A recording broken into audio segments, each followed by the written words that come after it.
weekend. Um, I hope you had a great weekend. I had a great one. I had to rest at some point. Yeah, it is the whole Ghana-ish. Oh boy. Alright, that's everywhere to be honest. But before we get into all of this, please let's do some housekeeping. Dadiani, Dadani, Bala. Omonibudo, afternoon chief. Hope you're good. Hope everybody is fine. Hope you had a great weekend. How's your family? How's everybody? Dadani Bolewa. Omoba Ekweka Sansao and Leo. Dadalewa. So let's do some housekeeping. Please like the live, share the live. By the way, we're on 11.4K, which is really good. So thank you very much. Thank you very much for that. They are chopping your money. Your family are very Mr. Degbuye. Don't worry. God keep providing for you so they can keep chopping. And you too will chop from it now. Ekpeleo Ogbeni Dodo Agbe. Ẹkáàbọ. Wow. So please let's share the live, whether it's on YouTube, on TikTok. Also, if you're on TikTok, please click on the heart icon beside the name Busui Oris. Is just here. Please click on that icon so you can join the team. Okay. And if you're already a member of the team, please click on it as well. Drop a gift, drop a heart me, whatever it is. These things help. They help the live get into people's faces. So please do that for us. If you haven't joined the team at all, please click on the outer icon to join the team. If you're already a member of the team, do the same. And let's get this thing, let's get the party started, right, as they say.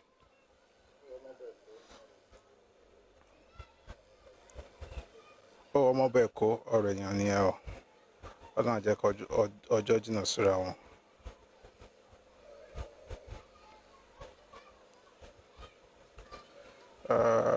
There's something I need to copy.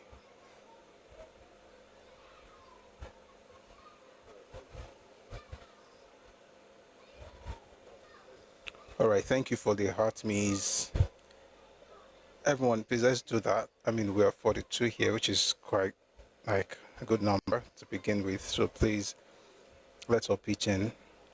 Solo 28, that Daniel, I do. My man, so for one name, Mary, low caro. Ọlọ́run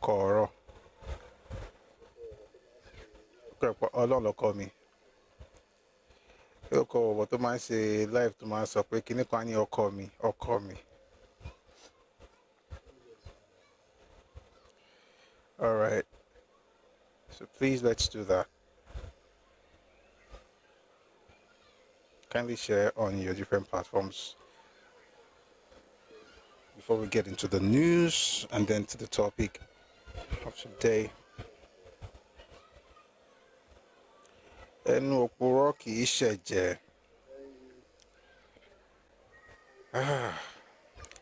It's a very tough weekend. I mean, we rested, we hanged, had a great time. But I think yesterday was just a very crazy day because of the news, the things that happened in, I'll say in our nation's history. Two great men passed on the same day, one at the age of 82, the other at the age of 91. And it's a very interesting development. We're going to get to that later. Let me just greet Mr. Muftau Smith. Ẹkáàbọ, thank you for joining us on YouTube. I have to normalize calling people on Facebook as well, but So we have content painting. There's a device that I'm using for Facebook, trying to upload stuff online. All right. So I think we're good. I think we've. I mean, but please don't stop. Don't stop tapping. Don't stop sharing. On ball.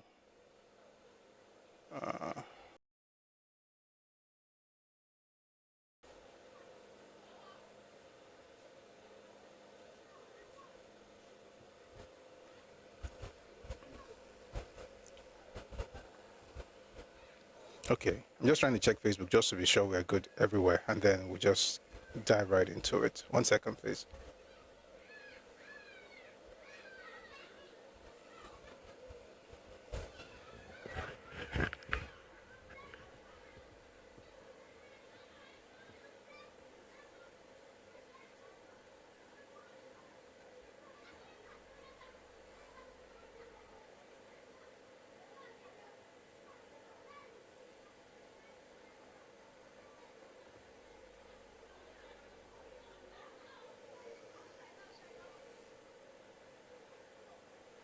I apologize for this. Just a second.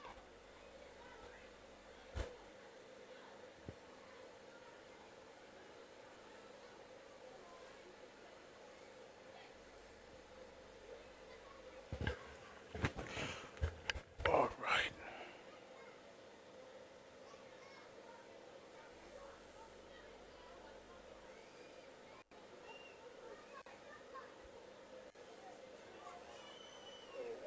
All right. So let's get into this conversation. But before we get into the topic of today, first we're going to discuss some news making the rounds.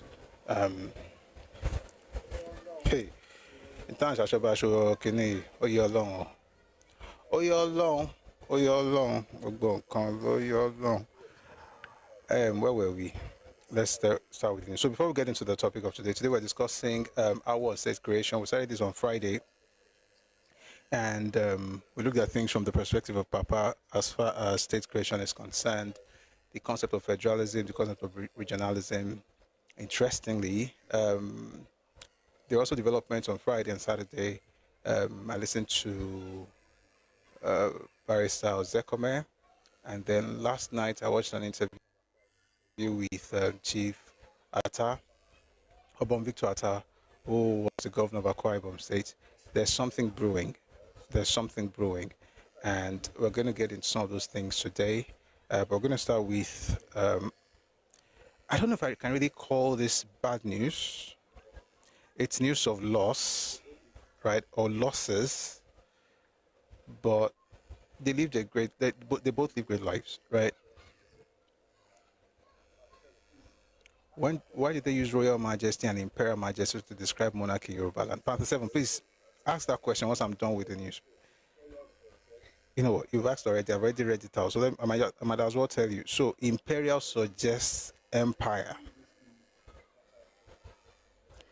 A lot of people use this thing, sometimes don't even know what they're doing. So just say, can you call Imperial Majesty?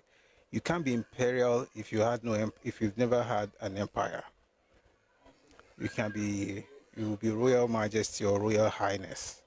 So the concept of the word imperial can only be linked to whether in the present or in the past you've had something to do with an empire, and then you can be imperial majesty, and so on and so forth. So that's essentially what it is. And the truth of the matter is that many of our monarchs can't be seen as imperial majesty. They are royal majesty or royal highnesses. Not, I don't think we have more than two, maybe one or two. I know, for instance, that El needs imperial majesty because, of course, it's about empire building, it's about reach, it's about influence. It's not just a title like, some of us want to do. My brother Iwaju and Leo, good to see you. HRH, good to see you. Welcome. So, Panther, I hope I've answered your question. Where could I be? Okay, that's a very. Somebody says on YouTube. Now I have to. Oh shoot! I have to get on YouTube with another device. Guys, sorry. When I do this, is because I'm monitoring on different devices. Kubali Danon. So I say, constant work on YouTube. I want to make sure that I'm also carrying the folks on there along. It is only they usually use Imperial Majesty for yes. Kubu is right. And by the way, in Nigeria there are two major. I don't even think they could laugh in that, to be honest. But let's just that one. In Nigeria, there are two major traditional rulers that are seen as the leaders of traditional rulers in Nigeria. There is the Sultan and then the Oni. So make of that what you will. But yeah, Oni is the Imperial Majesty. Our kings, of course, regardless, they are highnesses and majesties, and perhaps we should just be careful not to use imperial. By the way, I've seen people make that mistake a number of times. It's just quite interesting. But thank you for asking that question.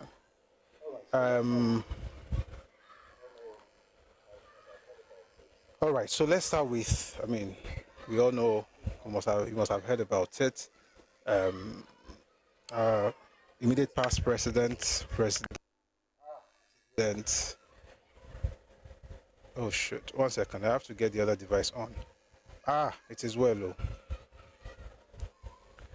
Once I begin, I want us to just keep flowing. I don't like this breaks. Èmi nìkan tán lọ fún Google.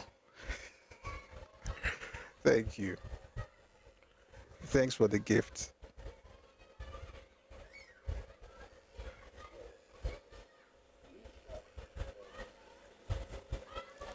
All right, we're good. So I'm going to start with the news about the demise of immediate past President Muhammadu Buhari. Passed on yesterday in London Hospital, and I watched the video earlier today where his body is being escorted back to Nigeria. So that's it's a bit of a sad news, but like I said, I don't even consider it sad. I consider it a huge loss, but I'm glad that they lived, that he lived a great life, that he achieved, great things. And it's quite interesting also that a lot of young people on social media are using the opportunity to just clown. This is not Abacha. And that's the funny thing with these children. When Abacha died, we celebrated because of what, so people assume like it's the same thing. Everybody just clowning around, And even then, even the celebration concept, there's nothing to compare. Because I see a lot of comparisons on social media. That's why I'm saying this. It doesn't really, make any sense. But I want to play you some videos, some things that he said, and there's some things that, which is quite some that we should think about. So take a listen to this.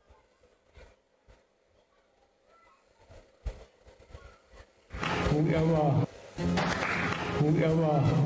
so that there has been some form of injustice on him, we are all humans. There is no doubt I hurt some people, and I wish they would pardon me. And those that think that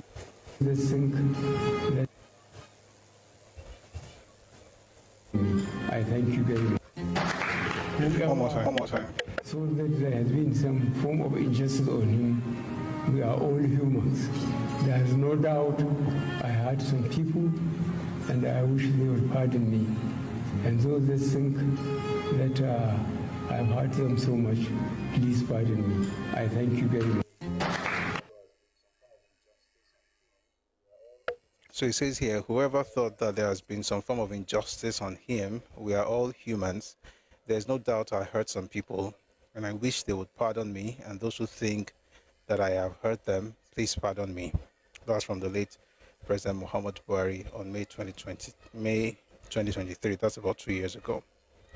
I'd like to play things that were written about him that I thought, we should hear.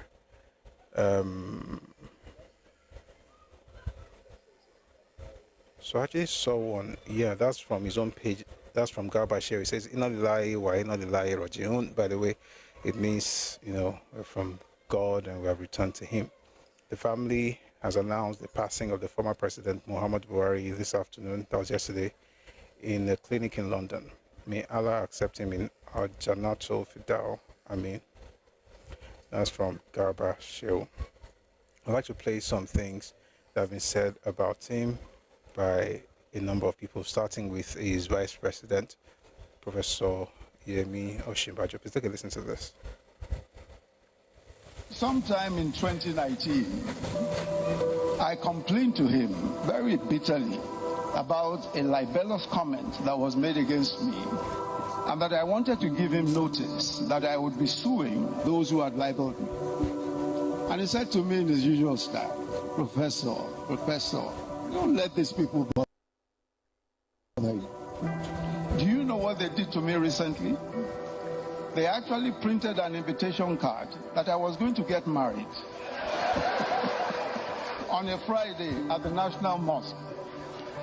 He said, and you won't believe Nigerians, there were thousands of them waiting for me at the National waiting for me to come and get married. and to tell you that President Buhari was always ready to laugh at himself. It is my high honor to, at this time, invite Mr. President, His Excellency Asiwaju Bola Ahmed Tinubu, and the former President, His Excellency Muhammadu Buhari, to unveil the book. By the way, this was a book launch. This was a book launch. The book by Femi Adesina called "Working with Buhari." Maybe one of these days we're going to review that book because I've read reviews, but so that was when this happened. So please, let's continue listening. That was a breakdown. Let me begin by congratulating my dear brother Femi Adesina for writing this book, Working with Buhari, Reflections of a Special Advisor, Media and Publicity. There's a story that the president likes to tell, and it is about the German century. And Femi Adesina recounts that story in the book. President Buhari told that story again when the Peace Committee, headed by General Abdusalam Abubakar, visited him. And also in that team were the Sultan of Sokoto and Bishop Hassan Kuka. They had come to appeal to him and that the anti-corruption war should be waged within the ambit of the rule of law. The president listened patiently and then responded, in the military there used to be a joke about the German sentry. And he then explained that when a sentry is on duty at night, an ordinary sentry, and he hears any movement in the dark, he would back out. Who goes there? Advance to be recognized, with his gun ready. He will then interrogate the person, and if he tells an acceptable story, he waves the person on. But the German sentry is different. When he hears a movement in the dark, he immediately lets out a volley of shots. And then he shouts, who went there? Of course. Of course, there will be absolute silence because he's already killed the person. Femi Adesina writes that on one occasion, President Buhari sent him to represent him at a book launch.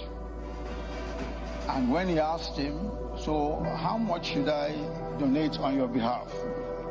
President Buhari said, give them a big smile and tell them that that is what I sent. I hope I'm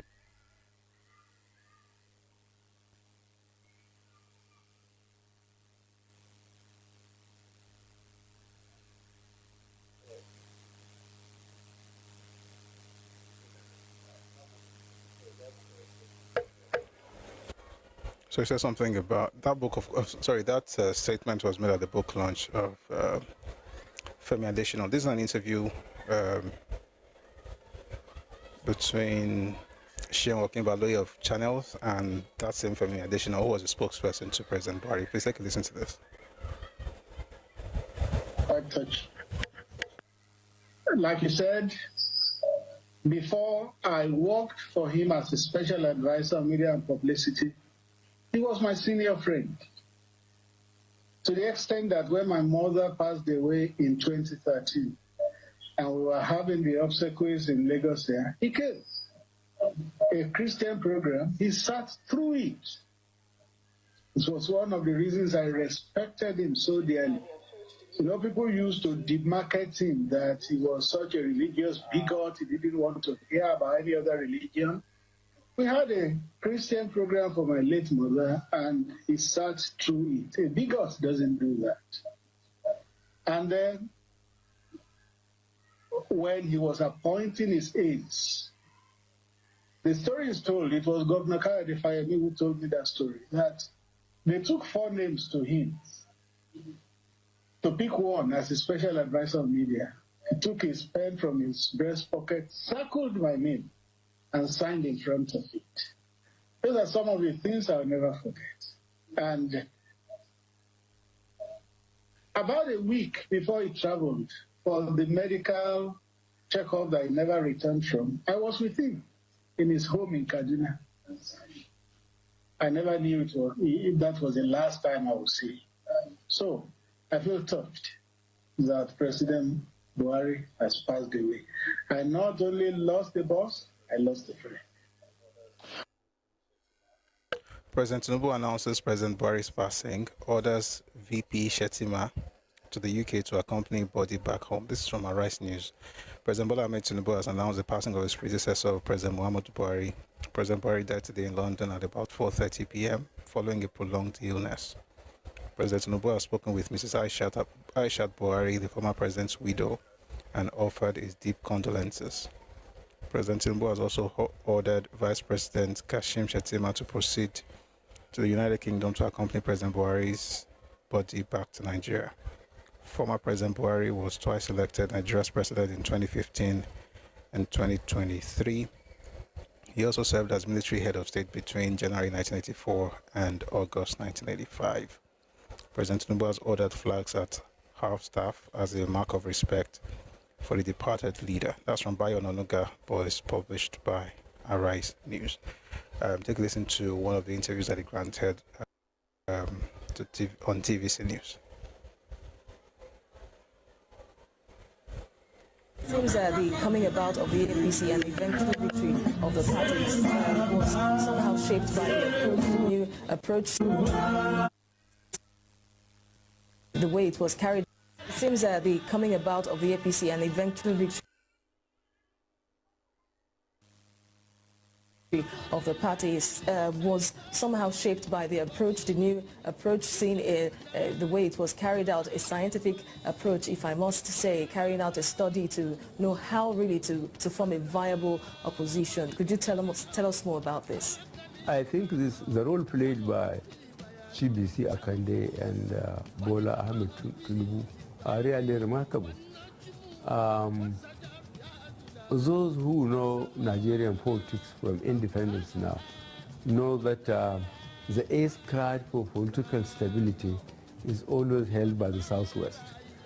I have no problem because I believe the Chief Obafemi Awolowo has cultivated a democratic system in the Southwest, and it remained there.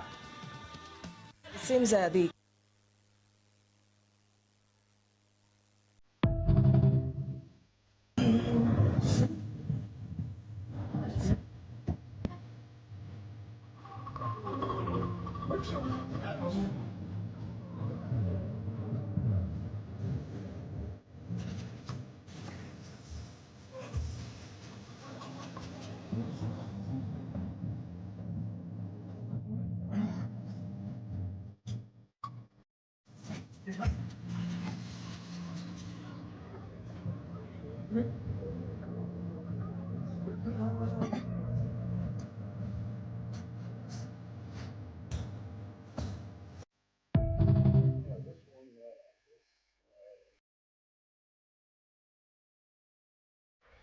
All right, just one more on this. This would be from the president himself, President Bola Ahmed Tinubu, at an event where he cracked a joke about Buhari passing the baton to him. Let's take a listen to this. Thank you very much. Your Excellency, my predecessor in office, President Muhammadu Buhari, you are welcome to Abuja. Since you passed the baton up to me, I have seen many of your jokes, and I have realized it's not just a walk in the park. Your Excellency, the chairman of today's occasion, our former head of state, General Yakubu Gowon, the father of a nation. All right, we're going to get back into those things, but I just wanted to play the part where he spoke about President Buhari. May he so rest in peace. The same day, that was yesterday, Sunday, we also lost the Awujale of Ijebu land, Oba Sikiru Kayode Adetono, who was actually installed as Awujale in 1960, right, at the age of 26. That was a long time ago. And I have a newspaper report of his installation. Oba Sikiru Kayode Adetono, 26-year-old former Nigerian student in the United Kingdom, has been recognized by the government of Western Nigeria as the Awujale of Ijebu-Ode in succession to Oba Daniel Adesanya, who died last year. It was officially announced in Ibadan yesterday. Oba Adetono returned to Nigeria from the United Kingdom in November last year, following his nomination by the Kingmakers as the Awujale elect. That was many years ago. He died at 91, and we'll kindly pray that may God rest his soul as well. So we lost two elders on the same day. I think before the Awujale passed, I think it was the second oldest king in Nigeria's second oldest living king, so to speak. There was another king in Ekiti. All right, so may God rest their souls. All right, moving away from that, yesterday was Kongi's birthday. Professor Olesha Yinka clocked 91 years old yesterday. And we're glad that he's still here with us, Kongi himself. So that's something to celebrate. And we're happy to have him with us. We pray that he will celebrate many more years in health and prosperity. All right. Now that we're done with that, some funny thing is happening on social media. There is like a group of clowns who are celebrating, the death of this person. If you're here, I just want to advise you that it doesn't make sense, right? To be saying things like one down, one to go. That one to go could just be your father. So may God grant us long life. All right. So that's that about that. Something interesting, terrible, not interesting, it's actually terrible. Something terrible happened in Kentucky over the weekend. Guy E. House, a radical pro-Palestine leftist with anti-Trump and pro-immigration views, has been identified as a gunman in yesterday's Lexington, Kentucky church shooting that left 2 women dead and several others injured, including a state trooper. He entered the Richmond Road Baptist Church in Lexington, Kentucky and killed 2 women. 2 others were seriously wounded. A Kentucky state trooper was injured and guide house was fatally struck in return fire from the trooper. The trooper is expected to recover. All right, that's news from the US. Coming back home to Nigeria.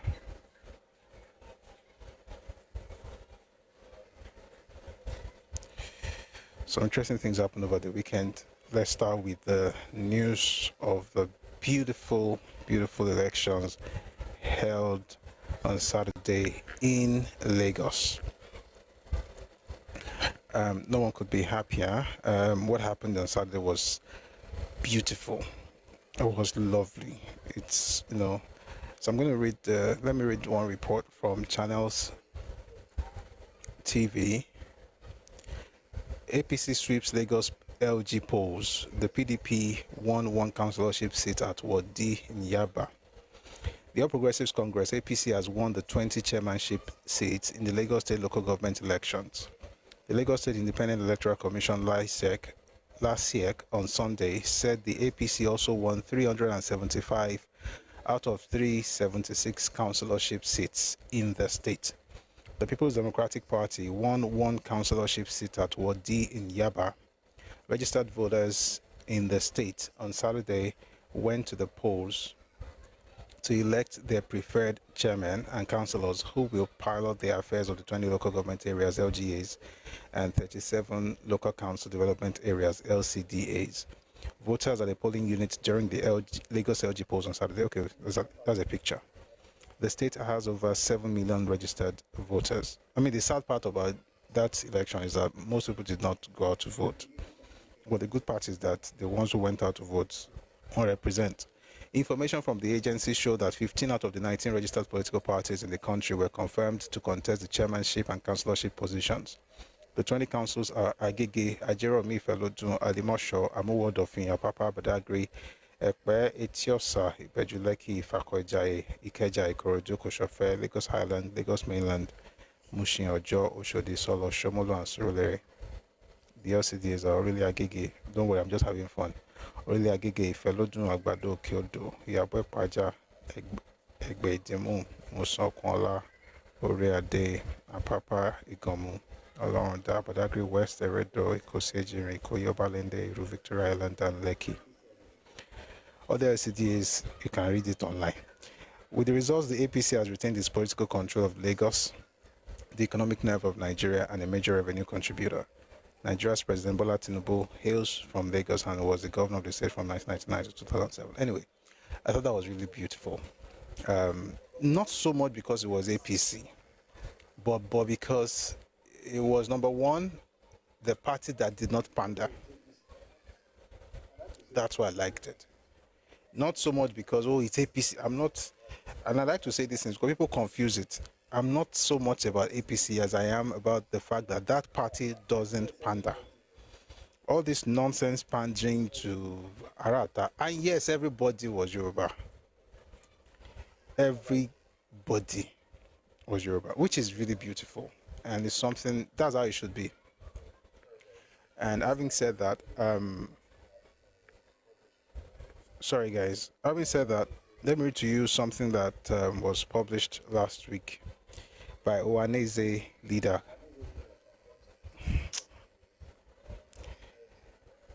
Ohaneze leader condemns exclusion of Igbos in Lagos LG polls.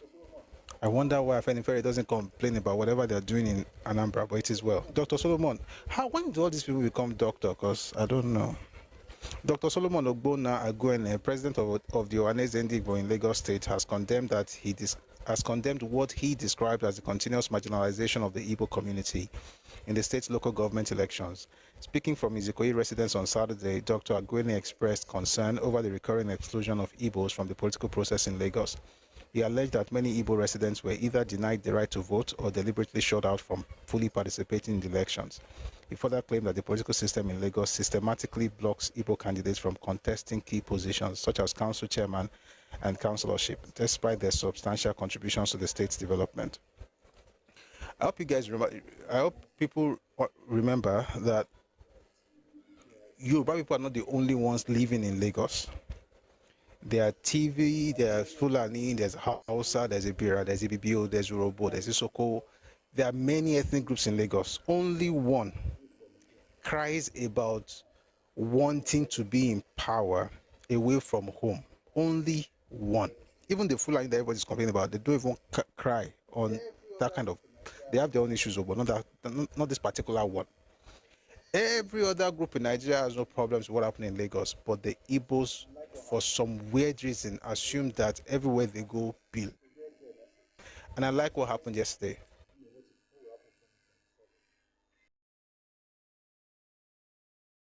On Saturday, it's a very clear message, and it's also the preview of what will happen in 2027.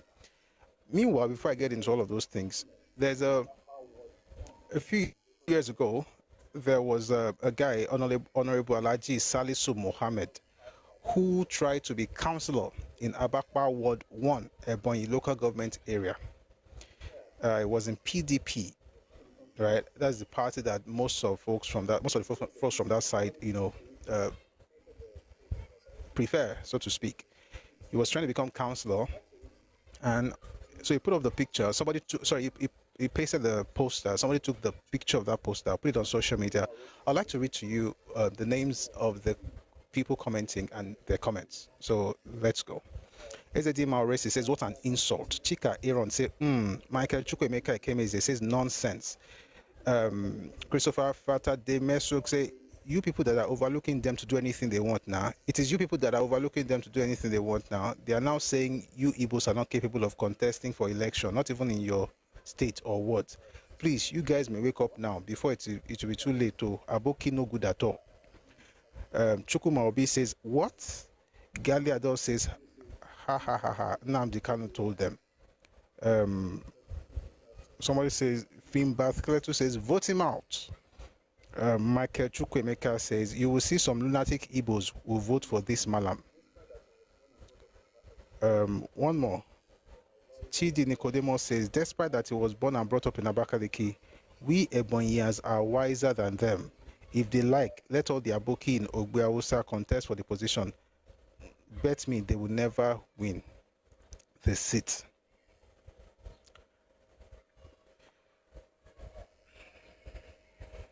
It's beautiful. Now that happened in Ebonyi to a Hausa person. A Northerner. I think it's a Hausa though, but it's a Northerner. Alhaji Salisu Mohammed. And what was he trying to become? Chairman? State governor? Mba. House of Assembly? No. House of Reps? No. Senator? No. Just wanted to become councillor. Councillor. In APC, Yoruba Party? No. According to them, according to Peter Obi, he said APC is Yoruba Party. It wasn't in APC, it was in PDP. And all the comments from the most open and welcoming, accommodating ethnic group in Nigeria. God no go shame us. What happened is what will continue to happen. But before we get into why am I even talking like this, I'd like to play a couple of videos just for you to understand why this would forever be the experience of Yoruba people, Yoruba land. There would never be a time when folks who don't care about us and folks who don't care about our culture and folks who are desperate for whatever it is they're desperate for will gain power in Nigeria. Please take a listen to this. They are empty. They are empty. They can no longer have anywhere to stand. They will have to run from Lagos. Don't you want to chase them? Me, I would like to chase these people from Lagos. The way to do it is to take power from them. They will have no place to hide. There will be no under bridge for them. All those traditional rulers that are using talks up and down will be removed from there. You know what power is? We'll remove all those crazy people. Lagos will become a city that works. They will not, Oluomo will have to find a place to go. I would implore you to ensure that you vote and your anti-vote and everybody you know, because the danger is too much. The stakes are too high. It is akin to a battle. Yeah. Just like Lagos State is non-negotiable. Remember, our top priority remains Lagos must not be negotiated by any cost. We must defeat Lagos. Labour Party must take over Lagos at all costs. Otherwise, there's cause for alarm because we know very well that Lagos is the key state among the 36 plus FCT. So Lagos is non-negotiable state. I encourage all stakeholders of Lagos State, the Igbos, the support groups, the Marxists in Lagos, all regions and conflicted and make up Lagos State. They must do everything at all costs to make sure that Labour Party take over Lagos State. So I am reporting. My name is Honorable Vincent Anthony Obani. The global, just like Lagos State is non-negotiable. Empty. They are empty. They can no longer have anywhere to stand. They will have to run from Lagos. Don't you want to chase them? Me, I would like to chase these people from Lagos. The way to do it is to take power from them. They will have no place to hide. There will be no under bridge for them. All those traditional rulers that are using thugs up and down will be removed from there. You know what power is? We'll remove all those crazy people. Lagos will become a city that works. They will not, Oluomo will have to find a place to go. I would implore you to ensure that you vote and your anti-vote and everybody you know, because the danger is too much. The stakes are too high. It is akin to a battle. They are empty.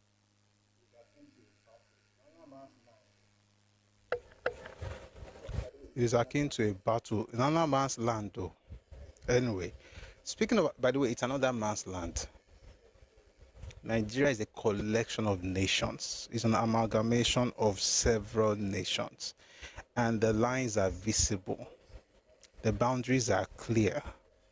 To cross those boundaries, your excuse will not be that they are invisible. It will be that you are stupid.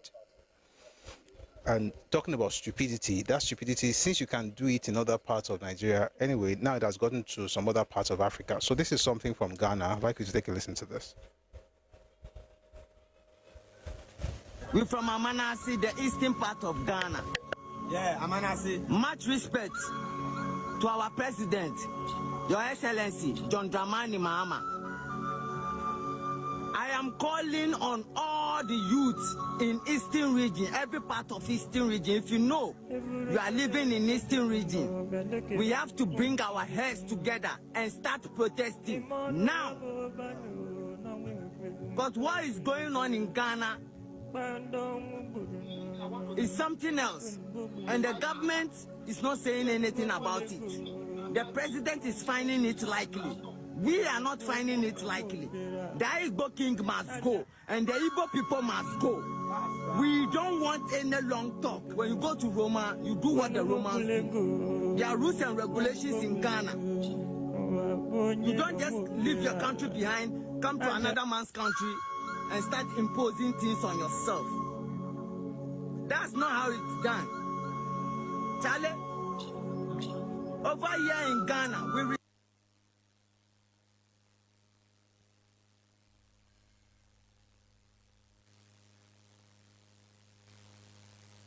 respect our tradition and culture, and we respect each other.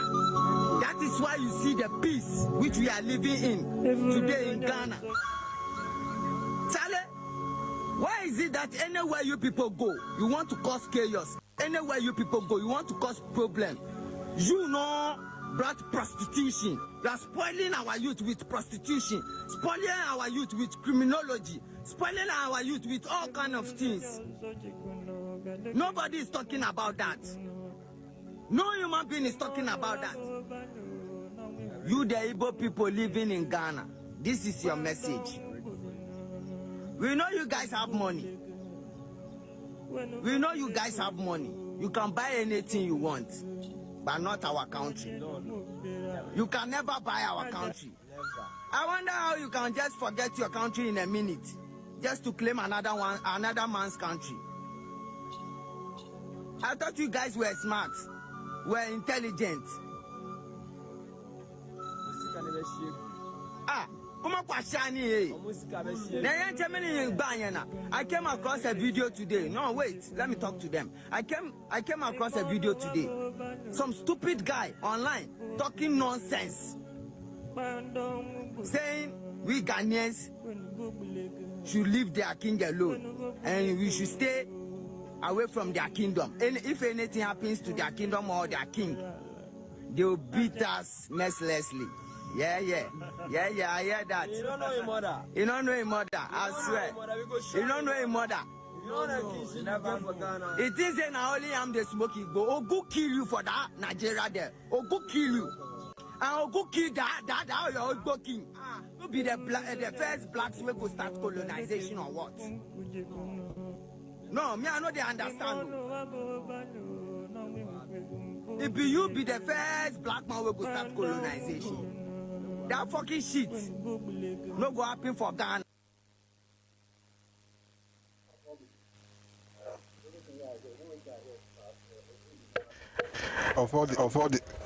Of everything we are here, you know what I hear past Ogun is international. Ogun is across the borders. Ogun is global. Well, it's been global for many years, but it's good to also know that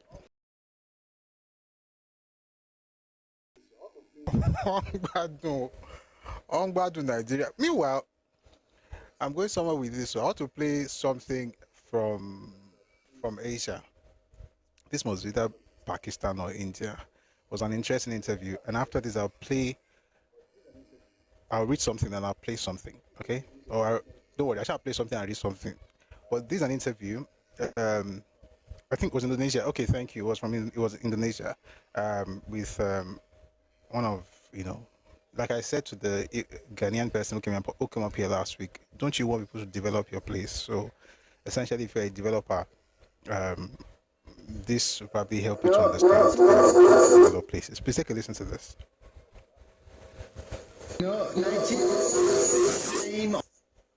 Sorry about that. Nigerians are bringing shame on Africa. Nigerians are the curse of Africa. And from Nigeria, who is the biggest curse? Igbo people. Because they are selfish, and they are stubborn, and they lie so well. And that is why proper investigation is needed in order to expose the devil so everybody can see him clearly with all the evidence so that he can no longer be denying. Because if he denies, then the process means that you go to prison for a long time. Hello? No.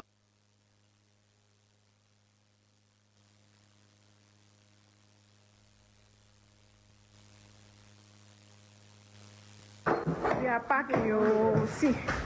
We are packing. We are packing. Hey, it's not funny. See, we have started packing everything. See. Hey, this case is not. It's not funny. It's not funny at all. It's not funny. See. Ghana is good. Yes, but we cannot wait until they buy us. We cannot wait. Oh, we cannot wait. See, because my boss said.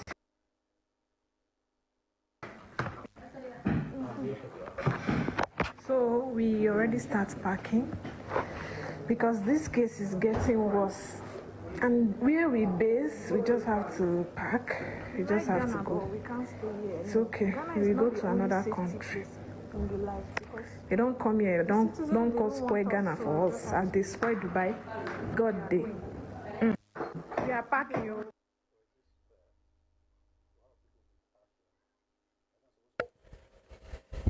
Well, is this fair? Why will people be packing? I'm not supposed to be able to move anywhere in the world. And by the way, what the Ohanese leader said, Dr. Solomon Ogbonna where he said, in Lagos, they're not able to vote, because Lagos is supposed to be open.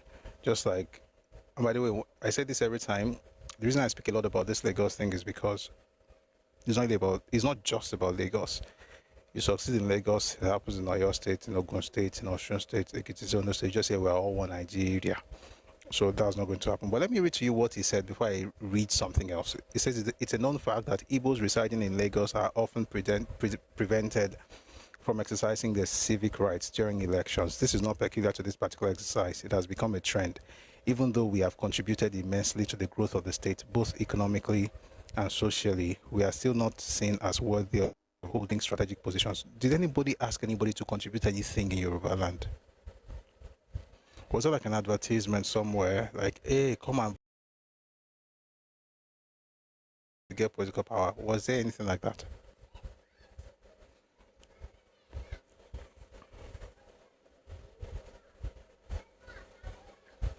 I'm going to read something to you. Engineer Goke was transferred. This is another person that put something on Twitter. Engineer Goke was transferred to Aba by NBC from Ibadan. He was able to lease the land with the help of his firm, he was able to lease the land with the help of his firm and thought he had settled well. Then came CDA elections. CDA means Community Development Association, so that's like a landlord association. Then came CDA elections, which friends encouraged him to participate in. He opted for ordinary secretary, but the day he signified interest was when he heard when and how he came to Aba. Even those who used to call him chairman and Oyebaka told him to his face to mind his boundary for having the effrontery to contest for ordinary CDA elections. Same people who aggressively locked down CDA elections at home now want to dictate LGA, that's local government area elections, in another region, Najas. They must have really believed the balderdash Dr. Zik wrote in his defunct paper, tagging them as a super race. Actually, they did. That was in 1949, and the paper is called West African Pilot. If you want me to read it, I will read it later. But for now, let me just confirm that what he said, Zik said in 49, is true. Who is a fool? Wait for... Let's just stop there.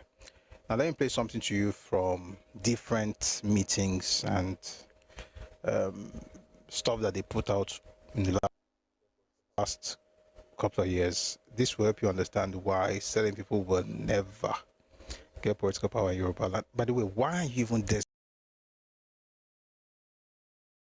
Is there something you stand to gain from this thing? Because the desperation, nobody even say you want to take care of the people. Nobody even say you get plan for the people of the land, though. And I've said it several times. As long as you authorize yourself, it means you are not planning to represent the people. You're just about your ambition. It's not about, oh, there's something, you're not part of us yet. The question is this: why can you not be part of us? Are we telling you that you cannot be part of us? The answer is no. So why are you not part of us? And if you're not part of us, what makes you think you're going to represent? We know you're not going to represent us now. You are not trying to represent us. You are trying to represent your people in our land. Like, it doesn't make sense. If let's say, for instance, I move to Igbo land, for instance, and I want to run for something, I would want to get into that culture, be part of them, be one with them. And when I run for office, I'm representing, let's say, Enugu people, not Yoruba people in Enugu. You guys are too clannish and backward. It's crazy. But take a listen to this, so you don't go be like, say, I just did talk. Take a listen to this. We must take Lagos. Must. The people who want to keep it are fighting. We that want to take it must fight harder. The people who want to keep it are threatening. We that have to take it must prepare for that threat. There's no new thing they are going to do now in Lagos. We already know what they will do. Therefore, we must prepare in our large numbers to go to our polling units. You must encourage your parents that came out before. You must tell your friends that don't have PVC, come and help me protect my parents. We are going to vote so that you will live in Lagos, so that I will live in Lagos, so that we can protect ourselves. Because if we do not take Lagos, I do not know if you can still stay in Lagos. To stay in Lagos, you have to win Lagos. It is that straight. To remain there, we must win. To remain there, to do that your business, for your parents to go to that church, for you to stay in that estate, to enter that bus, that Marua, you must win. It has come to that. Tinubu has brought the country to precipice. The only way is to defeat them so we can lock them up and send them to jail. The only way is to defeat them so we can put them in prison where they belong. We must. It is not a matter of what you must fear is fear itself. That fear you have is what you should be afraid of. Because these people do not care whether you voted or not. They will attack you in your shop, in your house, on your street. To him, I will commit suicide. I will. If I'm someone from Yoruba land and someone comes to my city and I'm struggling, the person comes there, just within a space of 10 years, I will sell my father's land, my father's house to him, and then use 70% of it to do a wambe, and then use the other one to smoke, and then in 6 months I'm back to Omonile. I will commit suicide. Just within a space of 10 years, I will sell my father's land, my father's house, because it has shown that I am useless. It has shown that I cannot have any good impact in this world. And that is what happens with greater percentage of people that live in Lagos. I heard what someone said here. The truth is that most of all these people that drag Lagos are not even Lagosians. They don't even know where they are. They are like slaves. They are like slaves. Some of them, they don't even know their mother because of the nature of the cultural exhibition and phenomenon of Yoruba culture. They are promiscuous in nature, that they don't protect family lineage. So the person that they call father may not even be their father. So they've been living in Lagos, and when you ask them where are you from, they will tell you Osun State. Where in Osun? An average person you see will tell you he's from Ijebu. When was the last time you went to Ijebu? They can't remember. That is not the case of an Igbo person. So they find it very hard to understand how these people build two lives. An average Igbo person builds two lives. One is in the east and one is wherever he's based. Because there's a saying in Igbo language that says, Ebonyi bikona wachi. Anywhere you see an Igbo man, he will be well established. At the same time, when you follow him to his village, you will know he's an Odogu. The name Odogu is not just a fanciful name. It's a name that stands for a man that really understands the nature of Igbo-ness in him, knowing that whenever we are done doing all these things we are doing in the city, follow me, go back home. You will know where I'm coming from. So it's beyond their imagination that since the war ended in 1970, they were thinking that they will have an advantage over these people that were given 20 pounds, but feet growing exponentially. So their parents had this grudge, this beef against Igbos, and they fought not just themselves. They hired Britain, Russia, Egypt, and other countries, and yet they couldn't really decimate these people completely. So they are upset that their fathers failed in establishing themselves. Now they are in their youthful age, and they are seeing exactly the same pattern of life that their fathers failed is manifested in their own life. So sometimes when you look at it, it's not really something I take too personally. I see it as a bunch of failures. So that's why you will see someone that is living in gutter, living in areas in Lagos. Lagos is a cesspit. Lagos smells like an abattoir. Anybody that's walked in Lagos and have lived in Lagos will tell you. The reason why people come there is because of opportunities. So do not even see it as people really like coming to a place where they wake up 4 o'clock in the morning to get to work before 8, and then leave their workplace at 8 to get to work, to get home before midnight. That is not life. An average life of someone living in Lagos State is actually 47 years old. So if you are in Lagos and you are 47 years old, you're already an ancestor, because you should have died. That's how bad that city is. But then people glorify it because there is no other option in Nigeria. That is why you will see someone that is on the timeline dropping their OPay or PAMPay account, but then is standing on a mandate of a man that is utterly useless. So when you see these things, don't really feel so sad. Feel sorry for them. Feel sorry. Because in every aspect of human index development, you cannot match whatever that is going on in the south to what is going on in the southwest, excluding Lagos, because Lagos has that preference. Do you know the reason they don't want walking on Apapa Road? They know why. Do you know the demurrage if you send your container to Nigeria today? Do you know the demurrage you are going to be paying in that Apapa? Because by the time the trailer that will take your container out of wharf will get there, will pay demurrage of 50,000 per day. So they are making money for the people that feel they own Lagos. So they are not going to make things work. My last point. The reason why Nigeria will never work, and for you to have a system where there will be equality, is because they know once there's a level playing ground, Igbo people will be at the top. The only time Nigeria experienced exponential economic growth was when you had the Igbos in the civil service. And that was the reason they were upset. And that was the reason Zagari said that if they can't find another white person They will rather find an expatriate, someone they will pay, but they will never. Sorry, so I wasn't too. I knew most of it was nonsense, but when you go to that historical part, nah lie. Nigeria, the best times Nigeria had as far as GDP is concerned, actually happened during the war. As soon as the Igbos got back to Nigeria, there was a slump. Why? Importation. They are not known to manufacture anything. All this production to consumption to nonsense they're talking about, produce like that. So the tough on importation, you're going to crash the manufacturing of the country. And so no, there was nothing. As a matter of fact, it was actually better when in the midst of the war, Nigeria's GDP was on the rise. And maybe when we get there, I'm going to read the details to you. So, I also said last week, in Lagos market, in the month of September 1967, the only amount that 67, 68 they compared, it was just 100 pounds that Lagos,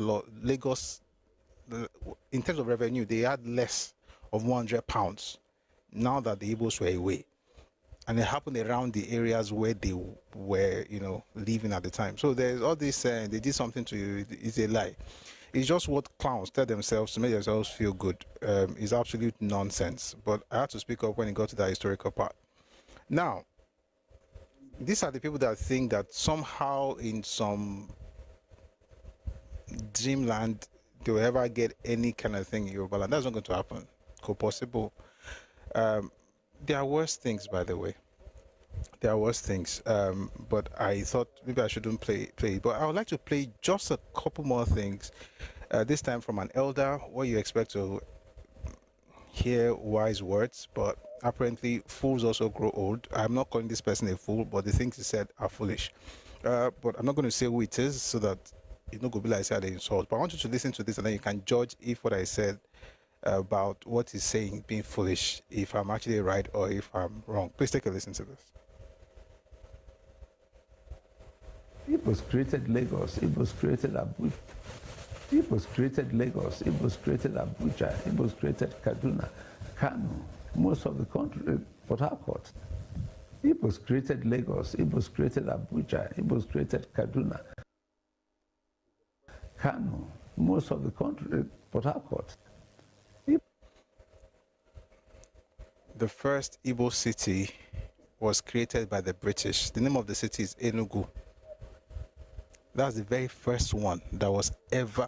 In fact, it wasn't even the city itself, because the entire place no reach one neighborhood, in Osun State. One small place that they created, it was British who created it. And by the way, since that time, we've not seen any other grand stuff created. But no, these people have created Lagos and Calabar and Port Harcourt and created it essentially everywhere else but their home. It's quite interesting, isn't it? Now, you have this kind of attitude. You go everywhere telling them that you created everywhere, and like I said, we always have, wherever God has meetings, Satan and his children also attend. So let me mute you for 5 minutes. And what you said, describing your dad, by the way, but may God bless him. The point is that this is what you hear, okay? A group of chest beaters. And if children are saying it, I can still understand, because kids can be clowns. They are children. But when elders say it, then you understand that this thing is not about, it's not child's play. It's endemic, right? It's congenital. It's aficioni. All right. I said I was going to read something. Let me read it to you now. Nigeria GDP historical data. In 1967, our GDP in 1967 was $5.2 billion, and per capita was $98. Sorry, $5.2 billion, per capita was $100.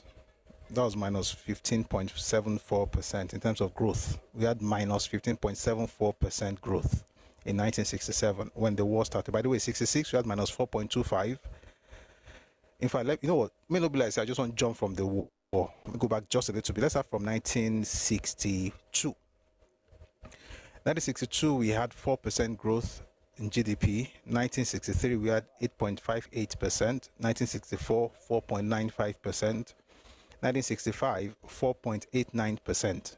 Then 66 happened and university took over. So what did we get in 66? GDP was $6.37 billion, $125 per capita. And then the growth was minus 4.25%. As soon as econ started everything, we had minus 4.25. By 67, just around the time the war was starting, it had gone down to minus 15.74%. But by 1968, our GDP, we grew, well, not really grew, but from minus 15.74, we grew to minus 1.25. So it was getting better. And that was at, the GDP was 5.2 billion, per capita had become $98. In 1969, the GDP had grown to 6.63 billion, per capita was $122, and we had grown by 24.2%. 1969. During the war, the year the war started, we were minus 15.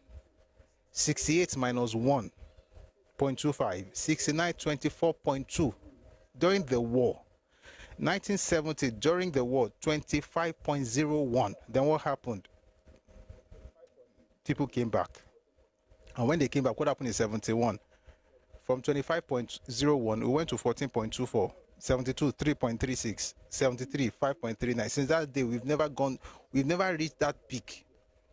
So when people tell you things like, we are the one sustaining the economy, we are the one here, you are a minus. I mean, with all due respect, we've got to tell ourselves the truth. There's nothing you are... if we leave, everything will crash. When you left, that was actually the best time in terms of GDP growth.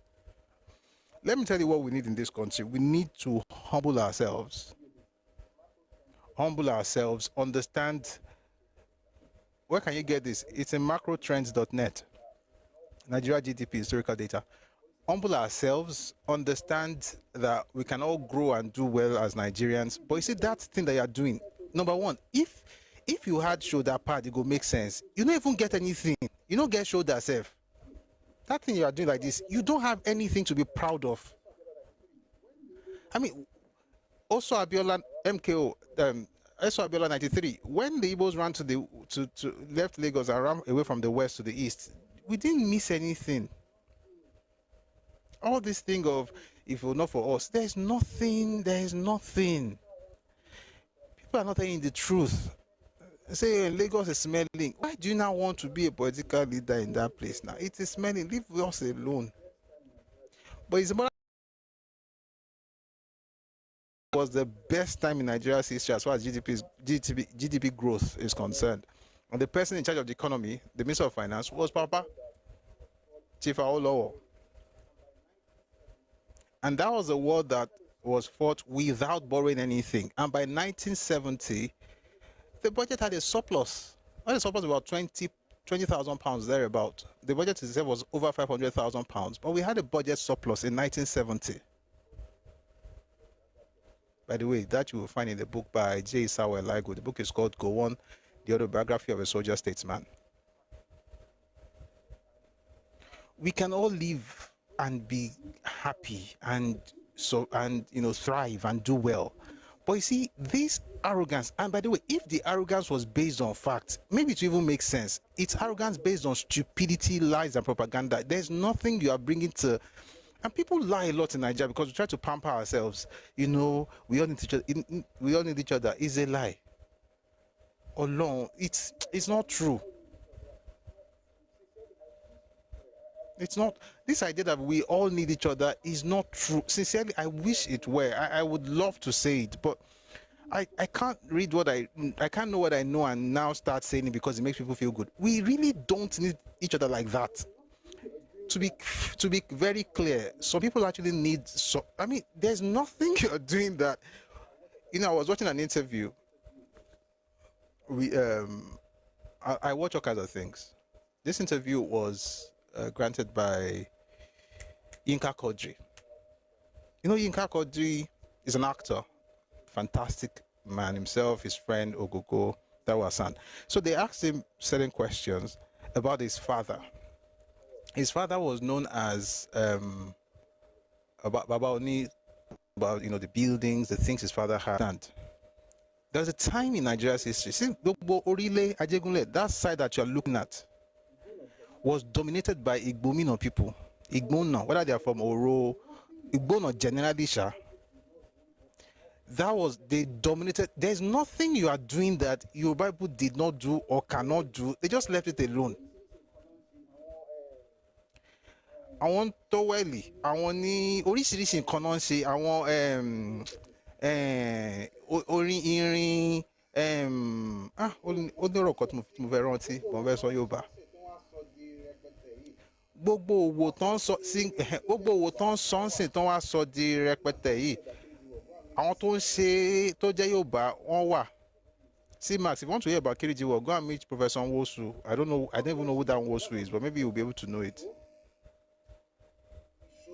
God bless your mobile. That's what I'm looking for. Isho, building materials. And then the idea that you are somehow needed, sincerely, I think Nigeria is not fair. Because they put these things in people's heads, and then if you see, when Yoruba parents say, I don't like the idea. I think so that you can shame me. But I want to talk about only got on so. Màdé sọ tún mọ̀ fún yín. Ṣé rí ọmọdé tí ò bá ti dàgbà? Sorry, ọmọdé èèyàn lè jẹ́ àgbàlagbà kó ìjẹ́ ọmọdé lọ́pọlọ ẹ̀. Like if you are immature, you shouldn't be praised. You know why? Because it gets into your head and somehow you think that you are now indispensable. There's nobody in Nigeria that is indispensable. Nobody. They will find a country of about 200 million people. You will be replaced. What are we talking? All these things of, we are all together. We are all together. We are all good people, great nation. We will all succeed. We will do well as a people. But once that shoulder pass level, can't go like this. Oh boy, we'll go remind you, there's nothing you are doing that is so grand. Nothing. Nothing. And by the way, this relationship has actually hurt us than it has blessed us. Let's be factual. I mean, there's a government part. There's a government part, right? There's economic part and all of those things. But you see, importation that certain people are known for in Nigeria is not really a blessing, no. And by the way, before the war, let me just say this: before nobody's interested anymore, go and look for some. See, maybe you thought your dad is here, cheap money. By the way, you're adding money to your name. Shows that so you are very poor. How would you be adding money to your name? How poor are you? Your dad is not here, cheap money. You can't meet your dad. You will need the advice. We make ourselves, let me tell you something. See, before the war, the Southeast depended heavily on importation of food. Before the war. As a matter of fact, no, let me not say some things. Let me just stay with the ones that can still be clean, because there are some things you have to be like insult. Before the war, they depended heavily on importation. Southwest, not so much. South, no. North, no. Even today, I mean, the data is out there. It's just that when you say it, it looks as if you are weaponizing data, but it's important to make something very, very clear. I want you to succeed. I want you to thrive. I want you to prosper. I don't have anything against you. But that thing that makes you think that you are indispensable to me is a demon in your head trying to destroy your life. Because you are not all that. Your space will be occupied a second after you move. It is not going to take more than 1 second. There's nothing like, let them come because without these people. It's trading. It's not even business. Do you know what business is? Where's the brand? Where's the structure? Where's the corporate culture?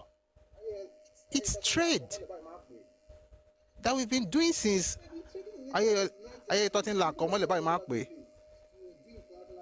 They've been trading in Ife since the 9th century. People were traveling all over the place to do international trade, not even small things. International trade more than 1,000 years ago. Is it that one Ijebu you go and tell that they don't know how to trade? Then you now come and explain to me why Imagbon War was fought with the British in 1892. Or is it Ijesha Oshoma Alo that doesn't know how to trade? We make ourselves happy with this nonsense rhetoric. rhetoric of, oh, let us just be together, so no go be like say everybody needs each other. We don't really need each other like that. I mean, it would be nice to be together. It would be wonderful. It's lovely, but it's not like if you leave, like the nation will meet. Like, okay, in what sector? Is it in tech? Is it in banking? Is it in manufacturing? What exactly is it that is done? I'm Yoruba, I can talk. Like I feel talk. Like there's nothing that I'm missing at home that I really need, that if you are not here, I will not be help my soul. No, now. No. The importation said they ought most of the people in Nigeria Manufacturing Association of Nigeria, man, most of them, where are they from? These people manufacturing, do you think it actually helps them that any small thing they've imported stuff destroy the market? And Yoruba people, they always manufactured. Adeolo Dutola, just about every single space, whether it's in tires, it's in clothing, it's in textile, they are everywhere manufacturing. This importation is actually affecting local manufacturing. That's actually the truth. Where is Bata today? China is doing its own, but how did China even get here to be bringing China went to China into this place? It's not all this importation, import. Eleganza is there. Which pen? What is the pen that we import from all those places? Does it write itself? What makes it better than Eleganza? Is it the cooler or be the party pack that Eleganza is not making that we must even? We need to have these conversations. Eleganza is, what's Eleganza doing? It's employing Nigerians to work in his factory. They produce these things and then we buy and then we use and then we keep everything going. I mean, of course, some of the things we don't have, we probably import, but it's at the raw material level. The value added is done in Nigeria and everything. And then you have all these people working in the companies. No, we must go and import plastic. It is importation that makes you feel like you are the king. If you are, whatever business you are doing, if you like import, God bless you. May you grow, may your business thrive. But see that nonsense pride, that pride of I am the conqueror. Oh God, you're not that. I mean, but I like you, by the way, and I want everybody to do well. But I'll repeat what I said earlier. The best time for Nigeria's GDP was during the war, when you were not around. Am I just saying this? In fact, let me tell you, go to macrotrends.net. You will find it, Nigeria GDP historical data. 1964, 4.95% growth. In fact, 65, 4.89%. 66, that was when Ironsi came with his nonsense. And when Ironsi came with his nonsense, we went down to 4.25. That's almost minus 9%. 67 minus 15.74. That was when the war started. 1968 minus 1.25. So we got up. 1969, our GDP was $6.63 billion, per capita $122. And we had 24.2% growth in the middle of the war. 1970, we went even higher, 25.01%. Who was in charge? Awo. Am I proud? Absolutely. Somebody say abandoned property. Where you get property? Number one, you and your dad probably did not even build a pen. You don't have really in Yoruba land. Number two, those who build houses in Yoruba land got their buildings back. One day I'll talk about this abandoned property thing. If you really want to talk about abandoned property, you have to go to Port Harcourt. And when you get there, they'll tell you the history of how those lands were even acquired. But that's their story to tell. Well, I can tell it, but not today. Don't bring your stupidity of, by the way, succeed. I keep saying it. I want people to actually prosper in Yoruba land, because apart from the fact that it shows I have goodwill towards you, it's also proof positive that my land is blessed. So succeed, do well, thrive, prosper, take care of your family, build whatever you want to build at home, do well. But once you start doing like this, oh boy, you're not that important though. And if you think that's a problem, that means you're not thinking straight. In fact, that means you're not thinking at all. You're not thinking. All right, that was a response to that nonsense that fool was talking about. Yes, he was a fool, by the way. Moving on from that. People think that Nigeria has lied to people. Though. We are all together. We are not. There are certain people. Let me tell you something. There are regions in this country. Let me tell you this. Do you know why folks in the southwest are? Especially, I read something from Dawn Commission. Do you know why they are driving that stuff about agriculture so well? Because we are below. I mean, we're doing less than we can. Right? We're looking at different parts of Yoruba land. Excuse me. I'm looking at comparative advantage. Lagos, for instance, you're not going to plant anything in Lagos. Why? The land is too expensive. So what's happening in Ogun State, Okeogun, or your state? People are talking about Ekiti, Ondo. Like, what do you have to? I mean, do everything you have to do. Now they're talking about the next harvest, because the commissioners of agriculture of all the states had a meeting early this year, and they're working on stuff. That's something to really say, okay, what are we doing? What are we doing? There are some people, there is nothing to do. If something happens to you now, bam, you'll be looking for dual citizenship. They've not told you. That's the problem. Why do you think the leaders were shouting they wanted to be out of Nigeria, but they also wanted to be Nigerians at the same time in 67 and also even in 2025? Because everybody know how house they. We all know. And see, if house no good like that, it's okay. You're not the cause. You just need to go and pray for ideas. If God give you an idea, you can build something fantastic in your region, but no. Don't be telling everybody, I built Lagos. Who are you? Lagos was built before the Oyinbo even knew who you were. Lagos was built before Ajayi Crowther found the Igbos in 1857. But all of us can live happily ever after. We can do well, can all enjoy ourselves. I love that. I just hate people being unnecessary. Like on top of nothing, no. On top of nothing. Don't be like this. Oh yeah, what's the basis of this thing? Nothing. If I'm not there, you will suffer. Okay, before you were there, I was okay. Now that you are there, I'm okay. If you get that, I won't notice you. It's the truth. I mean, God bless everybody. I mean, God make you prosper in Nigeria, in Yoruba land, and do well. But nobody is coming here to be making anybody. I'm not a comedian, by the way. And by the way, I always say it. I don't mind you succeeding, but don't. Especially when there's no data to support your arrogance. Like if you're going to be arrogant, at least be arrogant on something where even be say, people go check, they go find something. Say, if not before this, everything that has happened from a particular part of the world has actually benefited the people from that part of the country. I'm not going to go deep into it. The things that have benefited the people from that region, the things that they have contributed are the things that have benefited the people from that region. And guess what? It is good. Igbos pay most of the taxes in Lagos. Yes. After selling gala. Or Olufegbo. Once you go around selling gala, you pay taxes a bit. Good time again. You can't even spell the German word. Now by force. Once you don't follow desert, enter Europe. When they misspell nonsense, we say Igbo pay most taxes. Which tax? After selling gala, after selling drinks. Are you stupid?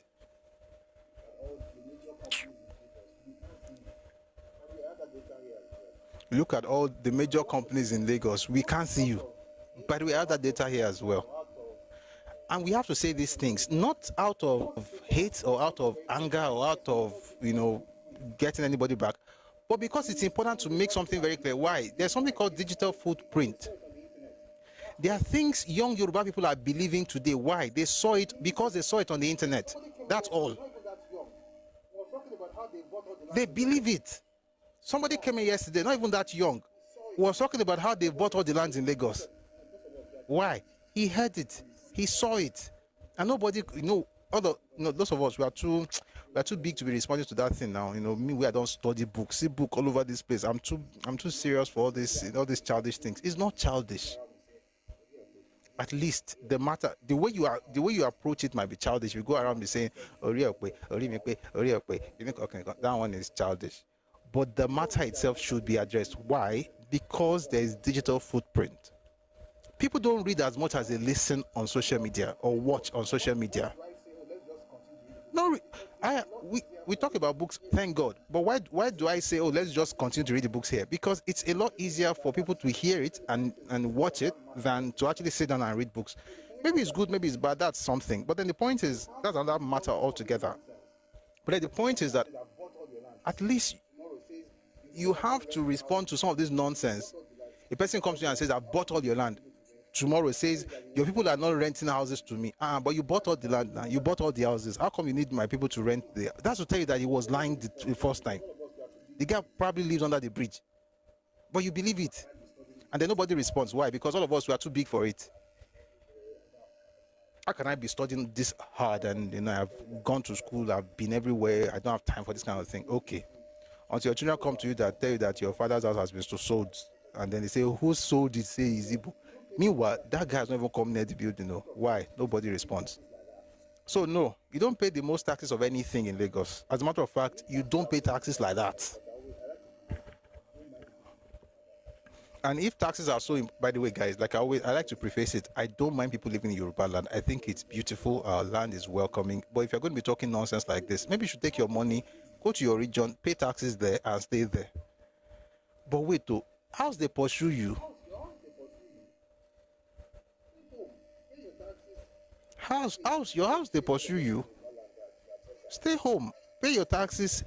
That way you can even shame all of us in Yoruba land that you are better than being subjected to not being able to do something. And no, next election you will not still vote. Why? Because there is nowhere in this world. Listen, I've read some of their books, I've read some of those things here. There's this thing where people actually say things like they intentionally constitute themselves as the opposition to the natives of the land. Who does that? The guy that says where he does that. Who does that? Say where he does that. Who does that? Like, I will now go to Sokoto now. So let's say Kano. Kano is a very big. I'll go to Kano. I will see the party in power. I will now intentionally say to them, hey, I want to join party PDP. Why am I in pain? That's not a question for me. That's a question for your parent, Micah Anderson. That's a question for your daddy, not me. May God bless you and him, by the way. He's the one pained, he's the one in trouble. It's your entire generation that you should be asking that question, not me. But just making it very clear. So you go to another man's land. You now say, you now go and join the party. All of you, and by the way, it's not just 1 or 5 or 10 of you. You will carry, let's say you are 100. 92 of you will now go and join PDP in Kano. And you think they will look at you as sensible people. So Yoruba person now go to Kano, call all my family members, everybody in our PDP we must join in this place. Not NMPP, not APC, no. PDP. We must show them fire in their land. Then 1, 2 or 3 people will now go and join the ruling party. If something happens, you now be saying, why did you not collect me? Why are you not giving me something? Am I not being marginalized? You did not behave like a citizen. You behave like a political party. And speaking of how people behave and what they should not expect, let me read something to you from Desmond Elliott. This one he put out over the weekend. Do I agree with it? Do you agree with it? That's the question. This was on 12th of July. Desmond Elliott says, you can't seek help from people you don't vote into power. The member representing Surulere 1 constituency in the Lagos State House of Assembly, Mr. Desmond Elliott, says it is unfair for individuals to seek government support without contributing to the democratic process through voting. Elliott said this shortly after casting his vote at Onitolo Nursery Primary School, Unit 009 in Surulere, Lagos on Saturday. The news agency of Nigeria reports that the Lagos State government is conducting elections for chairmanship. Excuse me. The Lagos State government is conducting elections for chairmanship and councillorship positions across all 20 local government areas and 37 local development council areas. According to him, It is unfair for individuals to seek government support without contributing to the democratic process through voting. You can't sit at home and later come to seek help from people who others sacrificed to vote into power. Development begins at the grassroots level. With powers and revenue now devolved to local governments, this election holds significant importance. The outcome of this election will have a direct impact on the lives of citizens. And this is why, like I said earlier, I didn't like the fact that many Yoruba people did not go out to vote. We should go out more often. But guess what? No matter how hard people struggle to try and find relevance, it ain't gonna happen. Not in Yoruba land. Why? We are human beings like every other group. And I asked a question last week of one person that came here to protest. I asked him one simple question. He did not answer me. He hasn't answered me. I don't know if he will ever answer me. And the question is simple. What would you do if you... And the guy was saying they want... We're still going to Ghana. The guy said, oh, you're supposed to be in Ghana and have kings. You're supposed to have governorship, can you go everywhere? Excuse me. So I asked him a question. What would you do if you heard that there is a caliphate, like a sultanate or an emir, an emirate in Ebonyi? That was his own hometown. Not even Enugu, I say in Ebonyi. The guy was there throwing tantrums. As long as you don't want Fulani and you don't want emirates, you don't want emirs. I don't know Nigerians. You don't want emirs in Ebonyi. Unity in diversity now. What kind of thing is it? You like division. You like division. If you want unity, let us have emirs in Enugu, in Abakaliki, in Oka. You see how in their hearts right now, they are cursing me. You are cursing me and I'm hearing your thoughts. If you curse me, you are cursed though. But as long as you don't want those people, just go and sit down in one place. Let me read something to you from the Imo State government. Imo government gives elders 2-week ultimatum to end open grazing in Owerri. The Imo State government has issued a 2-week ultimatum to cattle herders in the state capital, Owerri, to end open grazing within the city. The directive, which takes effect from July 24, 2025, aims to maintain public orderliness within the capital city. The Commissioner for Livestock Development, Anthony Beroke, stated this during a meeting with cattle herders, cattle dealers and herders in Owerri. Government urges all stakeholders to understand the need for mutual respect for peaceful coexistence. Beroke said, herders should respect the rights of local farmers by preventing crop damage and compensating farmers for any damage and losses. Beroke reaffirmed governors, by the way, if I'm not pronouncing the name correctly, I apologize. Mbeawirike reaffirmed Governor Hope Uzodima's commitment to upholding peaceful coexistence across all communities, regardless of ethnic or religious differences. The new leader of the cattle herders in the state, listen to this I'm about to read though. The new leader of cattle herders in the state, Alhaji Shuaibu, apologized for past violations and assured that his members would adhere to the new directive. We are very, quote, we are very sorry for violating grazing law in the past, and we are sure that we will strictly adhere to the new directive, Shuaibu said. 2 things here. Number 1, the governor who says you should not, please, if you're on TikTok, you've got to power tap. We're on Amber Alert. So please, let's power tap. The person who says to you, the governor who says no more open grazing, is it correct? Absolutely. Absolutely.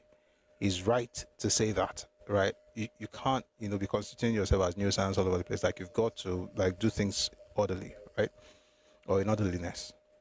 But look at the response of the cattle herders in Imo.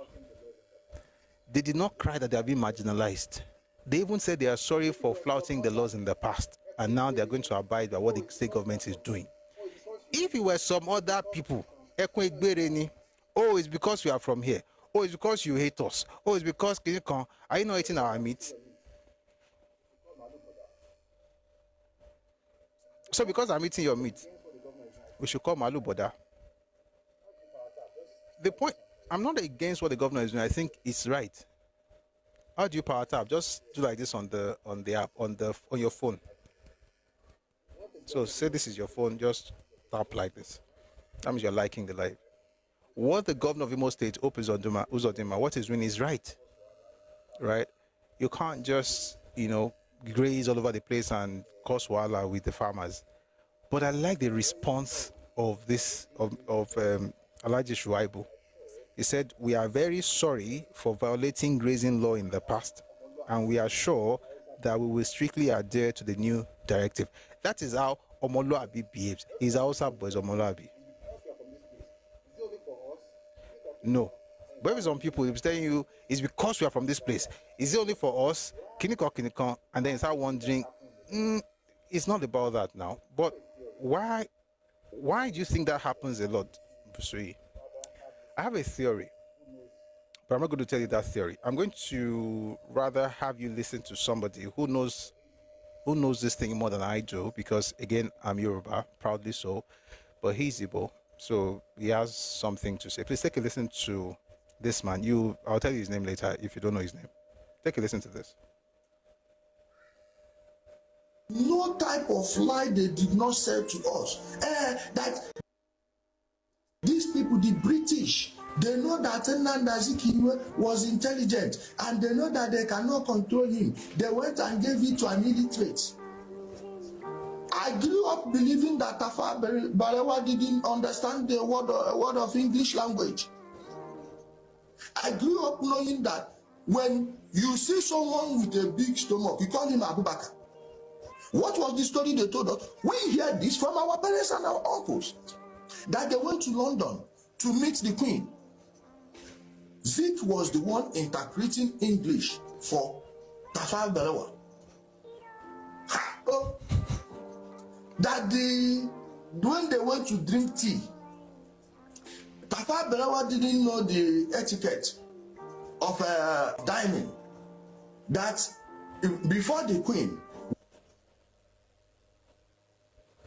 Roy, use that air freshener. when you are done drinking your tea, you turn your cup this way. Then they will not pour another tea for you. That Abubakar went there. He was like keeping his cup like this, and they was filling his with tea, filling it with tea, filling. I never saw that man with a big stomach anywhere. Only in the cartoons they drew that time. Only for the cartoon where they give people, they read as real news. Then Nnamdi Azikiwe used the Igbo to talk to him. Abubakar Imuchiko, did you hear this thing or not? And they never told it like a fairy tale. Reality, the same way they told us Nnamdi Azikiwe put Mami water inside bottle in River Niger and sealed it, threw it back into the river. That's why the river stopped disturbing people in the market. Did you hear this one or not? So when you are saying, I believe in Biafra story, my grandfather told my father, now the same people who believe say them put person for bottle. They put Mami water for bottle. Okay, I'm happy everyone is confirming. Imagine, so they brainwash when Nnamdi Kanu, they brainwash them. Not be today start. I don't need to tell you that Abubakar Tafawa Balewa knows how to speak English. Go to YouTube, you will see his speech at the UN.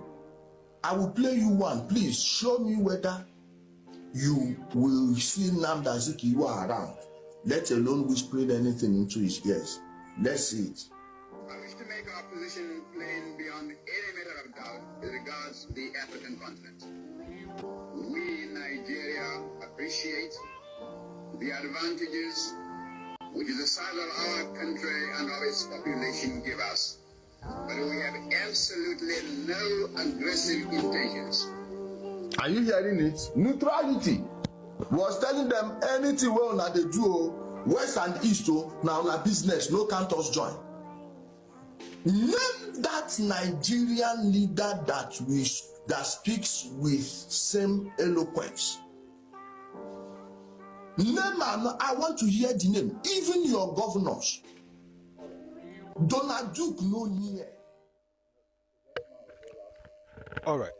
So apparently, the gentleman was here last week talking about the whole thing about Mami water being put in a bottle, from River Niger, that kind of fantastic news.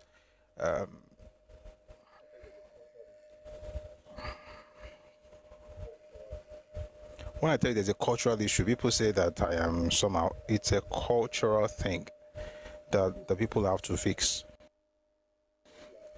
But I hope that at some point, all these things that people are angry about will be resolved, especially with something new that's about to happen in Nigeria. There is a group of 700. They're having a confab very soon. People like Michael Zakom, people like Obongwito Atta, Professor Wole Soyinka, they are part of that group. There was an interview that was granted over the weekend by Barrister Michael Zakom at SAN, and I'd like to play part of it, and then I'll read some things much later. So please take a listen to this. Yeah. Engage you in a legal debate. No. No. This is not really a legal matter. You're a juggernaut, a legal juggernaut. I'm just a dwarf when it comes to legal knowledge. But I'd like to ask and guide us, because this has been the conversation around constitutional review and how we can be able to adopt constitutionalism in the face of birthing a new constitution. How do you exit the present one and enter into a new arrangement? Yes. A lot of people will say by a plebiscite. Yeah. Do you plebiscite away the first one? What about the lacuna? What happens? Because the president is sworn to uphold this constitution, then you are now asking him to jettison the constitution in which he swore an oath to uphold for another constitution that he never swore to. There is a major constitutional issue here. Let me tell you how it works. There's no conflict, no confusion. We're not telling the president to simply get up and say, Patriots, I hereby jettison the present constitution. There will be a process. We will introduce a bill. The National Assembly will introduce a bill. The bill will enact what I call a National Referendum Commission, NRC. The National Referendum Commission is going to be the think tank that will organize how this constitution comes into being, and this can be done very quickly. Now, this national, this body is the one that will be responsible for bringing about specialists, constitutional specialists, and representatives of the ethnic groups that will draft a new constitution. The ingredients of the new constitution will be the result of the 2014 National Conference, the 1963 Republican Constitution provisions, which are the best so far, because it was very federalist in nature. And then all the amendments that the National Assembly has so far been doing to tell them that their efforts are not in vain. They are not wasted. They will all be distilled by this body. Will it now be a sixth alteration to the 1999 Constitution? No. Or it will now be a 2025 or 2026? Now, when it is done, it will now be subjected to a referendum of the Nigerian people. By vote. Just like what we saw in yes UK, or no. where there was a vote for on Brexit. Yeah, Brexit. You know, it was also done on the 10th of August, 1963, for the Midwest region to exit Western region. So the Nigerian people will vote yes or no to each item. And when they agree, it is this one that will be put in a document called a new constitution and given to Mr. President, which he will promulgate into law. Of course, upon promulgating it into law, the old constitution will cease to exist through an act of the National Assembly that will repeal it. So the National Assembly is central to this. The executive led by Mr. President is central to this.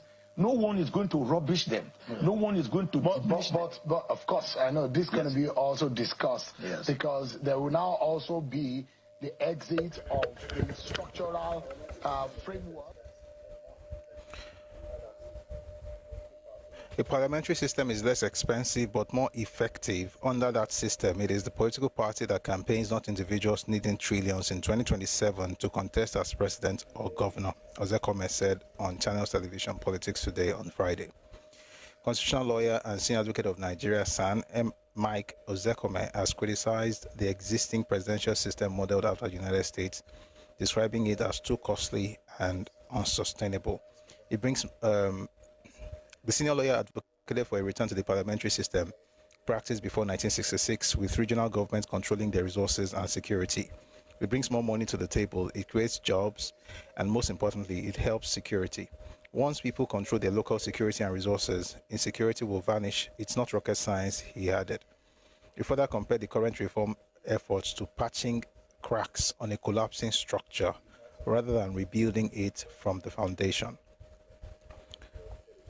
Don't invite someone to patch the cracks. You tear it down and build afresh, he said.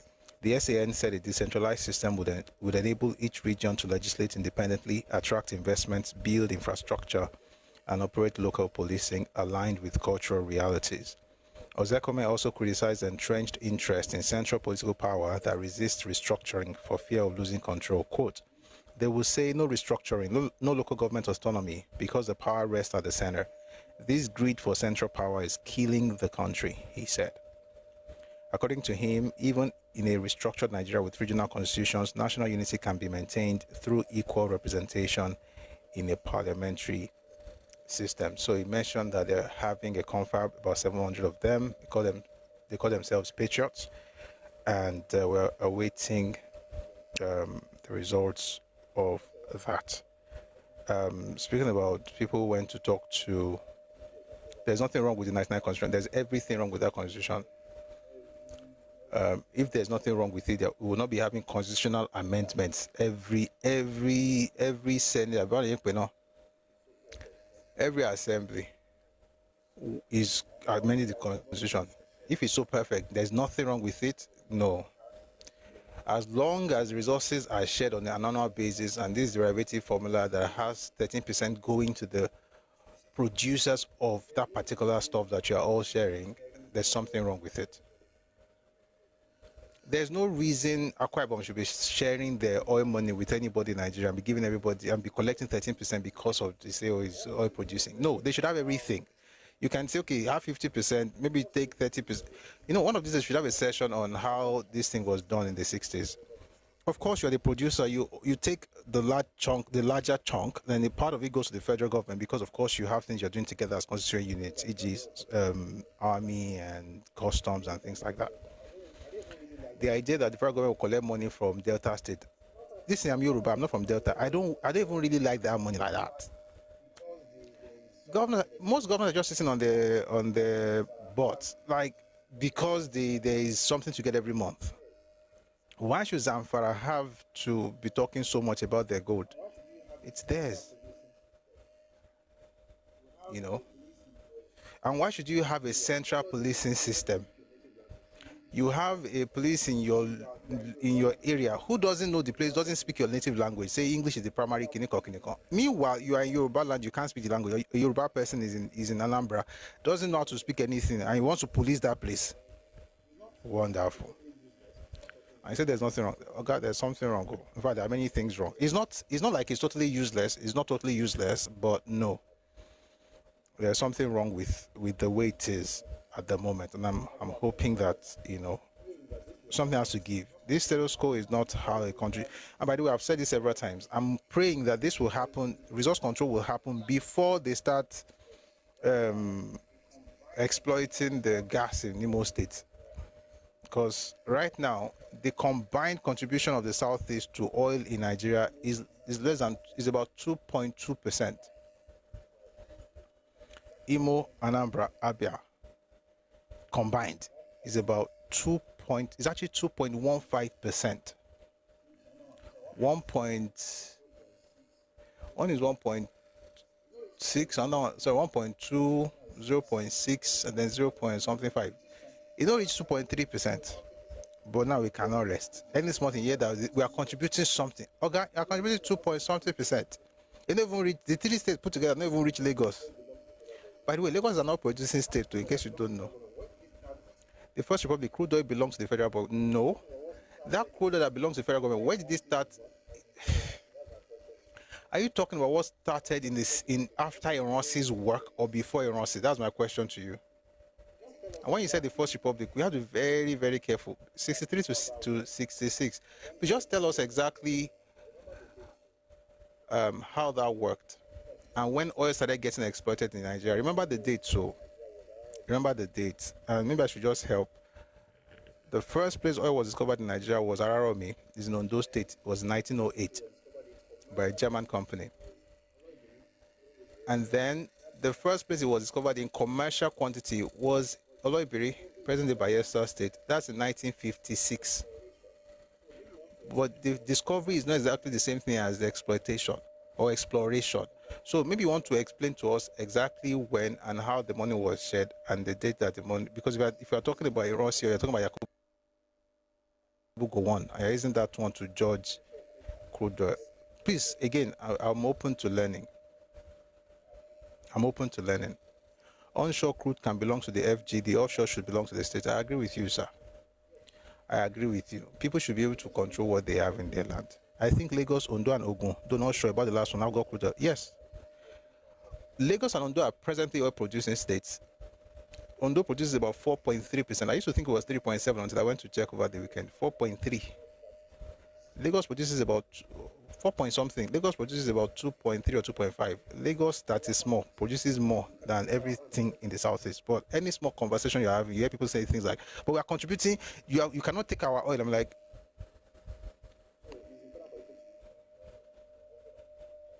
Abba. So it's important for people to be able to enjoy, what God has given them. I support it, by the way. Before we bring people up, a couple more things.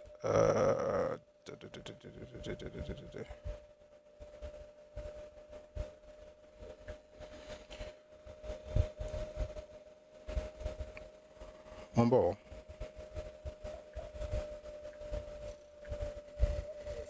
It's too short. Just a short lesson from the richest black man in the world. I think it will help us. We can't go back to that Lagos and Ghana issue. We go talk before now bring people up. But me, I just use the opportunity to play something from Dangote.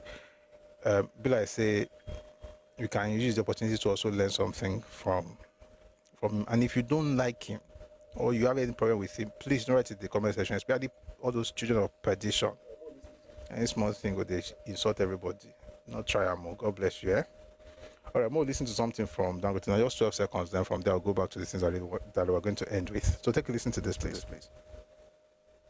Other chemicals. We're not doing like other Africans where most of the money is in the bank. Right. We don't keep any money in the bank. Whatever we have, we fully invest, and we keep on investing. All right, that's the message. As God opens doors for you and you recognize opportunities, please invest. Something really great happened in London a couple of days ago. An organization that was started by 2 Yoruba men, Nigerians, but they're Yoruba. Well, they've now been listed on the London Stock Exchange, and it's beautiful to see. So take a listen. I mean, you don't have to take a listen because you may not hear everything that they talk, Seth.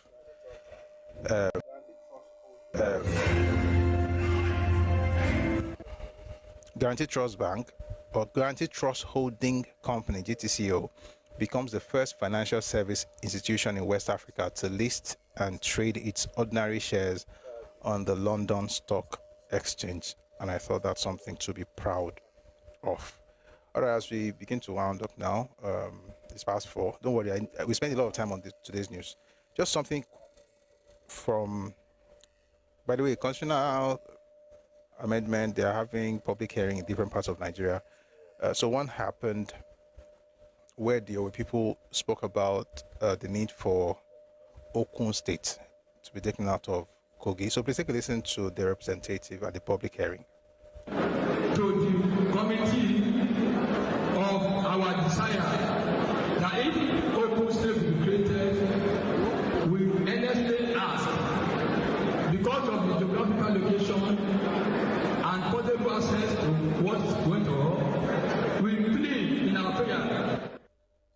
sorry, it's not too clear. Essentially, they want to have open state, and I hope that works out. All right. Having said that, I'm going to go back to what we started with. What's my view on staycation? We'll talk about that at night, sir. Or sir, night. Anyway, I want to play something about the person that Peter Obi said was being incarcerated because he used some bad words, just insulting somebody. That's why the government is against him. So please take a listen to this gentleman who is just vulgar, according to Peter Obi. He doesn't listen to such foolish prayers. Never. Chief Obasanjo spoke when the national president of the Pentecostal Federation of Nigeria, Reverend Felix Omobude, is always Yoruba people. Always Yoruba. Pentecostal, the head of Pentecostal, head of Anglican, head of Catholic. Houses are killing us. Yorubas on one side sucking our blood because we can't reason properly. Myself included. I don't exclude anybody in this. I don't exclude anyone. If you are attending a Yoruba church, you should be ashamed of yourself. Anybody attending a Pentecostal church with a Yoruba pastor is an idiot, a complete fool, an imbecile. I have no time for them. They are worse than Boko Haram. They are very, very foolish. If your pastor is Yoruba, you are not fit to be a human being. Obasanjo, who stole your money, killed your children, is asking for prayer so that Nigeria will be one. Headed by Yoruba people, building universities with private jets, and we're still running around, claiming that Jesus is listening to us. We are deceiving ourselves. Former Lagos airports to be on flames. Boost the perimeter fence. Go and burn down Lagos. Anybody, if you have double barrel, if you have pistol, anything you have, give it to them, let them go and kill them, penetrate the airport and set Motoram Hamad Airport on fire. Set it ablaze right now. Then the world will listen. You are dealing with animals. Fulani Janjaweed, they are animals. They do not reason. They do not reason. You don't know them. You don't know them. I mean, are they not killing people? The caller on the line, can you hear me? Yes, please. Good evening to you. Yes, go ahead. Well, my name is Sideberugo, calling from Lagos. What is happening where you are? We was at Oshogapapa Expressway. They was shooting us there. It's 5 people that they killed this evening. How many policemen died? I don't want to hear they kill us, they kill us. How many did you kill? How many police or army did you kill? How many? They have burned the Lafa police station. They have burned it down. They burned the Select police station. They burned the Urile police station down. Everything is down now as I'm speaking. Thank you very much. That is, since if you go to my page, you will see a flag there. Nigerian flag stained with blood. So the flag that people should be carrying should no longer be green, white, green, but green, white, and red. The canvassing for a political solution to the case of Nnamdi Kanu. For every one of them. I mean, why is it being held? It doesn't make sense to me. Would it be canvassing for a political solution to the case of Nnamdi Kanu? For every one of them. I mean, why is it being held? It doesn't make sense to me. Some people say because he used vulgar words and everything. Is there anything wrong? I've not seen it. You listen to them? If he has done anything wrong, he hasn't seen it. Some people need eye drop.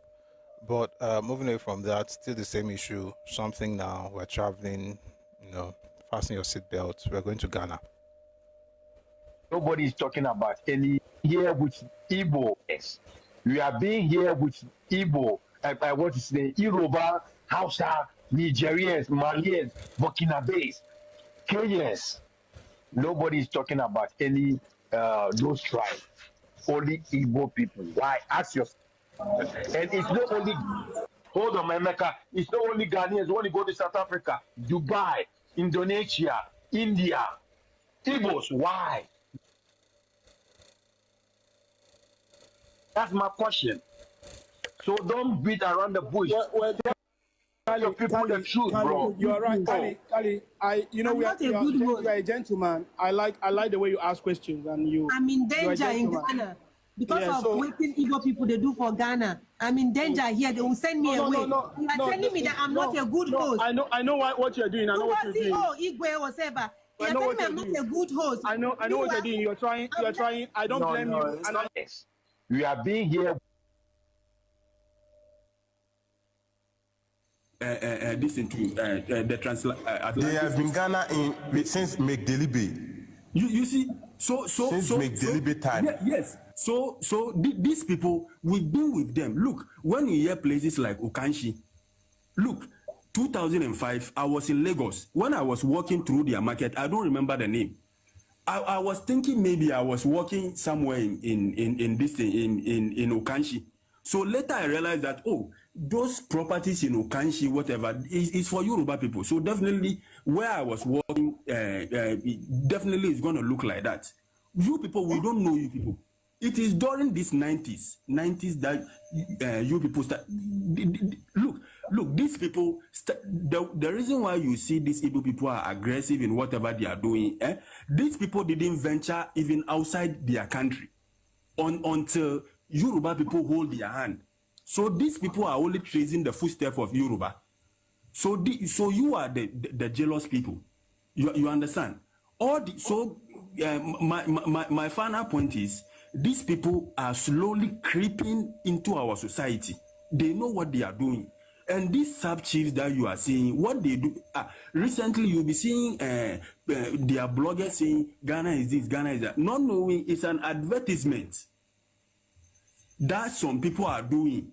Then they will be bringing innocent people. They are trying to create a fallacy that Ghana is this, Ghana is that. We are thinking they are praising us. And most of these bloggers, they are, how they call it, they are Igbo people.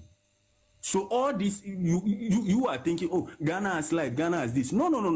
They are like travel agents.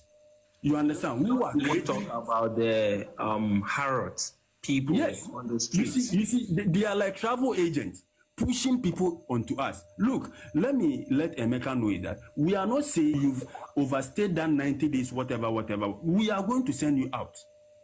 We are going to make sure people are being documented. We know who you are, wherever you are. If you are running a business, look, in Ghana here, a foreigner cannot engage in wholesale. That is our law. Before you come into our country, when they stamp your passports, you see all those instructions there. You can't engage in an wholesale. Like the way these Yoruba are doing in Okanshi, whatever. Alaja will be in a shop. She has the things there. And people will be picking and then going hawking, selling. They bring her the money. Yoruba have been respecting, and Hausa people, they've been respecting these laws since. You understand? But you people don't do that. Look, when you come to Seka, an Igbo man will pass back. He will tell him this shop is too big. Divide the 12 by 12 shop. I'll even add money for you. Just divide it for me. You understand? So they started. We don't know that small shops spaces. These people started introducing those things to landlord. They pass back, they give. So you will be there and they tell you that they are going to divide your shop. You understand? Yeah. So these people, let me tell you. Look, the red in our flag means the blood and toil of our forefathers. And this thing happening, people are thinking, if this man does something, whatever. This man has made us realize that these people are not innocent and they are coming with certain intentions, which in the near future, our children and great-grandchildren, they are going to curse us as Ghanaians. Because they won't understand why we allow these people. Because we'll be telling them, these people are not Ghanaians. But you see how Emeka will be dressing, telling us Ghana is having, how they call it, somewhere in Gambia, we're having Ghana town, whatever. Look, even in Ghana here, everyone that knows... Well, can I explain the Ghana town? I'm coming. I'll just drop. Look, if anyone that knows Accra New Town knows that place is called Lagos Town. And that place was created by you. That place was created by you. I'm from Lagos. I'm from Lagos Town. That's New Town. Oh, okay, That's okay. Newtown. Yeah. Okay, Kali, because I'm a Newtown person too. I'm from Newtown. You understand? Which part of Newtown? Which part of Newtown? Oh, college. Okay, Mr. From opposite Ghana commercial. We are not here for you guys to do introduction. Yeah, you see, so sorry, Adia. So Accra Newtown is called Lagos. Now, anyone that knows that place, the oldies are all called that place Lagos Town. You understand? Why? Because it's the Yoruba people. There is families there called the Brahma family. You understand? They have property all over Accra. You understand? Even as I'm talking to you, when you go to our general post office in Accra, it is their land.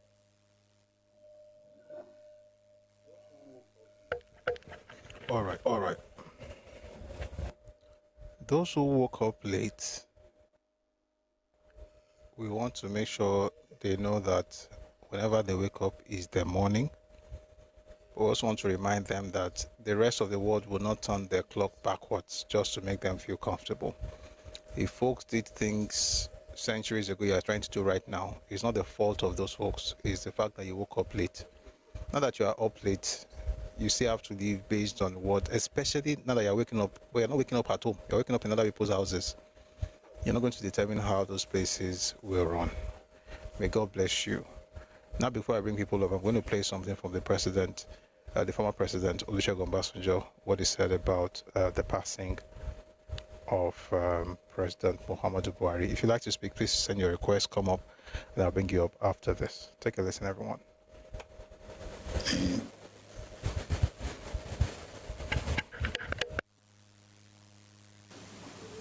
About Muhammadu is that he tried his best.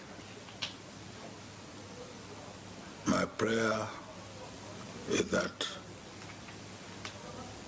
God will forgive him of his inadequacies and accept him into his kingdom.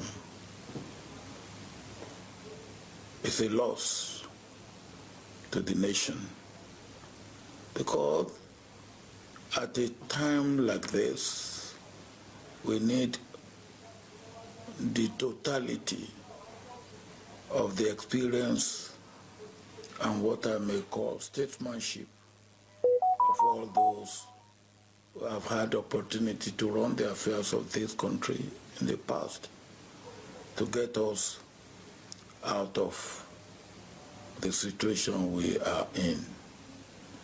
He will be sorely missed, and may his soul rest in perfect peace.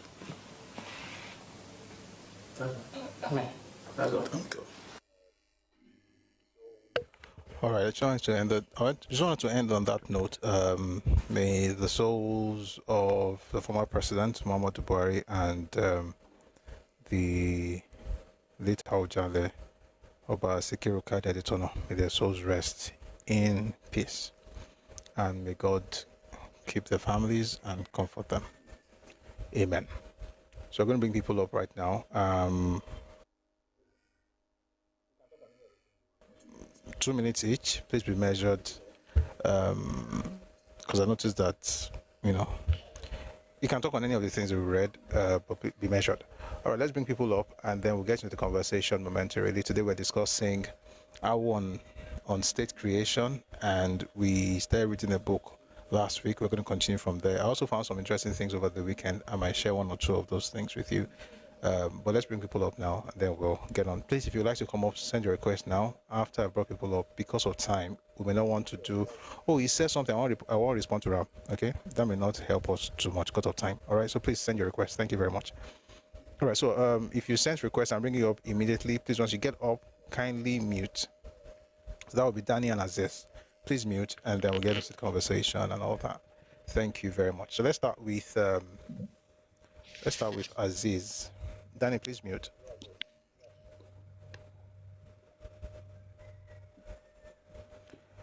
Hello, Aziz. Good afternoon.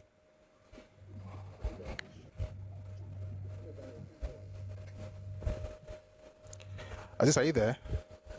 Okay. Hello, Danny. Please go on.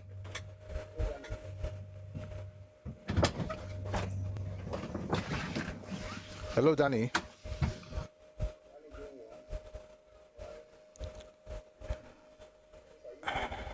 Danny going once, twice.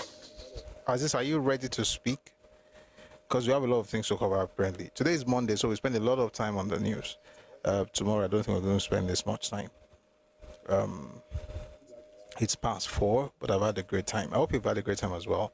And please like the live, share the live. We're about to move to the next part of the session. I'm just going to try once more to see if any of these wonderful guests want to speak. So, Danny, are you ready to say anything? Aziz? All right. So once that word speaks, we're just going to move on to the next section of today's session. All right, that word. Good afternoon. Good afternoon, Prof. Good afternoon, Yes, everyone, the listeners, contributors, and everyone. May the soul of the departed rest in peace. That's to our father, the late Aujale, and also to the former President Muhammadu Buhari. Over the weekend, when these incidents happen, I see some people jubilating, and I wonder how they are taught and how they are brought up for you to mock the dead. And well, we all know the demographic these people come from, and we all know the movement that does this. And this is well, I won't say it's getting out of hand. It's already out of hand, because it's like some people, I don't know the way they reason. I don't want to say their brain is not working, because somebody died. You were meant to probably, even if you don't have anything positive to say, just move on. It's not a must to wish the dead a good transition to the upper above. Just move on. And a lot of them keep on saying things that does not make sense. And for Peter Obi condemning Nnamdi, it will never happen. This is not Prof. You and I know that we know them. They would never condemn their own, but they somehow find a way to convince some people to condemn their own, which is utterly ridiculous to me, because I don't. We have both our politicians being shady, and you ask me to condemn my own. Why you can't condemn your own? Which I now agree to it. It's absurd, and it doesn't make sense. And along the line, I was listening to a particular video of Professor Sophie Oluwole, which I've been telling people about the intentionality and the descriptive ways of the Yoruba language, when she breaks down what how the television was being seen at maybe different culture. And it now came to mind that even the Yoruba description of the Yoruba word for, or phrase, let's say word for television, is even best suited the equipment than the English word, which she break down. And this is what I've been saying to people.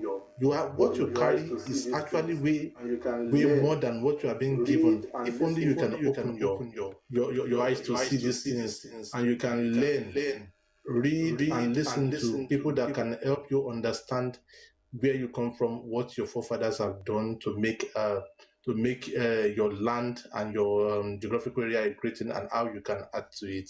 So thanks, Prof. I'm in class today, so let's move on. Thank you.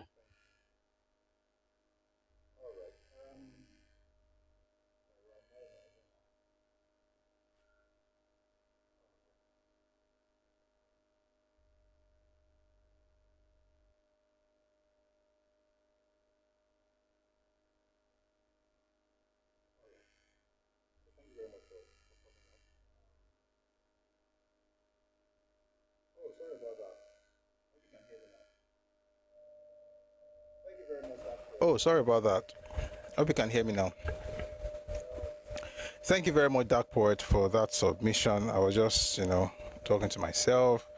about what you said, Ramo Mawuran, audiovisual. Fantastic stuff. All right, so we're going to move to today's topic. I'm going to drop everyone now so we can get to the topic for today. Thank you very much for coming up. I really appreciate your presence and your contributions. Thank you, sirs. Okay, so, and I think that, okay, Panther wants to come up. Okay. Oh boy, I'm breaking my rules. 2 minutes, please. Panther, please go on. Oh, can you guys hear me? Yes. Oh, okay. Good afternoon to you. Good afternoon. To you, and good morning, good evening, depending on where our listeners are listening from. I'll just be quick with it. The death of Awija was really hot by it, and hopefully, like the new successor comes in and upholds the value of the Yoruba custom and tradition. May so rest in peace, and it's quite painful to see that too. What I want to say, I think the new custodians of Yoruba culture, from the Oni to the new Alafi, they have like greater responsibility now.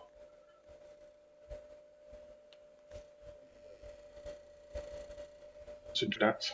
Thank you very much. Thank you very much for that submission. I really appreciate it. I think the other person has gone down, but thank you very much, Panther. All right. It's a beautiful day. All right, a beautiful day. Let's get to the next section. So last week we began, on Friday, we began a new series. By the way, videos from Thursday are on TikTok now, but it'll be on YouTube later tonight. And then we're going to get some shorts out for TikTok and Twitter later tonight as well. But yeah, we have some interesting things coming up. Again, please interact with, engage the videos on TikTok, on YouTube, Facebook, Twitter. Just enjoy X, like they call it, formerly known as Twitter. Enjoy the videos, share, and comment. And if you have any questions, please feel free to ask. And if you have something to add, feel free to add as well. Okay. Someone said they did the same thing in 1966. My parents were in Zaria. We saw them. Yeah.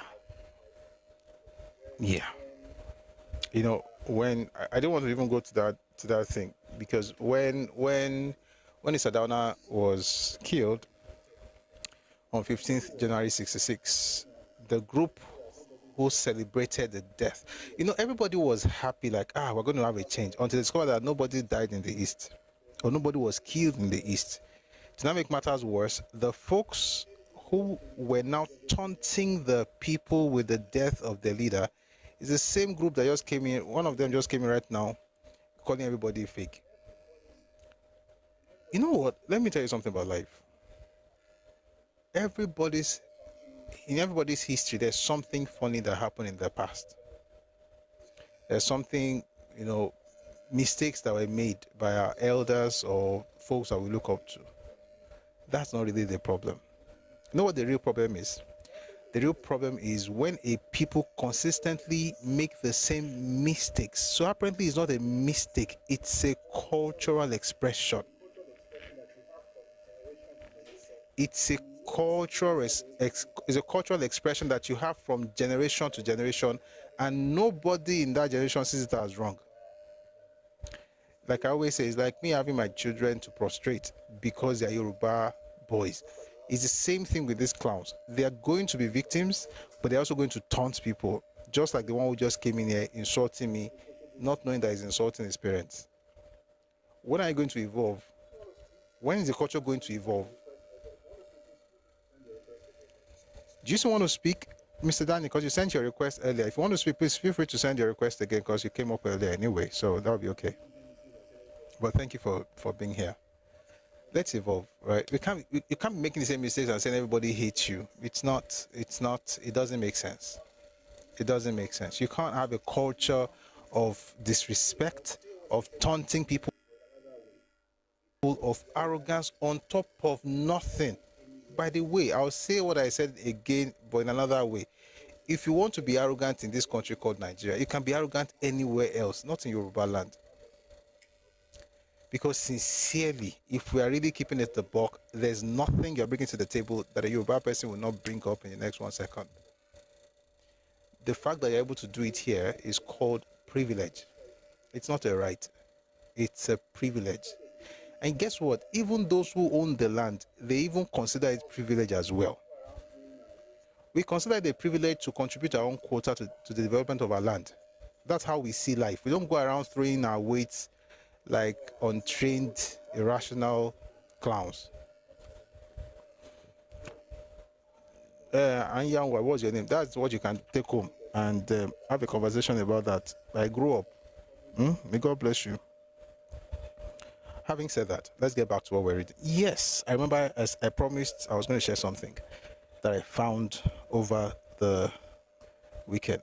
So I have a couple of books I'm trying to read, and let me just announce that next week, Wednesday, I may not come live next week and fortnight, like 2 Wednesdays in a row. I may not come live, come on a live session because I have some parent duties to do. 2 of my boys, I have to be, so I'm just saying it now.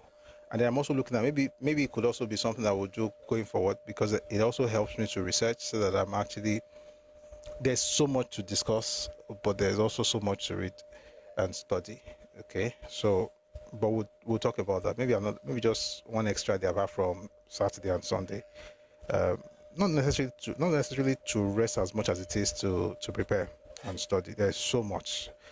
I was just looking at my library today. I have more, not more books. I have a lot of books I haven't read, and I think it's important to also take advantage of those books, so we can gain knowledge together. So when I read it, we'll share the knowledge, okay? But not this week, but from next week, Wednesdays, I may not come live because I have to do some parental duties, and then much later it might also be a good opportunity to take out time to study. But there's something I found I felt I should read. I think it's page 229.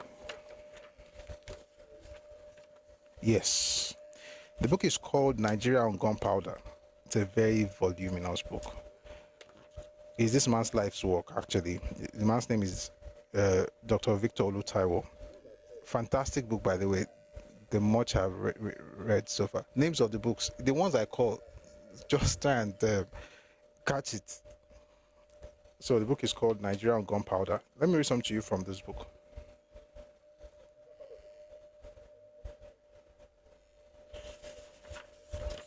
It's not part of today's topic, but it's an information that I think is going to help our understanding of Nigeria's history. So the federal government made a decree passing the constitution into law with effect from the 1st of October 1979. Thus, on the 21st of September 1978, the head of state announced the lifting of the ban on political activities, which had been embargoed since January 15, 1966. This is what Olusegun Obasanjo did at the time, but we're not talking about Obasanjo. Stay with me, please. And please share the live, like the live. You're going to have a fantastic session. We're going to have a fantastic session today. We're discussing Awo on state creation. But something happened in 78, 79 with regards to political party formation that I felt I should share before we get into the topic of today. So he says again, let me start again from the beginning. The federal government made a decree passing the constitution into law with effect from the 1st of October 1979. Thus, on the 21st of September 1978, the head of state announced the lifting of the ban on political activities, which had been embargoed since January 15, 1966, by who? Iransi. Within 24 hours of the lifting of the ban on politics, Obafemi Awolowo, on the 22nd of September 1978, announced the birth of his party, the Unity Party of Nigeria, and simultaneously the 4 cardinal programs of the party were spelled out. These: number 1, free education for all at all levels with effect from 1st October 1979. Number 2, integrated rural development, which is aimed at boosting food production and feeding the 60 million hungry citizens of the country. Number 3, the provision of free health facilities for all citizens of Nigeria. Number 4, full and gainful employment for all. The United Party of Nigeria, UPN, having set the pace, was followed with the formation of the Nigerian People's Party, NPP, later on the same day.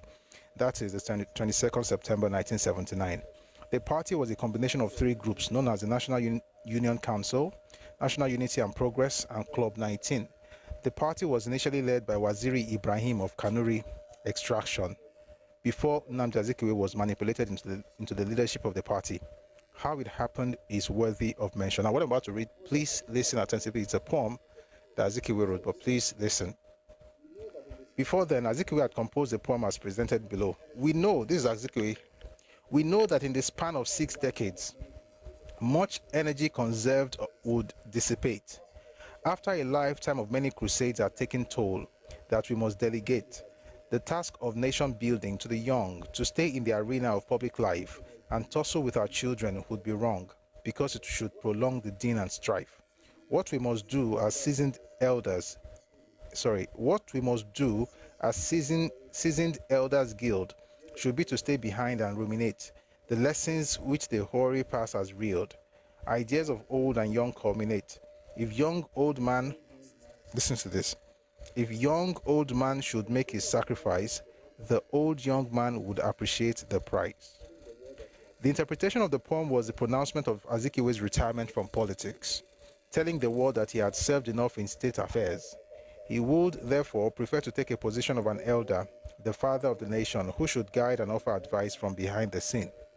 It was therefore in his honorable position that he counseled his long-time political compare, the young old man, Obafemi Awolowo, to retire as he had. Guys, Emma Wuro, in fact, let me explain. Zeke wrote a poem saying that, oh, it's been such a long time, they've been at this for about 6 decades, it's time to retire. This was in 78. Zeke at this point will be 74 years old, right? Zeke was born in 1904. So he said that the young old man should make the sacrifice, and then the old young man would appreciate the price. He would be the old young man, and then Awo will be the young old man. So he's essentially telling Awo to also retire, so that they will not be in politics again. They'll just be dealing with young, they'll just be like statesmen. However, it wasn't a surprise that immediately the young old man, Awo, immediately Awolowo announced the formation of his party. The old young man, Azikiwe, succumbed to the persuasion of his erstwhile followers, now in the newly formed NPP, who urged him to join the race again. And so, in a moment, the old young man had reneged and reconverted his retirement to active service. Azikiwe's acrobatics were no doubt in play again. He was therefore manipulated into taking over party's leadership, while Waziri Ibrahim left in anger to form another party he christened the Great Nigerian People's Party, GNPP. And before the 18th of December 1978 deadline for filing party registration papers with the electoral body known as the Federal Electoral Commission, the FEDECO, about 53 parties had been founded. However, only 35 parties succeeded in obtaining forms, out of which only 19 submitted their completed forms before the deadline. But in all, the FEDECO's announcement of the 22nd December 1978, only 5 parties satisfied all the conditions prescribed by the Constitution. These successfully and thus registered parties were: number 1, United Party of Nigeria, led by Obafemi Awolowo; National Party of Nigeria, led by Shehu Shagari; Nigerian People's Party, led by Nnamdi Azikiwe; Great Nigerian People's Party, led by Waziri Ibrahim; and People's Redemption Party, led by Aminu Kano. I just want to read that part. And what I found funny here is this: the structure, the understanding of politics in the East is competition. Like, and it's not just politics, it's life. The understanding of life in the East is competition. So even if you say you're going to retire, as soon as you hear that somebody is going to run, you are going to have to throw your hat in the ring, because who are you if you're not competing? Why are you alive? You must compete, even when it's not really necessary. By the way, his competition did not do anything for anybody but perhaps himself. All right, back to the real topic of today, Awo on state creation. We'll be reading the book, well, we'll start reading the book on Friday, Thoughts on the Nigerian Constitution by Obafemi Awolowo. and we're trying to understand his own idea of federalism and regionalism. And I've said this several times, that as far as Nigeria is concerned, the person who actually championed federalism and was consistent with it in Nigeria's history is Chief Obafemi Awolowo. Papa's idea of federalism, one second. Papa's idea of federalism is different from others, but he was actually the one who not only espoused it, but was consistent with it. Others vacillated a lot, e.g. Azikiwe. And by the way, from what you just read right now, you discover a person who, two things. Number one, is indecisive. Even if he says something today, it might change tomorrow. Number two, you also see a person who is led by people, which is what you discover the day we decide to study Zikism, which is an interesting movement that is very, very, very, very, very, very similar to the obedient movement, where the tail essentially wags the dog. We're going to get to that much later. But last week we talked about, we looked at two books, Thoughts on the Nigerian Constitution and also Awo, the autobiography of Chief Obafemi Awolowo, both of course written by Papa himself. And just to do a little recap, last week we learned that there were 5 ways that people understood the concept of federalism and regionalism. Number one is that it should be based on linguistic or ethnic. The basis should be linguistic or ethnic. Number two, the basis should be partly linguistic and partly geographical. Excuse me. Number three is that it should be provincial state, Igbo state, TV state, Hausa state, and things like that. Provincial means that it's based on the provinces that we had at the time. So, or it could be one province or 2 provinces put together, like in the Midwest, where you have the Benin province and the Delta provinces and Delta province. So both are put together. Number 3 is provincial. Number 4 is related to principal agricultural occupations of the people. That is to say that adjoining areas where the main agricultural products are identical should be grouped together to form, say, a cocoa state, kola nut state, or cassava state. For me, I think that's one of the dumbest ideas, but it came from a great man. And what he said essentially was to have cassava state and kola nut state in the southwest. We're going to talk about that in a bit. And then number 5, the grouping together of all the contiguous minority linguistic units in each of the 3 original regions. So you can have the same thing. You can have something where you group people together like you have in South now. That would be what the Midwest was about. The Midwest was a coming together, so to speak, of minorities in the Western region at the time. But of course, you also had minorities in the Eastern region and minorities in the Northern region. And that could also help in creating new states. And these were the things that we're talking about. Now, remember also that this book was written in 1966.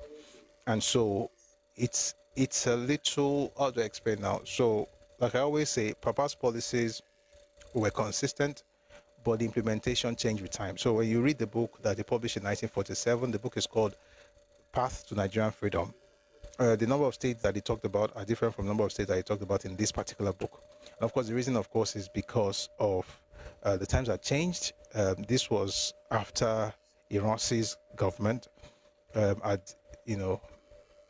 toppled the government in power, which was civilian, and introduced military system. And of course, Gowon was also in power at the time this book was released. So you have all these things in the background that helps you to understand the context of the book that we're reading.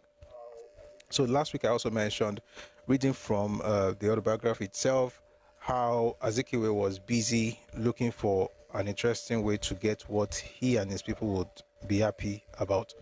By that I mean that, you see, in 1955,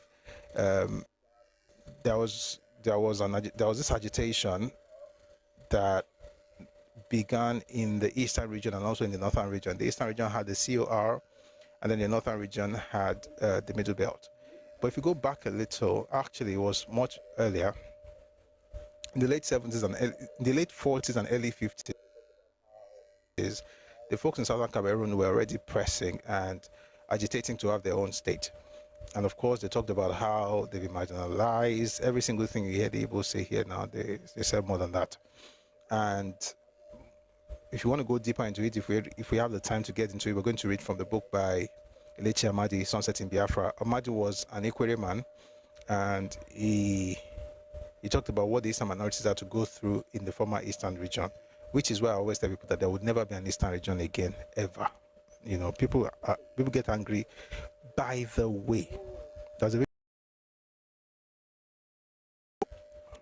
Anyoma. Well, somebody sent me a short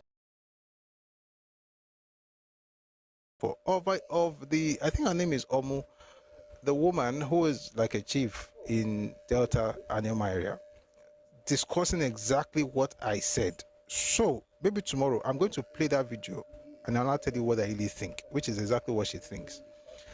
And also play the video of the other king who talks about the fact that they don't want the Southeast involved in this whole Anyoma state creation thing.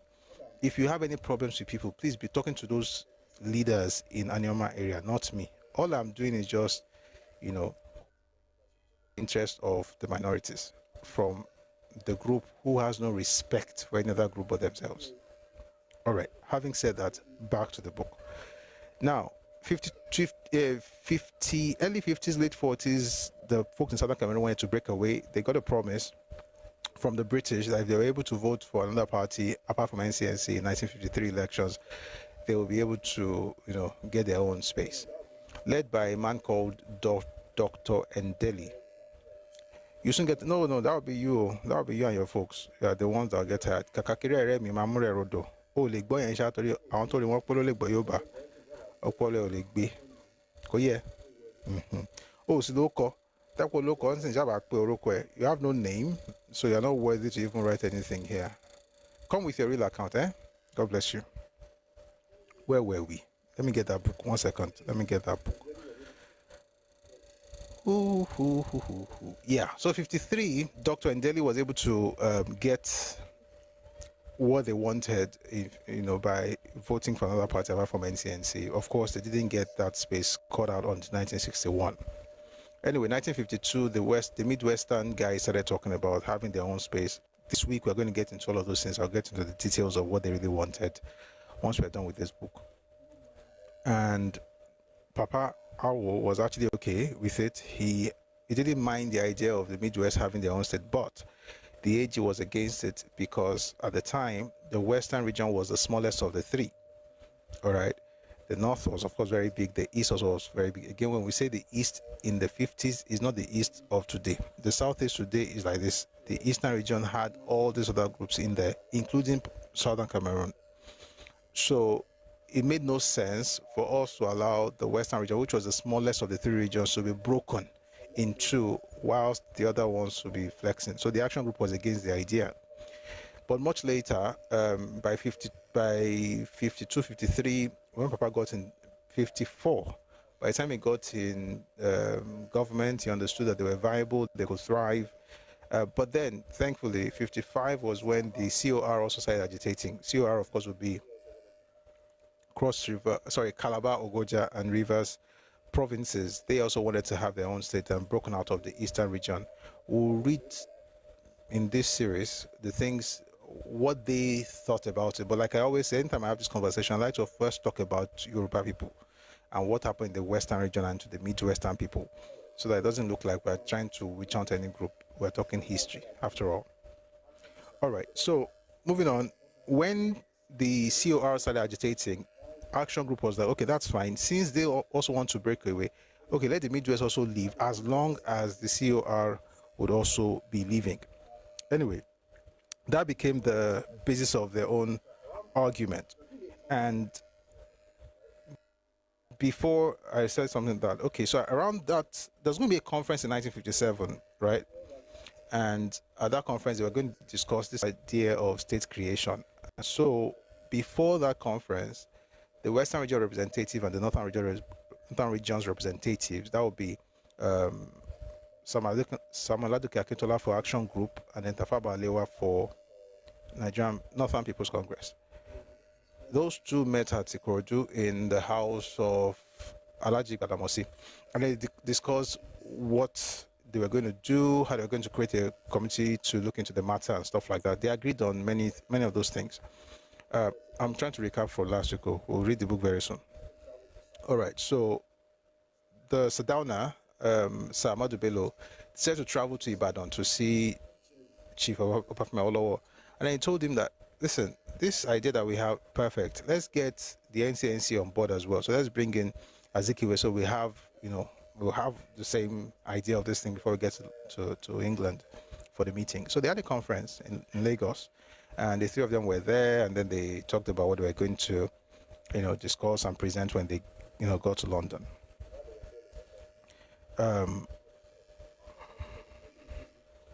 And then while they were there, they said to have a meeting, and this is what they said. The conference agreed that the creation of new states should be based on the following principles. Number one, the wishes of the people of the area should be determined by a plebiscite or referendum. Number two, the creation of the new state should be consistent with the principles of viability. Number three, the component units of the new state should be geographically contiguous. Number four, no ethnic group should be split into new states except with the express wishes of a two-thirds majority of the people in an ethnic group determined by a plebiscite. So this was a fantastic idea they had before they traveled. But when they got to the UK, Azikiwe did exactly what Azikiwe does. Now, 3 years prior to this particular conference, Azikiwe did something very, very interesting. 54. Papa had mooted the idea of a secession clause in Nigerian's constitution, 1954. And I'm telling you, I won't tell you the reason I want to go back just a little bit to mention this thing, because I thought about it like, why did they have to bring in Azikiwe? Then I remember that, listen, in 54, they were in the same London. They had a constitutional conference. Papa wanted secession clause in the Nigerian constitution, just like it was existing in the Soviet Union constitution at the time, where constitutional units could break out at will, secede at will. The North agreed with that idea, but Zik did not agree with the idea, and for some weird reasons, the Oyinbo, the colonial masters, decided to go with Zik. And so maybe that they will all agree on the same thing, but when they got to the UK, something interesting happened. I'm going to read this from Papa. He says, after we all arrived in London, the Sardauna convened a further meeting of the premiers, to which Dr. E.M.L. Endeli, former premier of the Southern Cameroons, was invited for the first time. At some inconvenience to myself, I saw to it that memoranda on the decisions taken at the premiers' meeting in Lagos were prepared, ready for signature at the London meeting, if approved. To the utter astonishment of my colleagues and me, and quite contrary to the agreement reached at the summit meeting in Nigeria, the NPC declared that they would not support any of the decisions taken at the summit meeting. Hold up. The NPC is Northern People's Congress. That's Sardauna. They are saying they would not support any decisions taken at the summit meeting, save the one on the independence of Nigeria in 1959. In other words, all the things we discussed, state creation, all those fantastic things we want to do, we not agree again. The only one we won't agree be say, we'll get independence. If you stop here, you blame the North. But then the question is, why did they not do what they not did? Let's continue. They remarked, who are they? NPC.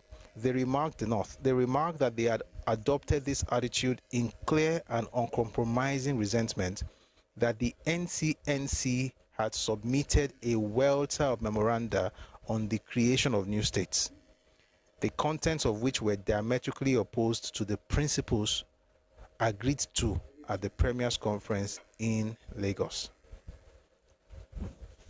So everything they discussed before they left Nigeria, when they got there, they changed everything. This is why I say some people have not really changed. Okay, he changed everything, right? And first, he had two very crazy ideas. Number one was the fact that the East, his own region, should not be broken into parts. Which is why when you read the book by, what's it called? Ken Saro-Wiwa. 1 second.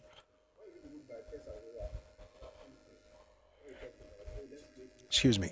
When you read the book by Ken Saro-Wiwa, On a Darkling Plain, where he talked about, let's create new states. That was in 1967, after, Ojukwu had taken over. The reason people treated him with contempt was because of the things that he had done also while he was in power. What he said, earlier was that they were not going to allow the eastern minorities to break out of the eastern region. And this was consistent. It happened in the 50s, happened again in the 60s, several times in the 60s. Now, so he said the East should not be touched. But guess what he said about the West? That the Western region should be broken into 4. Now, keep in mind that the Western region was the smallest of the 3 regions at the time. There was the North, there was the West, and there was the East. The West was the smallest. And yet, Azikiwe says, don't touch the East. I don't care about the North. But you see that West, break them into 4. So he wanted Midwest created. He wanted Lagos State created. He wanted Western State, Central Western State created, which would be Oyo and Ondo provinces, or what we. Then he wanted something called Cassava and Kolanut State, which would be Ijebu and Abeokuta provinces. Now, why that makes no sense is because, number one, I even hate the idea of Cassava and Kolanut. I think it's dumb. Right? I think it's dumb. But that's just my opinion. I think it's dumb. Yeah, because there's cassava in other parts of the country. I don't know. So anyway, you get the point. Now, the crazy part is, why would you want to break the smallest region into 4 and keep your region intact, even though you know that your region is made up of so many other groups apart from your group, and that you are leeching on the. By the way, his own group was leeching. I'll say it again. They were leeching heavily on the ethnic minorities in the Eastern region before and after independence. All right, but that's his own great idea. And it was that action that prompted the North to then withdraw from supporting everything in the memorandum that they had signed before leaving, that they agreed upon before leaving Nigeria. All right.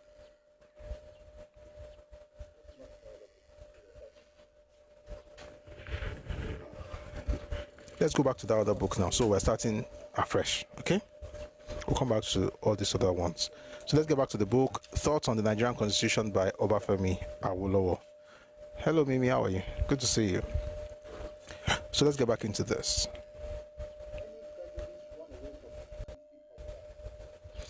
This is Papa. Many federalists run away from the linguistic formula. You know, right, there were 5 formula: linguistic or ethnic, partly linguistic, partly geographic, provincial, principal agricultural products, and then the grouping together of all the contiguous minority linguistic units, like with the Midwest. So let's continue. Many federalists, by the way, even these many federalists, most of them were not really federalists. E.g., Zik. Zik was a Unitarianist who sometimes dabbled into You know what? I want to read something to you from this book. I hope I can quickly find it. I want to read from our Papa's autobiography, then I will now read you from this one. Then you now understand what I'm about to read, because it's very important to provide context.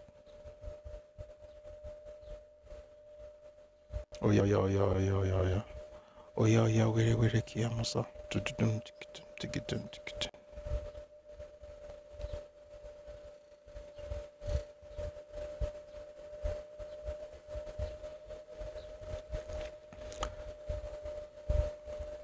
Okay, God is good. I found it. So please take a listen to this interesting understanding of Zik. By the way, let me tell you why I believe these things. Not just because Papa is writing it, because that's enough. By the way, that's enough to believe it. But the reason is very important. 1 second.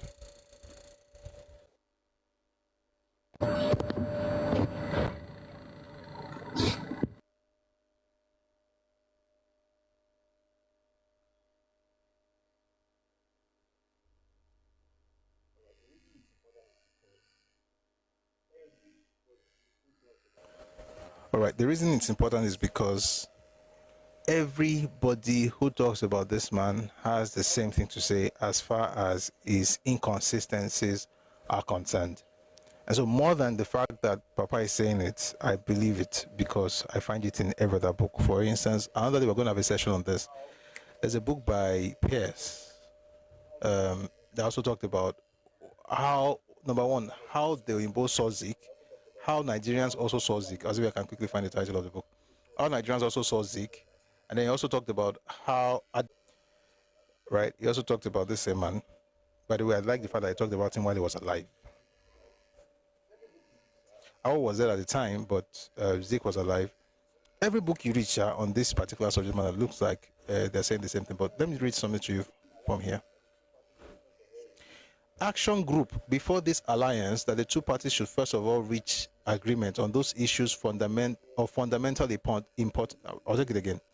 Action group before, it was stipulated by the action group before this alliance that the two parties, that was when they were trying to work with NCNC, the two parties should first of all reach agreement on those issues of fundamental importance which divided them. At our first joint meeting, we took up the question of federalism. It did not take us any time to persuade Dr. Azikiwe. It must be said to his credit that he himself is a believer in federalism. Indeed, he is a believer in many a good cause. The only puzzling thing about Dr. Azikiwe is that more often than not, there is a wide gap between what he believes and what he preaches, and between what he preaches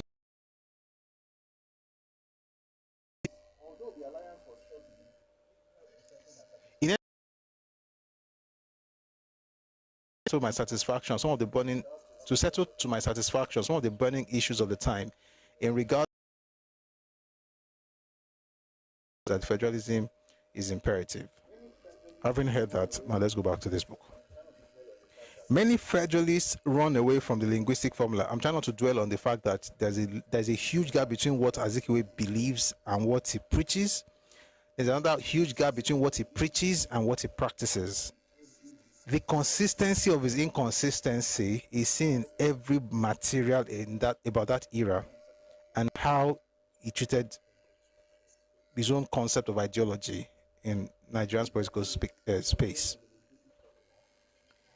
Many federalists run away from the linguistic formula and embrace other formula, partly because of the difficulties which the application of the former involves, and partly because of the opprobrious charges of regionalism and tribalism, which the espousal of this formula earns for them from their opponents. Presently, we will deal with the difficulties which the linguistic principle imports. Don't worry, with all this Turenchi, I'll go explain everything where we read there. Presently, we will deal with the difficulties which the linguistic principle imports. But meanwhile, we would like to dispose of the charges of regionalism and tribalism, which over the years have been persistently leveled at the Federalists. Now, listen. These charges of tribalism and regionalism that some people's fathers leveled against Papa and his people in 1966, from 1950s to 1966 and all of that, is what they still leveled against us today. I just want to tell you, if you're a Yoruba person, they call you a tribalist, own it. Don't even try to explain. Oh, this is what it means. Don't mind, don't bother. Just own it. Why? Because the person who is saying it is saying something different from his own definition of tribalism and bigotry. Tribalism and regionalism is bigotry. He knows that he's gaslighting you. The question is if you're going to allow him. He knows he's lying. He knows it's worse than anything he's even describing. So let me read to you what Papa called tribalism. As derogatory epithets, regionalism and tribalism mean, in our own understanding, number one, morbid adherence or loyalty to one's region or tribe to the exclusion, prejudice, and detriment of other regions or tribes. Number two, discriminatory practices designed to favor one's region or tribe at the expense of or to the prejudice or detriment of the other regions or tribes. Number three, inciting one's region or tribe against the other regions or tribes. And number four, exploiting one's popularity or standing in one's region or tribe for unworthy ends. Please, who is Papa? Oh, sorry, maybe you're joining us for the first time. Chief Papa from all I don't have to apologize. I call him Papa, so sorry if you're just joining us. I'm talking about Awu. Where was I? If you don't know, people have asked me that question, even in real life. I don't know. That's what I call him. In these senses, regionalism and tribalism are evil and are inimical to the unity and overall interests of Nigeria. In these senses, we condemn and denounce them without reservation. Those who practice or encourage these evils should be given ruthless combat wherever they are found, and those who intend to embark on them should be loudly and openly inveighed against before their enterprise ever gets underway. let me quickly say something before I keep reading. The idea of morbid adherence or loyalty to one's region or tribe to the exclusion of other people and to the detriment of other regions or tribes in Nigeria. Where does that thing happen?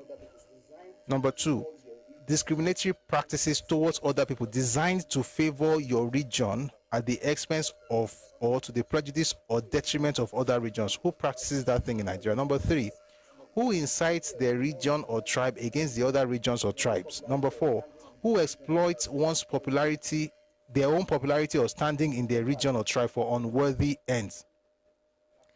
The number five, who accuses others of in Nigeria of tribalism? I'll tell you something. The person who has all this for is the person who does number five. The answer is whatever you say it is. In this, okay, I already said, so Baba said, in these senses, regionalism and tribalism are evil. After all this has been said, there's an unfortunate habit on the part of practically all the protagonists of unitary constitution for Nigeria. Who were the protagonists of unitary constitution for Nigeria? Eastern people, specifically Igbos. By the way, they are still the ones who want unitary system. Have you heard anybody in the last 1, 2, 3 years talking about strongmen, talking about removing constitutional kini, talking about military intervention, usually from the East? The idea of unitary, all of us are together. The need for somebody to force all of us together is stronger there, and I'll tell you why. You know, last week we had a session on Oduduwa and stuff, and I remember saying to us that, listen, what they are talking about, it's not like it's a bad idea. Unitary system is not necessarily a bad idea. I'll tell you what I mean. So what Oduduwa did in the 11th century was a form of unitary system, but here's the difference. He was doing it in the midst of a people with the same identity, the same value system, the same ideology. And so it made sense because we needed to move to the next level where, okay, see, in order to take advantage of the next level economically, for instance, if you're going to have an army, most likely you're going to have a centralized system, right? And so all of those things that he did back then, but he had the advantage of working with a people who had the identity set for thousands of years before he did what he did. The mistake of the Igbo idea of unitary system is that you are not trying to do it amongst your ethnic group. You are trying to do it in a nation of several languages and several ethnic groups. Shoot. Sorry, guys. I have to charge the other device. Sorry.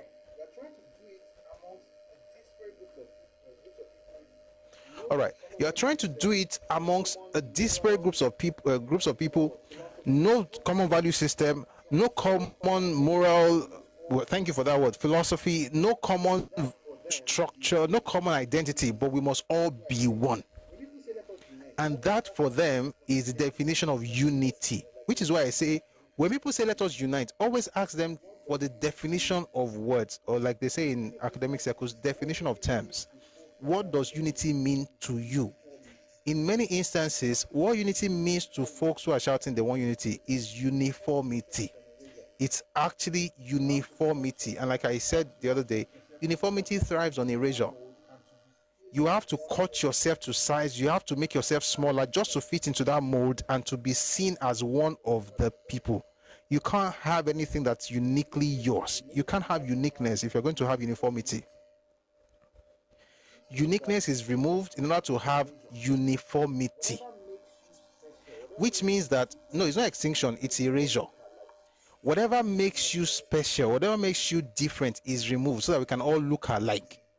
The same haircut, the same looks, the same thinking.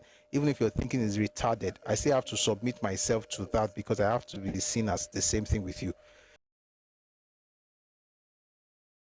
I'll be tribalist or tribalistic. No, I have to come to your level because you are too low on the scale. So I have to sacrifice who I am to fit into your narrative. That's the concept of most people's unity. That's not unity. Guys, please let's power tap on TikTok. I see the amber alert again, please. If you're on TikTok, please just power tap means you like the live, so you repeatedly tap on the screen. Like somebody said earlier on my nose. But you get the point. Please just tap on the screen repeatedly. That's where you're power tapping. Right? So that's the idea of unitary system. Now, it would work 1,000 years ago amongst the people with a common identity.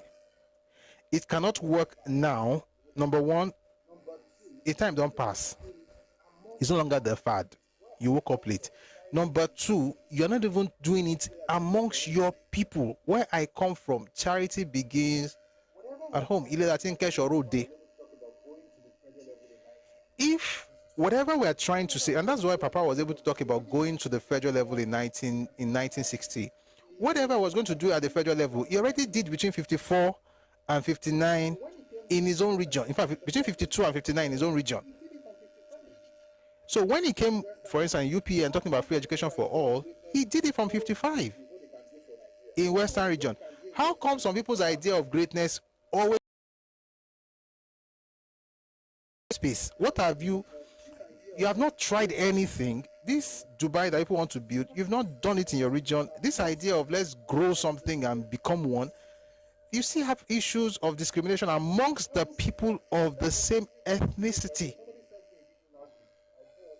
You haven't fixed that, but it's that ethnicity that still, by the way, somebody sent me a video last week. I didn't want to play it because I just felt like, oh God, in 2025, where people are denied, the woman was denied of a place in her husband's house after the man died. Those who do, I mean, people do it everywhere, but I see some cultures are notorious for that. So people whose cultures allow for that, people who don't have a sense of identity as a people who still have, it's like saying that there is a original, like an Aryan mentality, not Aryan race. Aryan race, essentially, this is the superior group. So amongst Africans, there's a superior group. Within that superior group, there are different levels. Some are superior than the other, like George Orwell. All animals are equal, but some are more equal than the other. So within that group, there are the original ethnic identity, and then this.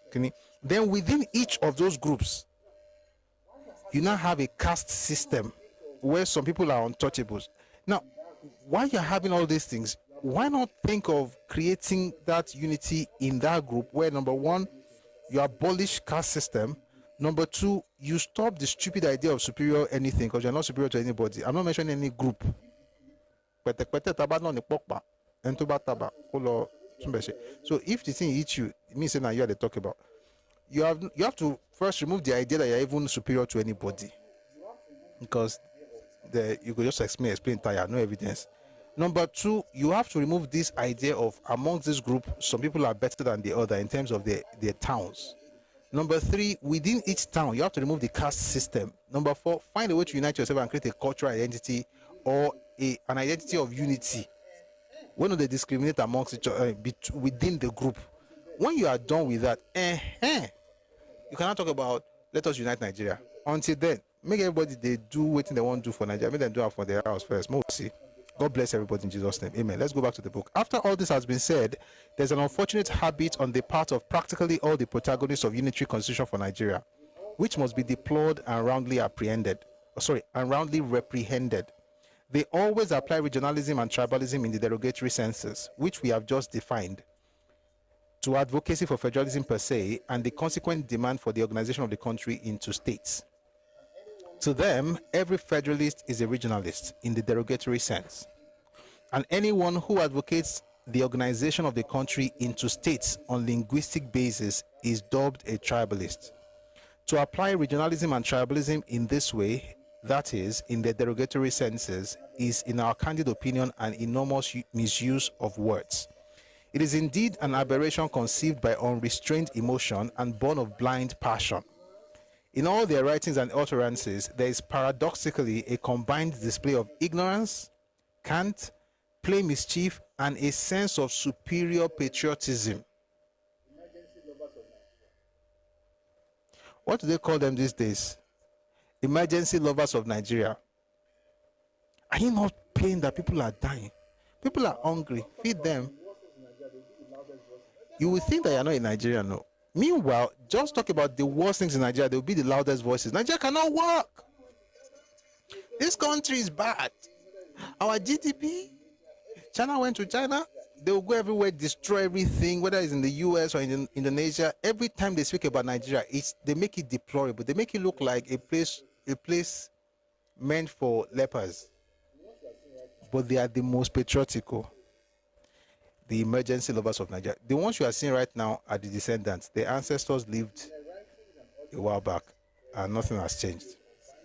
So it says, in their writings and utterances, there is paradoxically a combined display of ignorance, cant, plain mischief, and a sense of superior patriotism on the part of the Unitarians, which in the interest of the fatherland must be kept firmly in check. If federalism means regionalism in derogatory senses, in other words, federalism means that you're a bad person, you don't want any other group, you're a tribalist, you're a bigot. If federalism means regionalism in the derogatory senses, and if the organization of a multilingual country into states on a linguistic basis is tantamount to tribalism in the opprobrious senses, then all the great and immortal leaders, dead or alive, of some of the most advanced countries of the world with federal constitutions and with constituent states organized on linguistic basis must be condemned and denounced as irredeemable regionalists and tribalists in respect of their own countries, and as the odious harbingers and exemplars of regionalism and tribalism for other countries. By this reasoning, George Washington, Vladimir Lenin, Jawaharlal Nehru, Mao Zedong, and Joseph Tito, to name only 5, must bear the permanent stigma of being regionalists and tribalists of the worst order. What is this trying to say? It's saying that if people talk about having states based on ethnicity and linguistics, in other words, Yoruba state, Yoruba people. By the way, what happened this last weekend is not even about Yoruba people, it's about Yoruba people having a say in their own land, how they want to be governed. People have issues with that. But what Papa was saying, this is why I tell people that when you say you are looking for regionalism and federal system, remember that Papa's idea was not just based on geography, it was based on linguistics and ethnicity. And he's saying that those who speak against that idea of having linguistic states, of having a Yoruba state, of having an Igbo state, those who think that if I say that I am a tribalist, they're going to have to say the same thing to George Washington, to Vladimir Lenin, to Jawaharlal Nehru, Mao Zedong. They have to say the same thing to Tito. Everybody is a tribalist. You know why? Because majority of the advanced countries we talk about today are actually structured along linguistic and ethnic lines.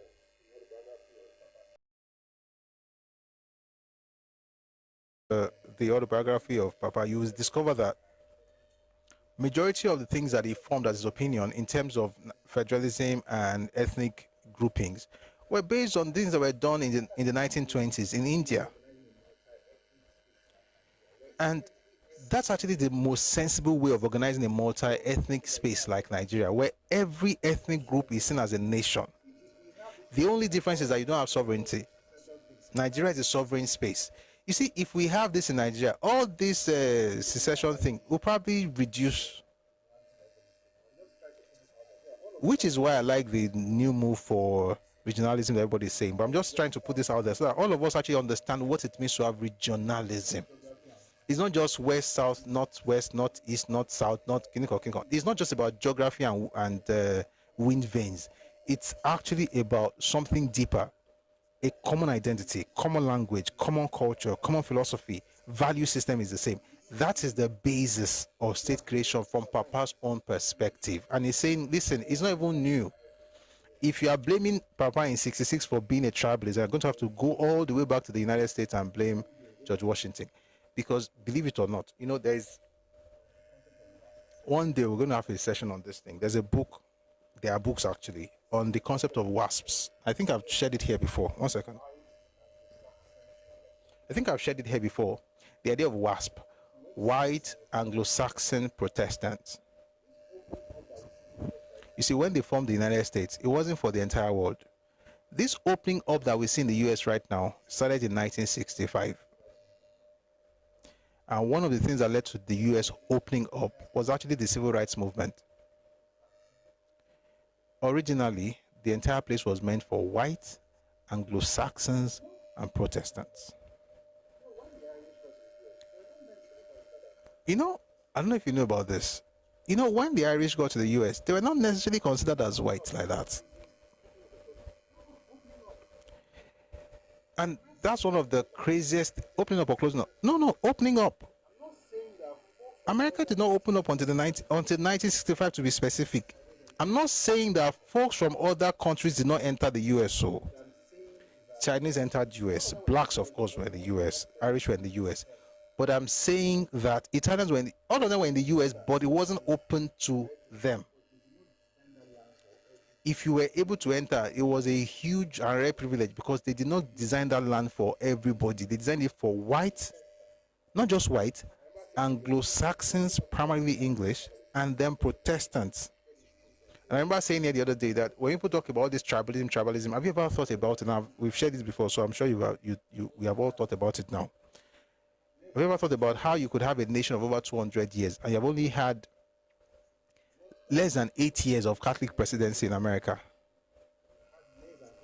Less than 8 years of the over 200 years of American history, you've had less than 8 years of Catholic presidency. Meanwhile, you have conversation with people, they'll be telling you, insane climb. I hate that phrase, because people that usually use it, not everybody do, but most people that use it, they don't know Jack. Senna climb. Then you understand why Catholics have not become president. Then you also understand why people consider the rise of the Irish to becoming the president in the 1960s as fantastic, because a generation before that, before JFK became president, you would see signs, and I've seen documentaries, you see signs, no, how did they write those things? Oh, I think it's no rats, no blacks, no Irish. The Irish, the blacks, the Jews were not considered white. And that's why NAACP, you see a lot of Jews as part of the formation of NAACP. I'm just saying that a lot of us who do these comparisons with Nigeria, America, we're talking about America today. But even America today, we still know exactly who owns the space. It used to be white, Anglo-Saxons, Protestants. After a while, they made it white, mostly white, but Anglo-Saxon maybe not. Protestant mostly. That's why you see that influx of Germans and the Danes, folks from Sweden and Denmark and stuff like that. Eventually they opened it, and then in 65 they opened to the world. The point is that they control that thing because they were creating their own culture based on themselves. I mean, the more you study Americans, you already know why they even left England in the first place. The Pilgrims on Mayflower, they left because of religious, but some people call it religious persecution, religious puritanism. They wanted to have their own space. I'm saying that the people decide how they want to control their spaces, and they will organize themselves in every case based on that. The other day we talked about what happened in Canada, how you have the French Canadians and the English Canadians. What did you see? The ethnicity. Nobody calls them tribalists. Nobody goes to Quebec and say, all of you, why must we speak French? Why must we speak French? English is an international language. Nobody says that nonsense. It's only in Nigeria you hear that Lagos is cosmopolitan, as if now you curse people, say maybe they don't get cosmopolitan area for where they come from. Canada is cosmopolitan. So somebody says the whites run the show. Yes, sir. And if we don't like it, they'll just tell you, you can always go back home. Why? It's their land. It's their land. I mean, it's not fair, but life is not fair. It is what it is. So he says here, so Papa is saying, by the way, again, Papa is Chief Awolowo. Chief Awolowo is saying, if you are claiming that all of us who are talking about regionalism based on ethnicity and linguistics, if you are claiming that we are all tribalists, then you have to also agree that George Washington, Vladimir Lenin, Jawaharlal Nehru, Mao Zedong, and Joseph Tito are all tribalists. And he says they must all bear the permanent stigma of being regionalists and tribalists of the worst order. But it must be generally agreed that anyone who dares to accuse these great and famous men of regionalism and tribalism in the senses in which they are used in Nigeria would instantly expose his sanity to very grave doubts. In other words, in books, journals, newspapers, and on the radio, many otherwise knowledgeable people, Nigerians and non-Nigerians alike, use the word tribe in reference to the Igbo, Yoruba, Hausa, Ibibio, Edo, or Tiv people, for instance. Some Nigerian anthropologists and ethnographers who have a duty to enlighten the public on the matter have themselves, for reasons of partisan or is it tribal politics or allegiance, and in astonishing and shameless betrayal of academic mores, lent their support to this monstrous misuse of the word tribe. Fortunately, one does not need to be an anthropologist or ethnographer to be able to assert categorically and confidently that the Hausas, Yorubas, Igbos, and other linguistic groups in Nigeria are not tribes. There is more than enough of empirical evidence on the point. Remember last week, so we stopped here last week to discuss, different groups in Yoruba land, Yoruba, Ijesha, Ekiti. But we're not going to do that today, at least for now. Who in his senses, in and outside Britain, Canada, India, and the USSR, to confine ourselves to only 4 countries, has ever dared or will ever dare to refer seriously to the English, Scottish, Welsh, French Canadian, English Canadian, Telugu, Bengali, Ukrainian, and Tatar peoples as tribes? Of course, none. Instead, the British and their government speak of the Scottish nation, the Welsh nation, and not of Scottish or Welsh tribe, or of Scottish or Welsh tribalists. What is true of the prevailing usage in Britain in these matters is a fortiori true of the usage in the USSR, Canada, and India. In these latter countries, the linguistic units are specifically referred to in the statutes and official documents as national groups or nationalities. Let me explain what this Turanchi is.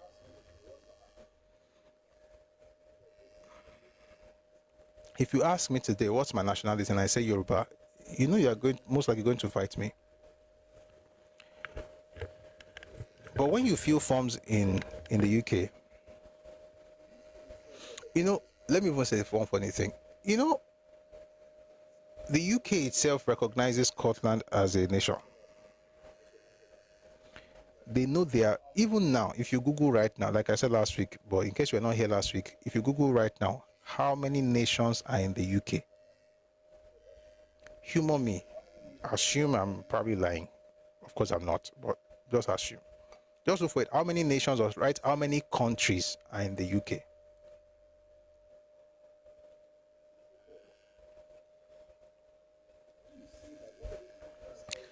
You see 4.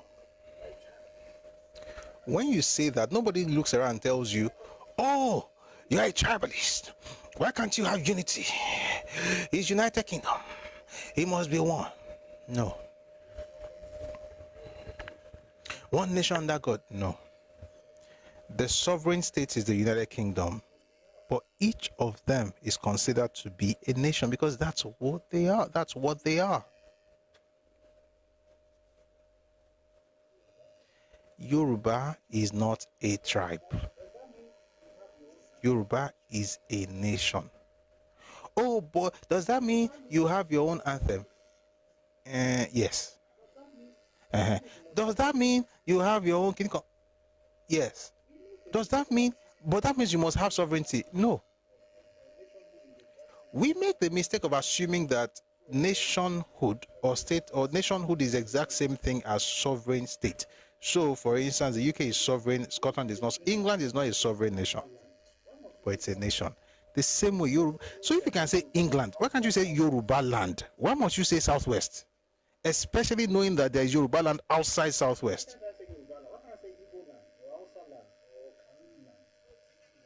Why can't I say Yoruba land? Why can't I say Igbo land or Hausa land or Kanuri land or TV land or Idoma land? Why must I use kola nut and cassava? Do you not see that there's a flow? Like, if you move through, I mean, interestingly, now let me not talk about that person. I want to talk about somebody, but necessary. Interestingly, when you go through our space, there is consistency in the way we see things as Yoruba people. So if you can have England, and like I said last week also, England is England, but within England there are many different dialects and peoples.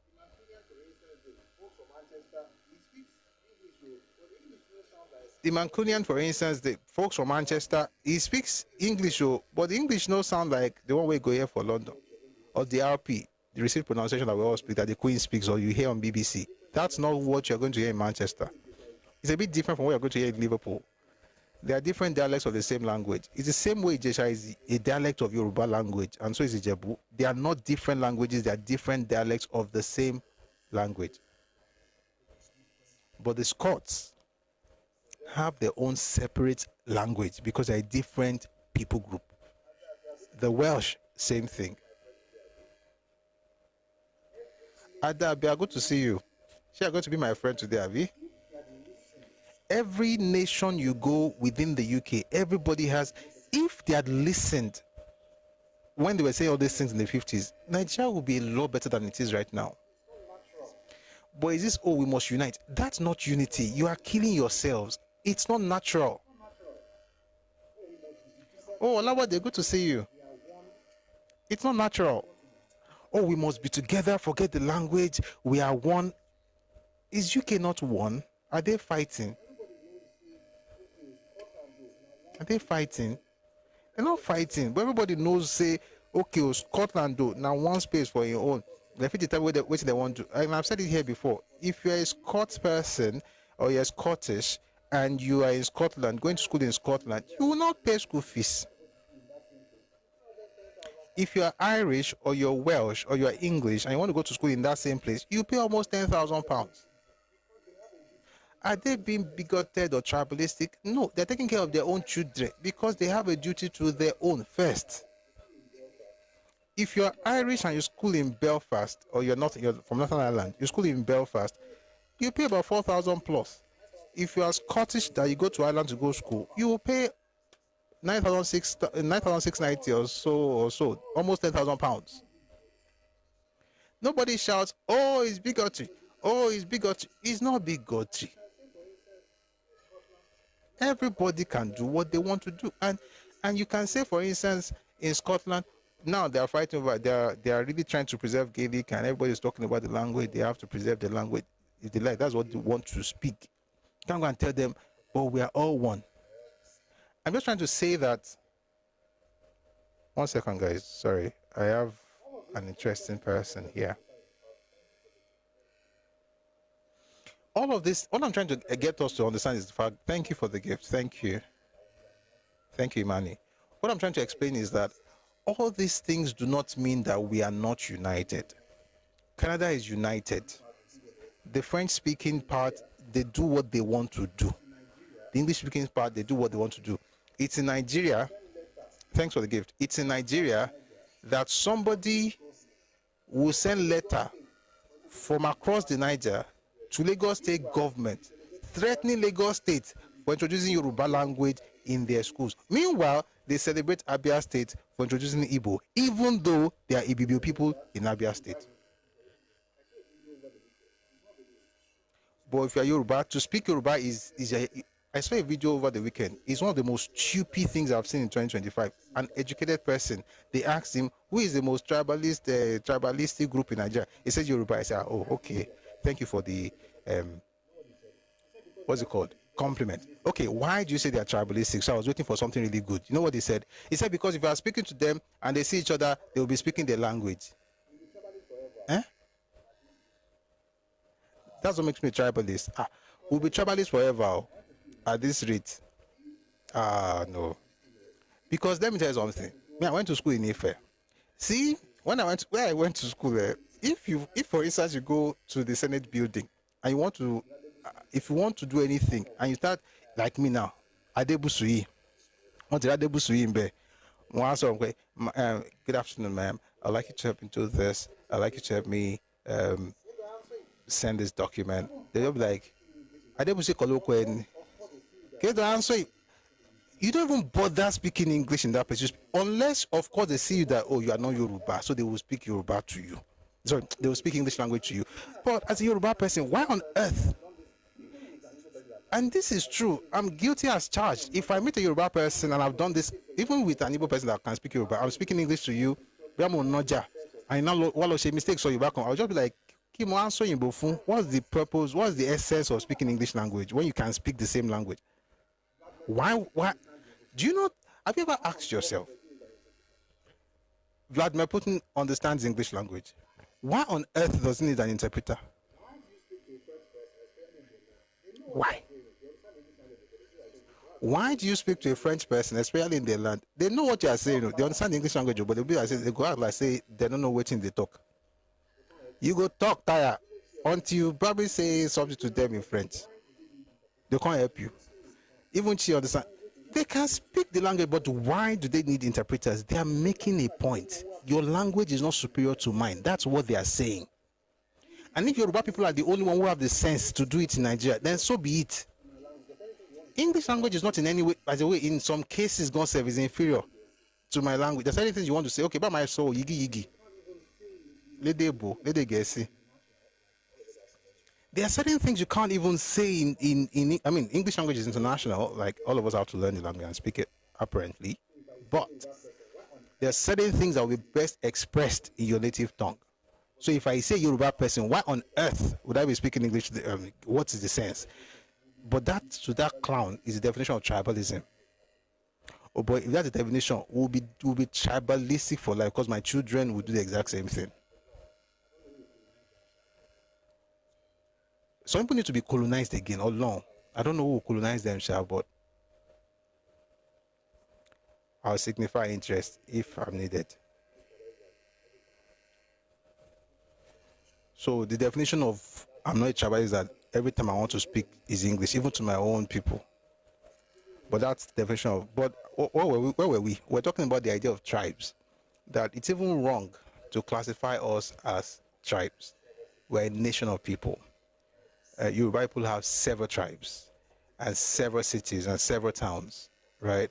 And the concept of city-states, for instance, for us, goes way back. Excuse me.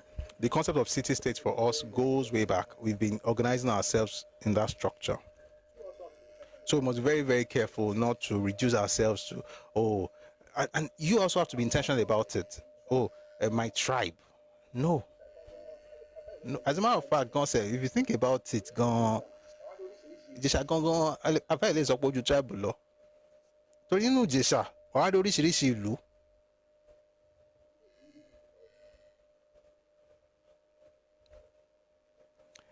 you really think about it. By the way, I'm speaking to Yoruba, but if you think about it as a Yoruba person,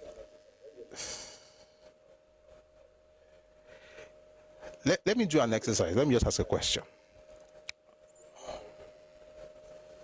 So, the Germanic tribes, for instance, they will never call German a tribe. So, the Germanic tribes.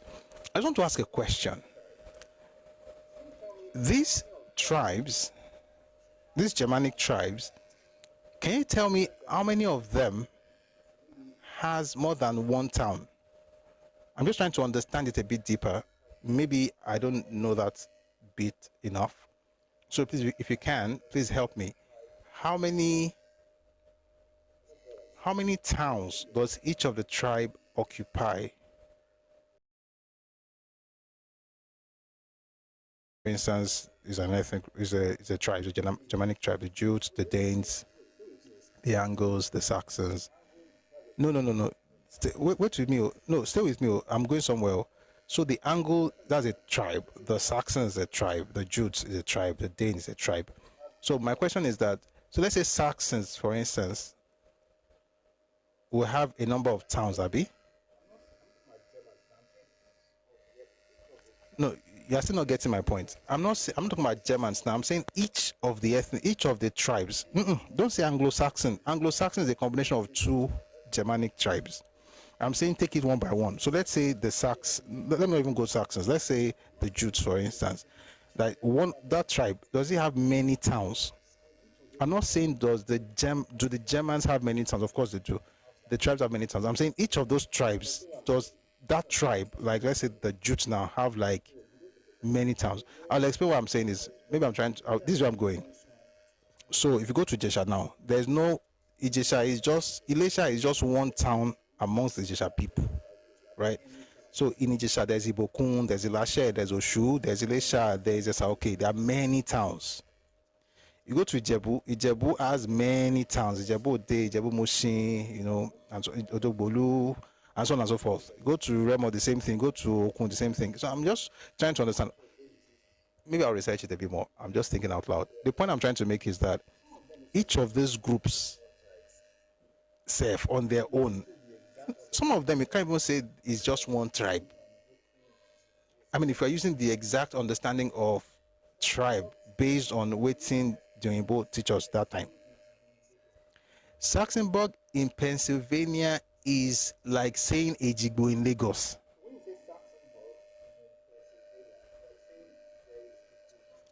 So when you say Saxonburg is in Pennsylvania, it's like saying there is Ikoyi in Lagos, or saying there is New York in the US. So New York is New York. York is in England. So New York is, by the way, it used to be New Amsterdam before the English got it from the Dutch. So New York is just the new version of our town with the England, it would be York, just like New England. So Saxonburg in the US would be like, please, what did you study in school? My brother, what I studied in school has nothing to do with what I'm doing. If I told you, you wouldn't even believe, Seth. Actually, I studied many things because I went to different schools. I studied banking in one, I studied music, I studied business analysis, I studied religion. Yeah. There's Saxony in Switzerland. That's a better example. Thank you. So the Germans, not Gbogbo, not like that. So it's like, okay, let me give an example. So if you're trained as a minister, most likely you're going to have to study like all kinds of things, because I think it's my role model at the time. One day, this was years ago, I was talking about American Constitution, right? And me, I was like, this man studied engineering in school. What thing concern you with this? And then I remember something. Let me just say this in passing. We'll go back to this very soon. I remember something I heard in my final year in school. I was in humanities, right? Most of what, interestingly, I think, I'm going back to the story, but I want to tell you something. How many of you have listened to Steve Jobs, talking about when he dropped out, but he used to drop in for a few more months, and he was studying this and that to do with, is it calligraphy, lettering, something like that? One of the things I discovered is that, and this is why I said it in passing last week, but let me say it again. I'm glad I studied humanities I'm glad I went to the university, because if I had gone to a conservatory, I would have just studied performance and that would be it. What university allows you to do is to take courses outside your major. So I'm taking philosophy classes, I'm taking religion classes, I even took pharmacy. I think they look for there in our school, they call it electives. Sometimes those electives might actually be the path where you go still do last. Back to what I was saying. So if you're trained to be a minister, a pastor or something, I mean, forget all this. Everybody just say, "Oh, they always call it money." No, you have to learn a lot of stuff. You have to know different things so that when you're talking to people, just to be sure, is that an archive? Yes. You have to be able to guide them based on knowledge. You can't just be saying Holy Ghost. You have to know stuff. But I was saying this, my final year in school, I was at a conference. It was for final year students. Former minister under IBB, his name is Akinyele.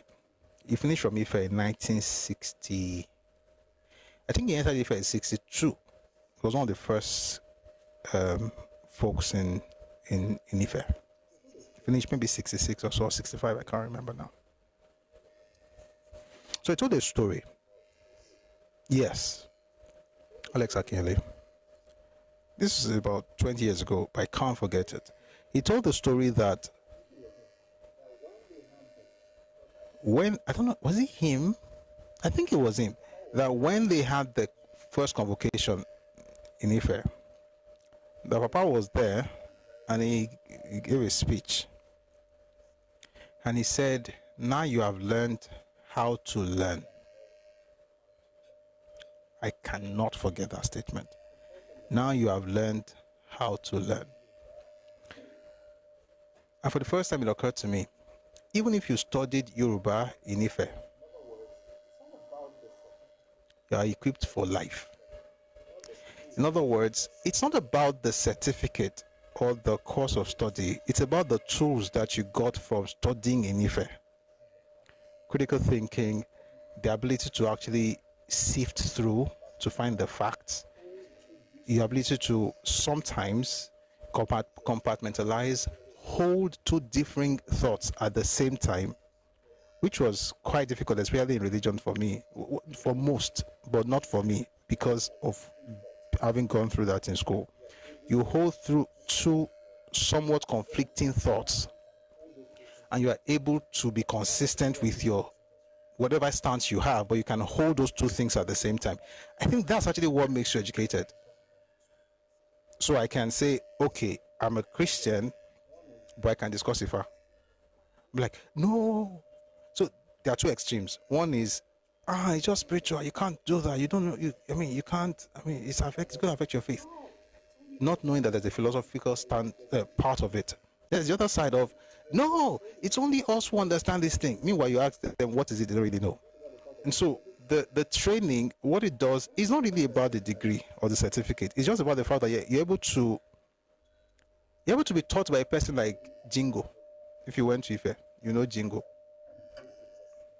Sincerely, I always forget the man's name. And I apologize in case he watches this video or anybody else.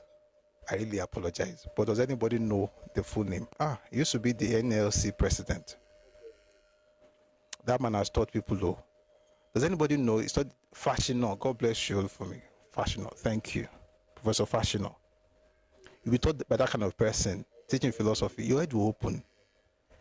They will be teaching you two things. Like I said, I was saying this in passing the other day. My third year, I took social and political philosophy. These courses have nothing to do with it. I go to school, go study. I can't go study Aristotle, Plato, Rousseau. They can't speak grammar. They be like Greek, where Aristotle was a Greek. So I didn't really get what they were saying.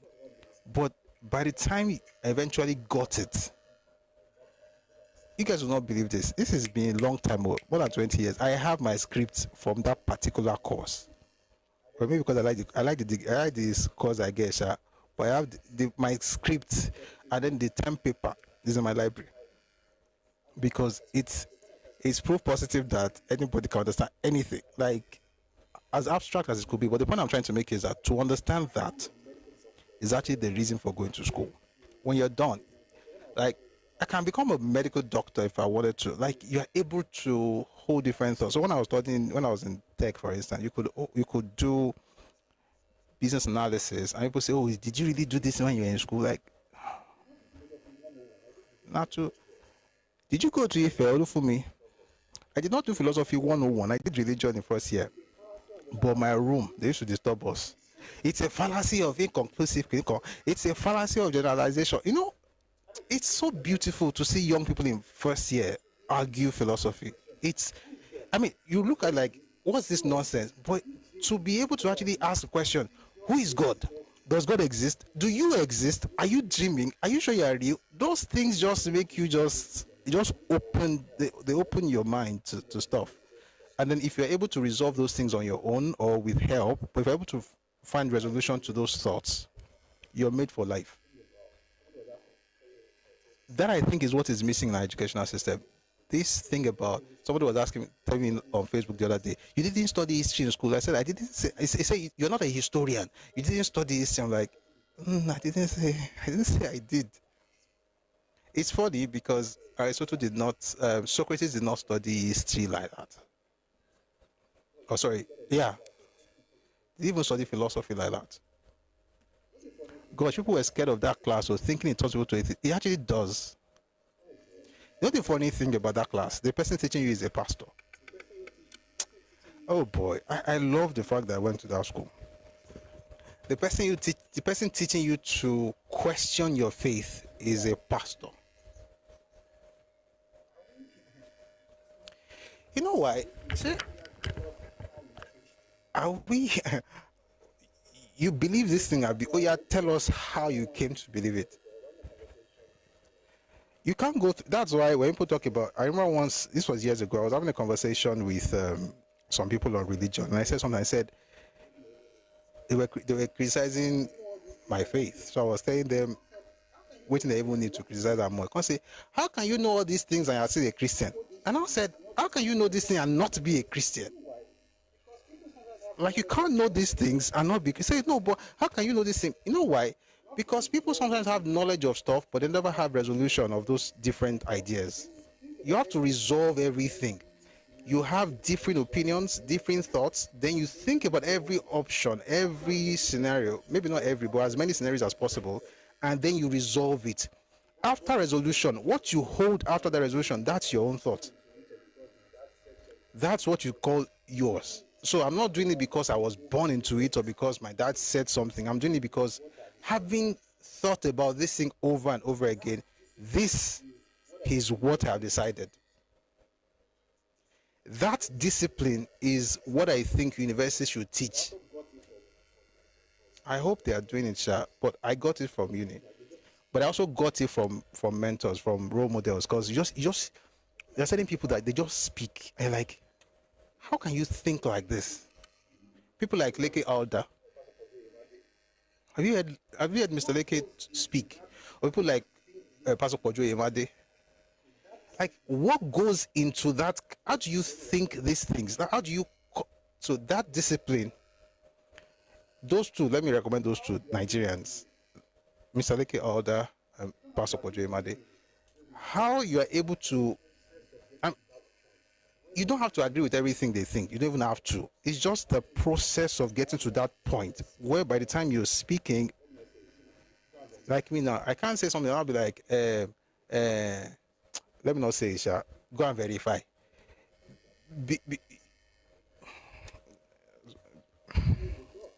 No, people reach out to us and tell us come and do something. I'm just like, you can't hold the thought. It will be difficult to work with you. Like, you can't hold the thought. Anyway, I hope I answered that question. That was away from today's topic, so better rush back to. By the way, I didn't study anything. But again, what we get from school is the tools so that we can read. We can read Roman Empire, history of Roman Empire. Motivational speakers, no. Ibejagbe, no. These are philosophers. There's no motivational speaker. There are motivational speakers in Nigeria. There are some that I like. Many of them, I don't think they know what they're talking about because you just read one book and be shouting on top of their lungs. I'm talking about thinkers. I'm talking about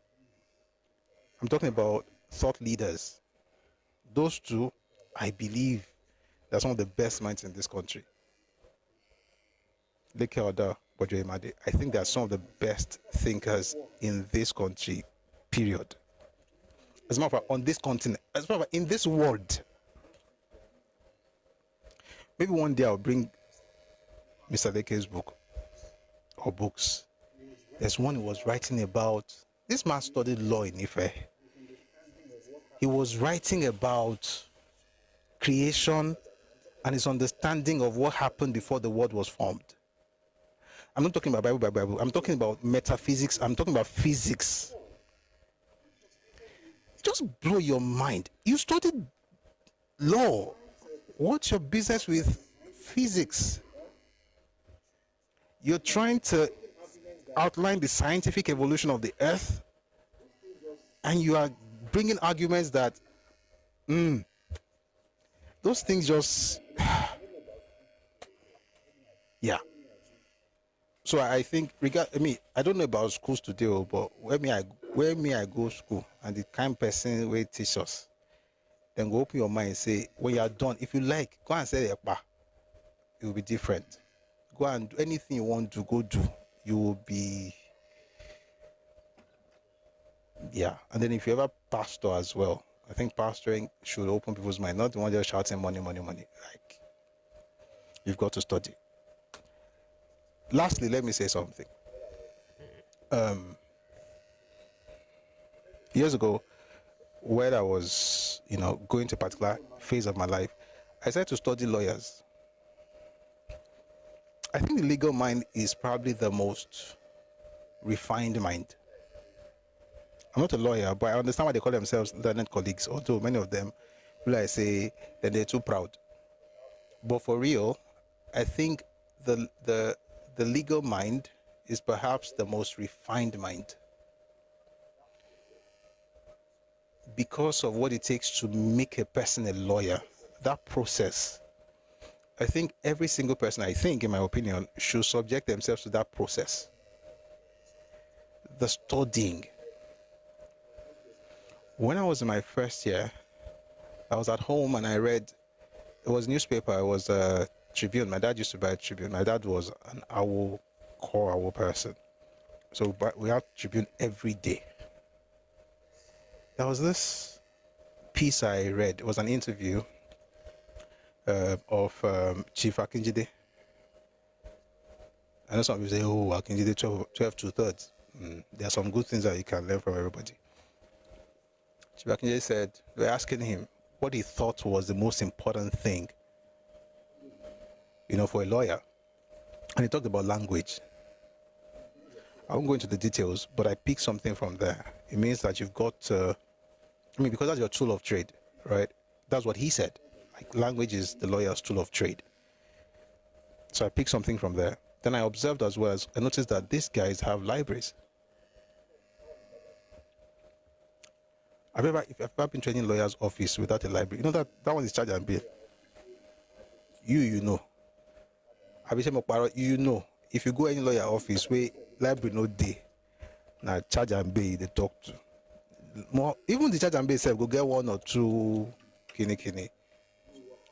So I think the ability to read and know what happened in the past and be able to quote those things, it's also challenging. So, and then to refine your mind with philosophy and stuff like that, I think those things actually, they push you in a certain way.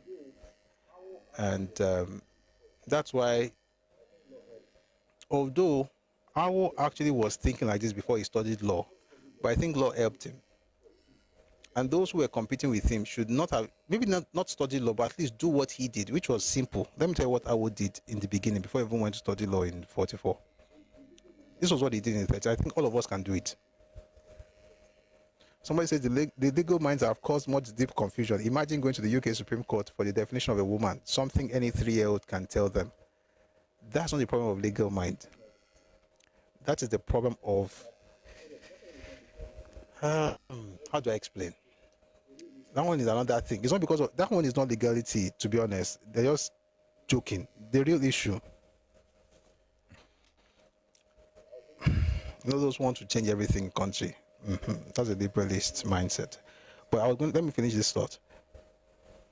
What he did, I think all of us can do, is you intentionally go after people who have done certain things in your field, who are higher, and then you study it. So, for instance, Awo poured on books by Nehru, and he read a lot of things from India, even in the 1920s. Young boy. So by the time he was in his 30s, he was set for life. And that's why if you read all his books, every single thing he said in 1947 in his very first book, Path to Nigerian Freedom, everything you saw from that point going forward was it was essentially a repeat of it or an expansion of a thought. It wasn't, I'm here. That whatever, even this book, all the books I have of him, there's a consistency in thought. You know why? Because he formed those things sitting at the footsteps of masters. So I think that is what all of us can do. We can read books, we can study people's thoughts, and try to interrogate, why did you think this way? You know, once you're done doing all those things, then you can now start forming your own opinion. Then it comes out fresh. It comes out, new. Back to the book. Before we go back, let's change the audio source, because this one goes soon die. That's why I copied Mahatma Gandhi's mode of glasses. Possible. He liked Nehru. He liked Nehru. He had images, his portrait in his home. In his homes, not even home. In his home. In his homes, he had, I think he had 3 spaces. There was one in Lagos, there was Ibadan, and then there's Kenya. I think that's something that we can all learn from. That was inspired by Gandhi, really. And there's also this cool thing about knowing that your hero has a hero.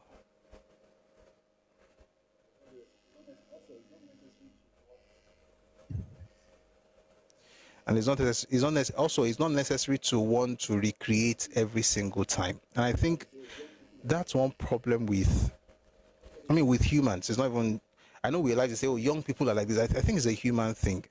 Everybody wants to prove something, but you're wasting a lot of time.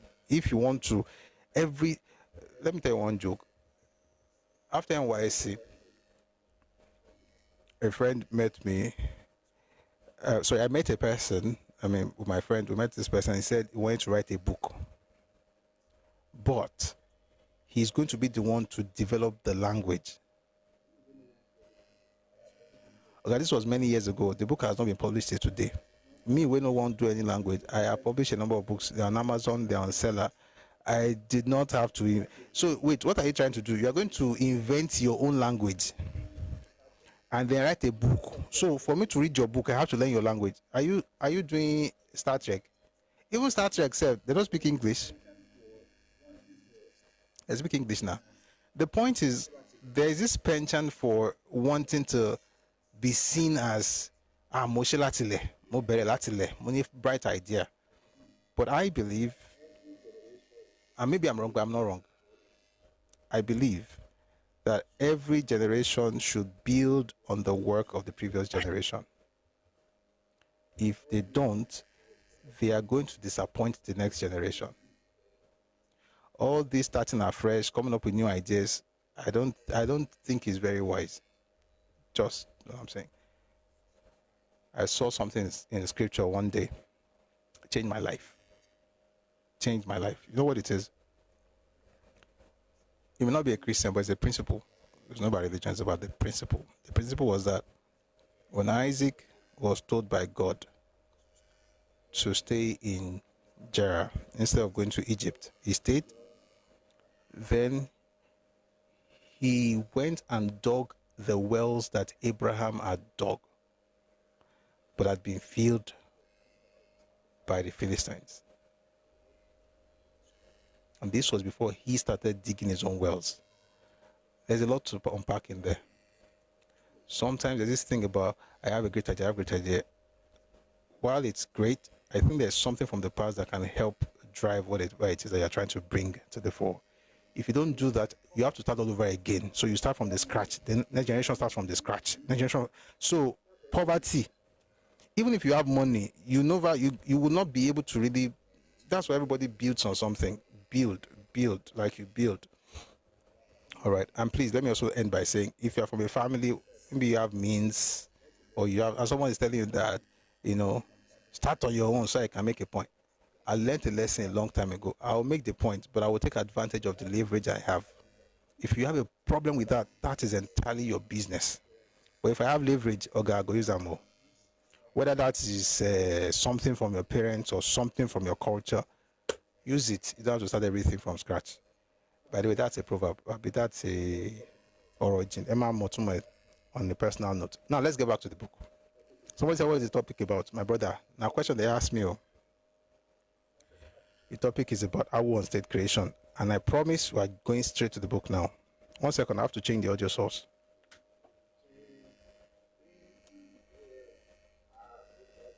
Great Ife, Africa's most beautiful camp. Banana, conscious, vigilant, progressive. Aluta against all. I want them to be like say it is well. Guys, please let's part up. This thing is showing stuff. Please let's do that because it's showing an activity.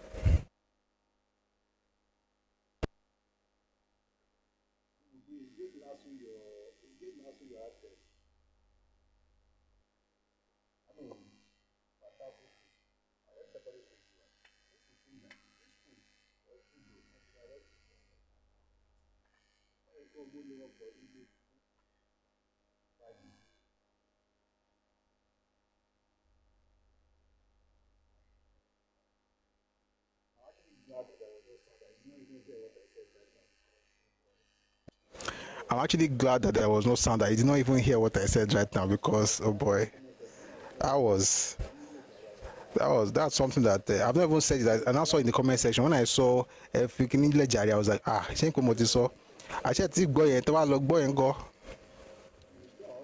But regardless of where you studied, whether you even went to school or not, it doesn't even matter. I mean, it does, but like you can make up for it if we just decide to study. All of us will, it will not matter what we studied. Again, if you see anybody that went to Ife and studied Yoruba language, including Chief Dave Mamodu, respect them. Even if you say you study Yoruba engineering.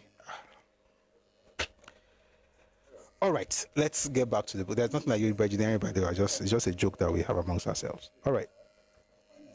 Who in his senses, in and outside Britain, Canada, India, and the USSR, to confine ourselves to only 4 countries, has ever dared or will ever dare to refer seriously to the English, Scottish, Welsh, French Canadian, English Canadian, Telugu, Bengali, Ukraine, and Tatar peoples as tribes? Of course, none. Instead, the British people and their government speak of the Scottish nation, Welsh nation, and not of Scottish or Welsh tribe, or of Scottish or Welsh tribalists. What is true of the prevailing usage in Britain in these matters is a fortiori true of the usage in the USSR, Canada, and India. In these latter countries, the linguistic units are specifically referred to in the statutes and official documents as national groups or nationalities. Yoruba would be a national group or nationality, right? Not tribe. From the foregoing evidence, it is highly improper to refer to the Hausa, Igbo, Yoruba, or any other linguistic group in Nigeria as a tribe. Each of them is a national group. Furthermore, from the acceptation of the word, it is most insulting to refer to any of them as tribe. In the concise Oxford Dictionary, tribe is defined as a group of barbarous clans under recognized chiefs. You're a member of ISEC. Whenever you folks came for a summit, I envied when they sang school anthem. Hey, yeah. Sorry, don't mind us. I want them say, Bugakwa Jugota and Kolo. Anthem wako ni ko follow any regular structure. Have you heard UI anthem? Now be like say now they sing.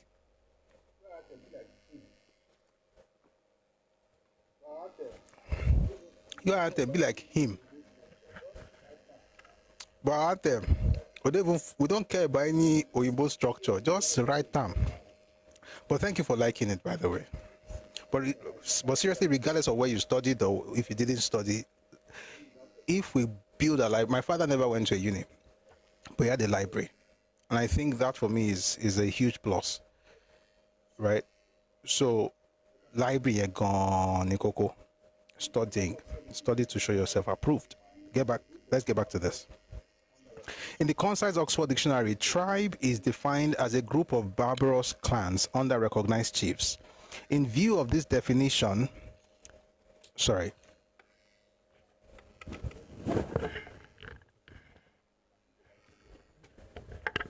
by the way, if you want to build your library, go to Redomi Books. You can build your library with Redomi Books. He's on Telegram. I'll read that part again. In the Concise Oxford Dictionary, tribe is defined as a group of barbarous clans under recognized chiefs.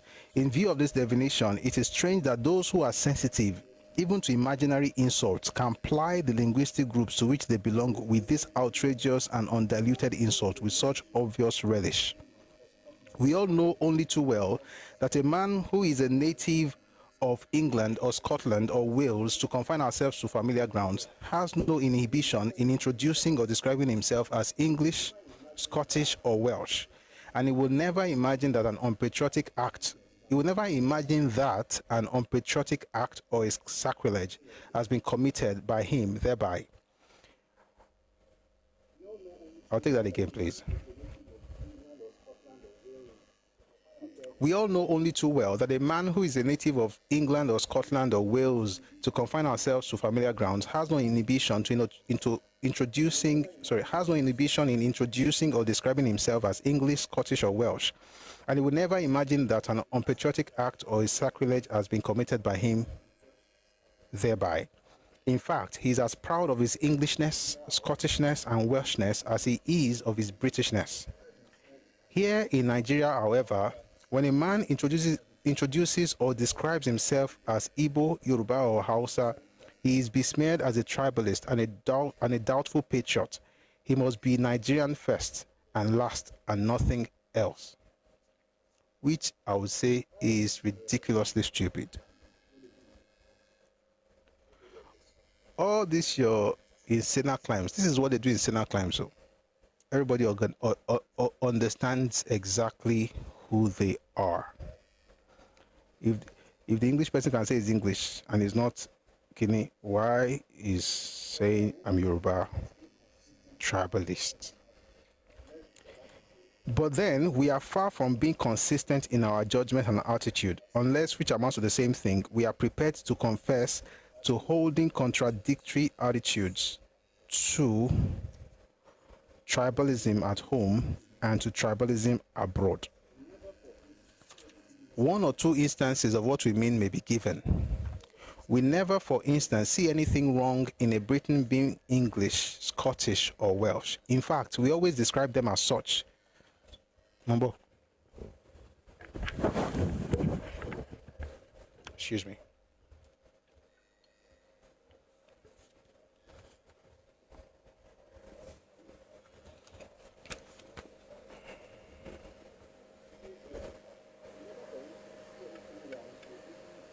All right. So it says here, we never, for instance, see anything wrong in a Briton being English, Scottish, or Welsh. In fact, we always describe them as such. We rarely refer to them as British.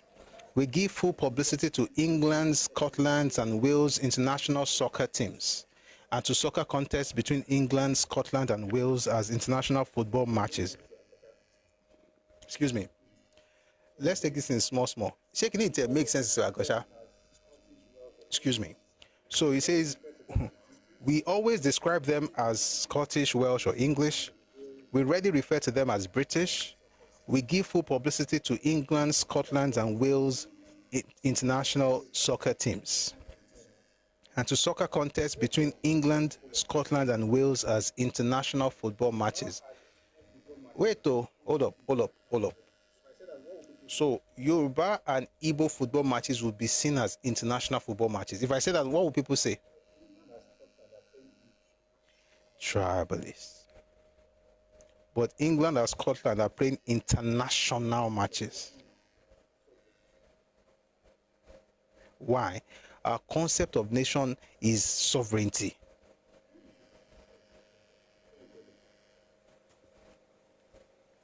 I think we should sit on this for a second, but I'm sure you got the point. Whenever England plays cricket matches with Australia or India, it is great news here in Nigeria. At home, however, we resent and decry with all the bitterness that our spleens can manufacture the formation of football teams on linguistic or ethnic basis on the grounds that they are tribalistic and inimical to Nigerian unity. We can't even make movies and say it's Yoruba. I saw one the other day. Say there's nothing like Yoruba movie. It's Nigerian movie industry. And they were you don't really get it.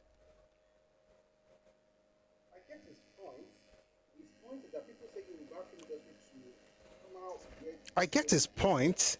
His point is that people say Yoruba film industry to somehow relegate them and say the English is the main one. Meanwhile, the people that they are calling English actors, the English knows good like that self. And then some of them, Lajutan talking Yoruba actors. I get it from that perspective. But from the idea of is English speaking movies. But Yoruba have a film industry where you still speak English inside. But once you speak English inside, it becomes a Nigerian movie. Like all these things, why do we even bother? Why do we bother?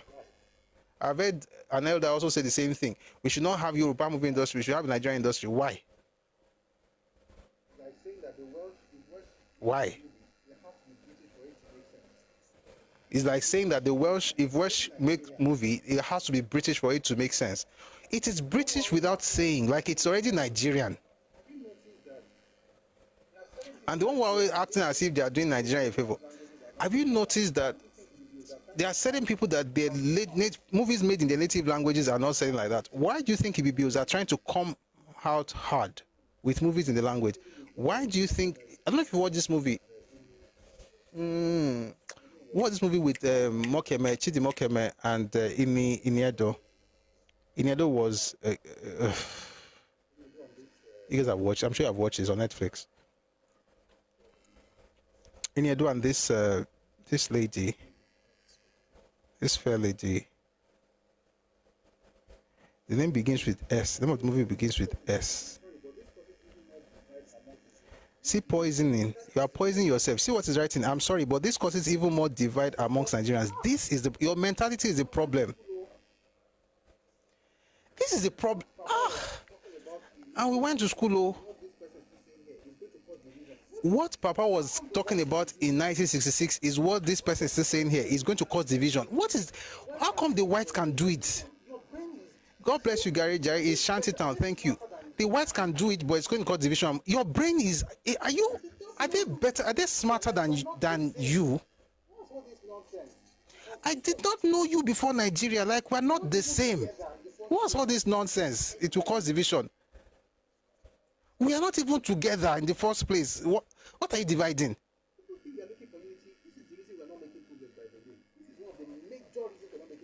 People think they are looking for unity. This is the reason we are not making progress, by the way. This is one of the major reasons we are not making progress. What is all this? It will be as if we're not the same people. We are not. Is English the same person? Are the English the same as the Scottish? No. Are they not together in the UK? They are. And guess what? They don't go around crying for having only one prime minister. It's Gordon Brown since they started with this experiment. It's you that are crying. We are not the same. You can get to a point where you be like Sardauna. Sardauna was so proud, good or bad, that's your business. He was so proud of himself and his northern territory that he felt going to Lagos was below his dignity. It was infra-dignitata. He had to call Tafa Balewa to go and be doing Lagos. He sat down in Kaduna. You are content, you are home.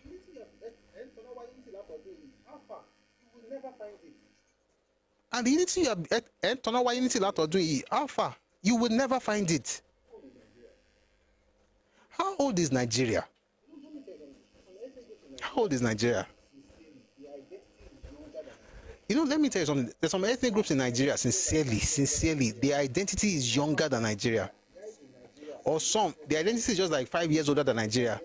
As a matter of fact, there are guys in Nigeria, in this country called Nigeria, whose ethnic identity was created by the colonialists. Maybe that's why you are like this. My ethnic identity is thousands of years old before the British. So I don't get this thing about we need unity. What kind of stupid unity are you guys talking about? I want unity. I think we are united on things that matter. All that erasure of we're all together is nonsense. And by the way, why is that it's only Africa that talks about this rubbish? Have you ever seen any continent on earth where they are so enamored with the idea of unity like Africa? Let's unite. Let's unite. Unity, unity, unite, unite. Where else in this world? Do you know why? Because our nations are not organic.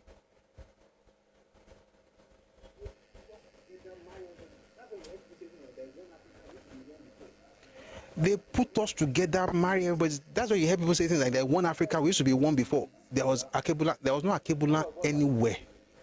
There was never a time in the history of Africa when all of us are the same people. It's not true. You see, we deceive ourselves. This 53 nation self was supposed to be like 1,075 or more. Even Nigeria alone can be. Nigeria alone can give you 200 nations if you want. And somebody said, but that'll be too small. But that's how they were before the British got there now. Did they complain to you?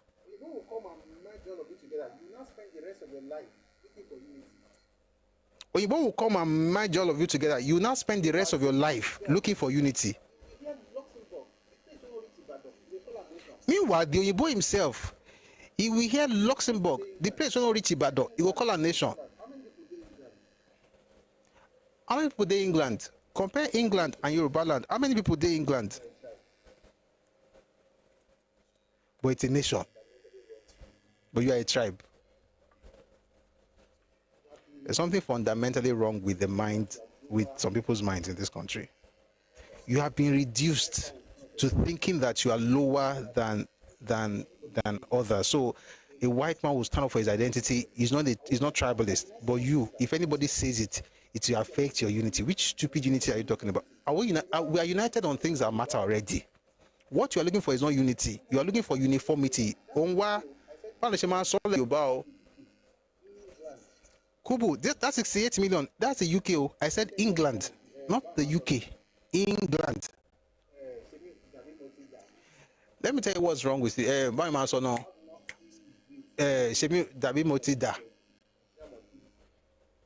you have nothing great to look forward to. Everything you're looking for is Nigeria must give it to you.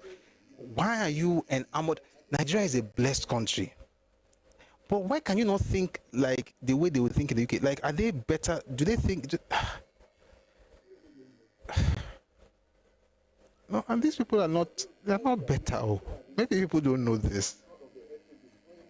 Everybody talk in Belgium, in Switzerland, in Italy. Everybody is proud of the ethnic groups. But in any African country, they'll be shouting it's tribalism. Meanwhile, the person shouting tribalism, the country wherein they shout up. No, I've said it before. There is no country on the continent of Africa, no country that was organically created by the people in that country. Not one. No country on the continent of Africa was created by the inhabitants of that country. Not one. We are telling you, just if Nigeria wants to do, just see yourself as, okay, you know what, all of us in this place will create ourselves. We are all together, but listen, Nigeria is good. I think Nigeria can work, but it will work when each nation, it's like being in EU. Ethiopia was not colonized. This Ethiopia was not the original Ethiopia. Even Ethiopia itself was created, although it was not colonized. Sure. But within Ethiopia, you also hear about Eritrea. And those ones will fight when they got their independence not up to 30 years ago, Abi. It's true that Ethiopia ago. So it's true that Ethiopia was not colonized. It's true. But the formation of that country itself, God self, had issues. I can't remember the exact details.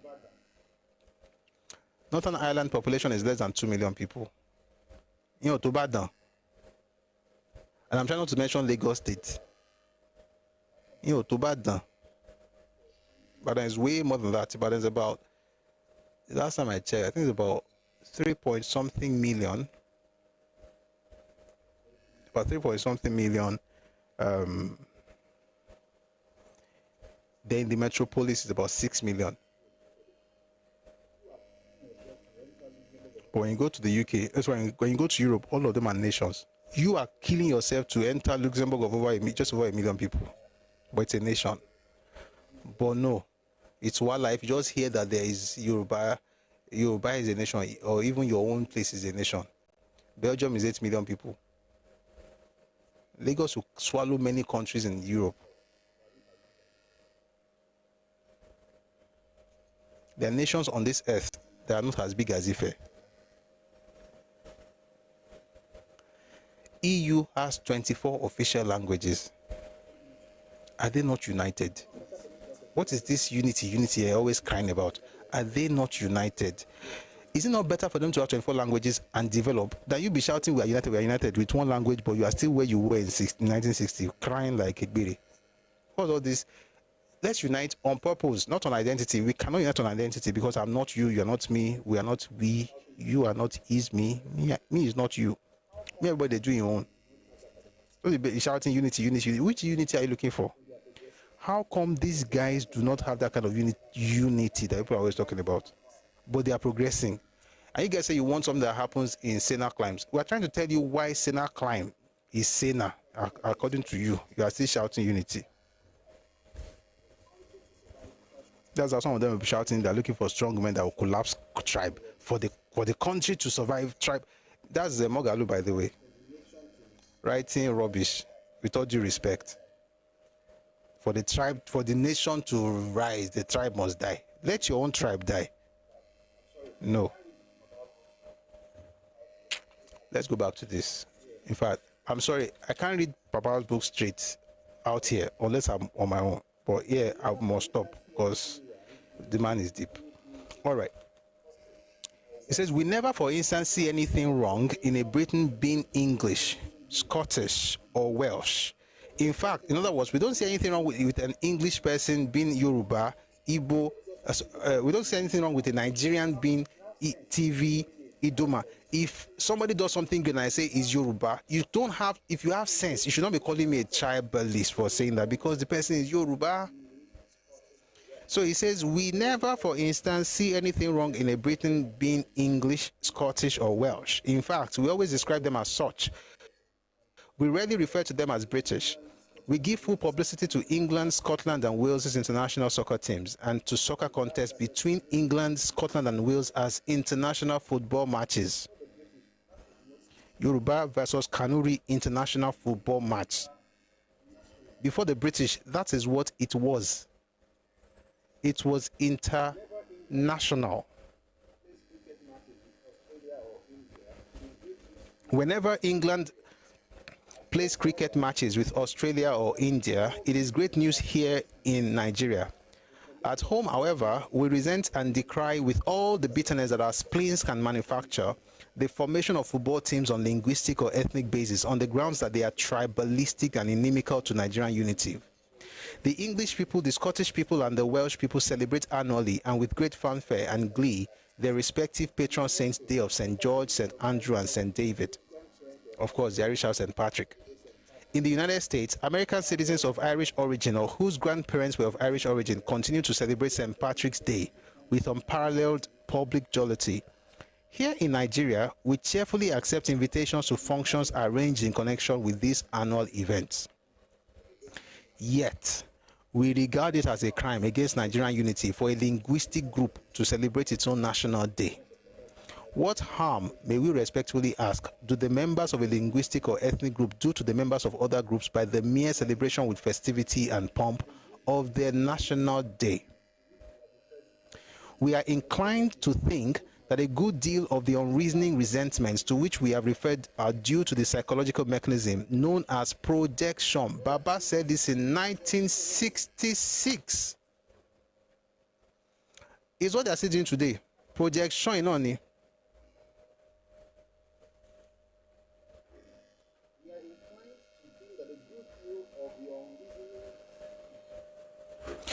We are inclined to think that a good deal of the unreasoning resentments to which we have referred are due to the psychological mechanism known as projection. There is in fact abundant evidence, which we will refrain from stating here, that many of those who see regionalism and tribalism in the derogatory sense in every harmless activity are themselves the worst offenders. The more things change, the more they remain the same. The people who shout tribalism, they are the worst offenders. When was this book published? 1966. The title of the book is Thoughts on the Nigerian Constitution. You'll find it in Redomi Books on Telegram. Before we pass on to the next point, we would like to say that the word tribe has a scientific meaning, which is in no way derogatory. A clan consists of a group of 2 or more families who are related by blood. A tribe comprises a group of clans, whilst a national or ethnic or linguistic group is composed of a group of tribes. Hence, for instance, the Meshe people are a clan in Ikene. The Ikene people themselves constitute a phratry in Ijebu Remo. The latter is a moiety in Ijebu, which in turn is a tribe within the Yoruba national, ethnic or linguistic group. For reasons which we have failed to grasp, those who advocate a unitary constitution for Nigeria look upon themselves as the true Nigerian patriots who sincerely desire and conscientiously work for the unity of Nigeria, whilst the federalists are the enemies of that unity and are therefore not true patriots. As convinced and avowed federalists, we are constrained, As convinced and avowed federalists, we are constrained to describe this attitude of the Unitarians as errantly impudent, intolerant, and unkind. The making of a constitution for Nigeria, as we have said before, is a weighty and momentous undertaking. Every qualified Nigerian citizen is entitled and in duty bound to make his contributions on the matter before a final decision is taken. And it should not be called names for discharging a civic responsibility. Those who arrogate to themselves monopoly of patriotism and wisdom in the execution of this solemn undertaking must be told in no uncertain terms that they are the agents of the country's disruption and doom, and not its builders.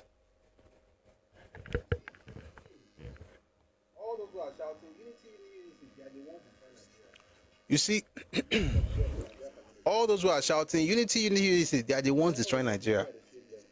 It's because of them that Nigeria cannot make progress. They want all of us to be at the same level so that we can grow together. I say, why should I come to your level when you are way lower than me? That's not charity. That is stupidity. Why not come up to my level? But it's difficult because you don't want to climb. Okay, they do your own thing. May they do my thing. We'll go meet somewhere. We'll never meet, by the way. But at least if we have to have conversations about what to do, we will meet there. But on this ladder, where they go is different from where they go. But if we go something together as a group, so we have stuff that everybody is doing for themselves. The ones who are shouting we must be together are the ones who are saying that those of us who talk about the uniqueness of our identity are somehow tribalists. You are not very thinking person. And by the way, guess what? Ask them to discuss what they are saying. Ask them to even explain it. They can't. They can't. All they can say is that this is going to affect our unity. How? Okay, waiting that one that I've been talking, the unitary system that your man gave us in '66. What exactly did he accomplish? Everybody's shouting right now. Power is concentrated at the center. Why do you think that happened? Oh, we need to devolve powers. The president is too powerful. Why on earth do you think that happened? It happened because of Iran's decree. That's why. And everybody who got there afterwards, especially since Ojukwu rejected decree number 8 of Yakubu Gowon, everybody decided to just, hold on to that powerful center.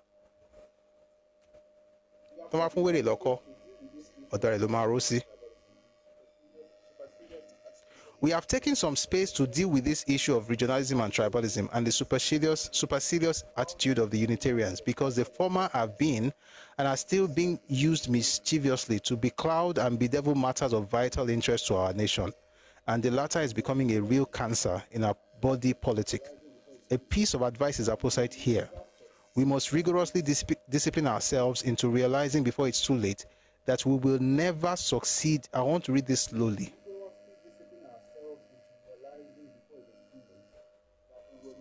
We must rigorously discipline ourselves into realizing before it is too late that we will never succeed in building a truly united, prosperous, and happy nation if we persist in the obnoxious habit of rashly and thoughtlessly tagging to social phenomena and maladies nomenclatures which do not in any semantic sense correctly describe their true nature. What is this saying? If we are talking like this and you call us tribalists, that is how you cannot grow a nation.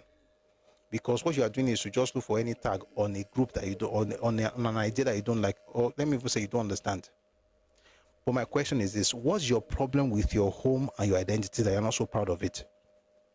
And the only time you are supposedly proud of it is when you can use it to steal another person's land. How is that my problem?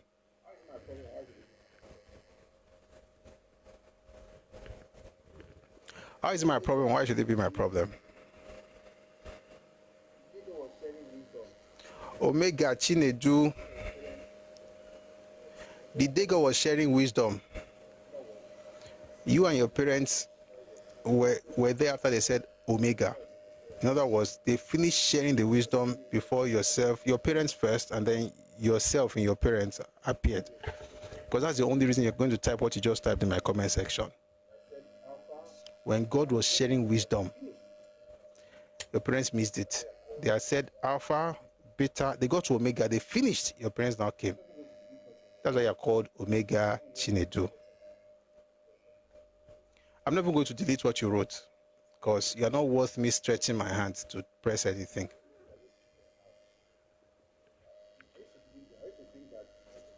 See, this stupidity that these children have is congenital. I used to believe that. I used to think that it's just a mistake. I now discovered when I read the Ohaneze Ndigbo, what they wanted at the Oputa panel. That's when I discovered that it's a generational issue. For most of them that insult us in the comment section like this, it's a generational thing. Ohaneze said that 2 million of their children back in the day are being permanently, irreversibly retarded. These are their children. So it's congenital. Permanently, irreversibly retardation.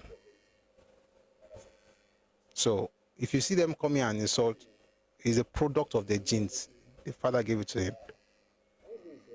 Keep typing, until you say the one that will make me insult your entire... I will even insult yourself.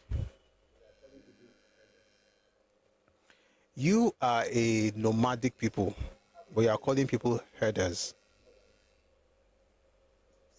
The gypsies have a sense of connection to identity more than you.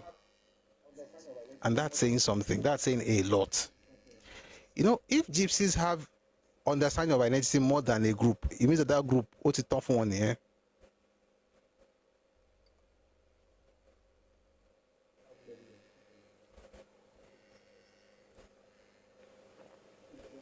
Travel everywhere looking for unity, as if it's lost. Unity that you don't have at home. The only part of Nigeria that has caste system is your side. The only part of Nigeria where some people are more Igbo than the other is your side. Meanwhile, you're the one looking for unity with everybody in Nigeria. Are you dumb? You're not even one where you come from. What you know if you do for house? Now me, you go come down with. Some are Osu forever. Some Oru are still having their children that you never touch. You're not going to unite with them. It's me you want to unite with. Are we joking? This is what they've been saying since the 60s, since the 50s, not even 60s. The book was published in 66, but they've been saying it since the 50s. And since that time, they have not grown anything at home to bring about that unity they desperately seek from others. Charity has to begin at home. Ilé la ti kẹ́ṣọ̀ ròde. Àwọn tó máa bá yín sọ kí ni àwọn fún yín láàyè gbádùn tó bẹ́ẹ̀ náà, especially culturally. Now that I've answered you, I hope you will not say more worse things, Sha. Says the gypsies. Jesus Christ was not a fan of the lawyers. He said they are taking away the keys of knowledge. And those are the lawyers of his own days now. He's talking about the Pharisees. These ones are not, it's the same, it's a different context today. there's no group that is more divided than your group, but you are the one always asking everywhere to unite. You have not even united at home. Unite. Build something. And I'm even saying this from a loving heart. Like, you can't be this dumb, going everywhere shouting, "Oh, you're a tribalist." But amongst yourself, you have a caste system. I mean, among yourself, a Bonyi person cannot live in Anambra, say just rento. And that is not even caste. See, there is class, then there is caste. The class gives you the different categories of, I don't even want to mention your ethnic group, but you get the point. Different categories. The real ones, the subservient ones. How do you do that in the 21st century? Your culture has not even evolved. And you're asking for unity. Abba, let's be serious. These are the real things you should be doing at home instead of flying all over the place, acting all around like nomads. Will the creation of more states help or hurt? We'll get to that maybe later, but let me quickly finish this thing. By the way, it will help. It will help because of the way Nigeria is. If you hear they want to create state in your region, say yes. But there's another side to it, Sha. I'll explain that maybe later or some other time. Let's continue. I mean, there's so many things to fix in people's cultures. Don't look for unity with me. Fix up. Then we'll unite. By the way, we're already united. We're already carrying the same passport, although you have destroyed the passport everywhere, Sha, but excuse me, it is what it is.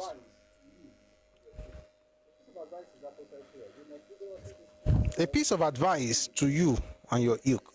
A piece of advice is opposite here. We must rigorously discipline ourselves into realizing before it is too late that we will never succeed in building a truly united, prosperous, and happy nation if we persist in the obnoxious habit of rashly and thoughtlessly tagging on to social phenomena and maladies, nomenclatures which do not in any semantic sense correctly describe their true nature. For one thing among others, our analysis, however able, of such phenomena and maladies as described would be wrong ab initio and in toto, and the resulting solutions would be awfully and fantastically wide of the mark. And in spite of our professed patriotism, the nation would pine and wane as a direct consequence of our inexcusable blunders. From what we have said, the conscientious federalists will see that there is nothing wrong. I'll read that slowly. The conscientious federalists will see that there is nothing wrong or unpatriotic in espousing and propagating the linguistic formula. In doing so, he is, as we have shown, in very distinguished and illustrious company. Besides, there are two additional reasons why he should prime his linguistic gun now. Aim it accurately and stick to it unflinchingly, heedless of any uncomplimentary epithets that may be heaped upon him in the process. In the first place, in seeking solution to a vital and intricate problem of the kind with which we are now faced, it will never do to employ arbitrary and ill-digested formulas. To be sure, such formula will only produce, as they have done already, results which are capricious and which will create more intractable problems as well as provoke interminable wrangling, which is what it's doing right now. But let's continue. It is a matter of public knowledge that all the attempts so far made to apply other than the linguistic formula to the problem of state creation have led to incongruous, conflicting, and confounding results. So much so that we now have the sorry and unedifying situation in which no two federalists agree either as to the number or the geographical boundaries of the states proposed by them. In other words, since we're not using language, we can have as much as 1,000 states in Nigeria. Anybody can wake up tomorrow and want a state. Very soon, your parlor will be a state.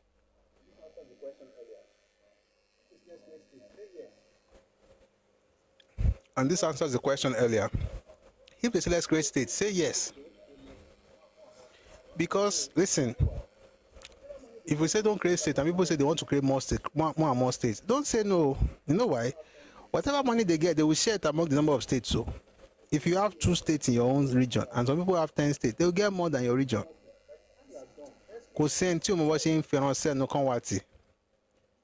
You want more state? By the time you are done, every street in Nigeria will be a state. Use language. That one is already set in time.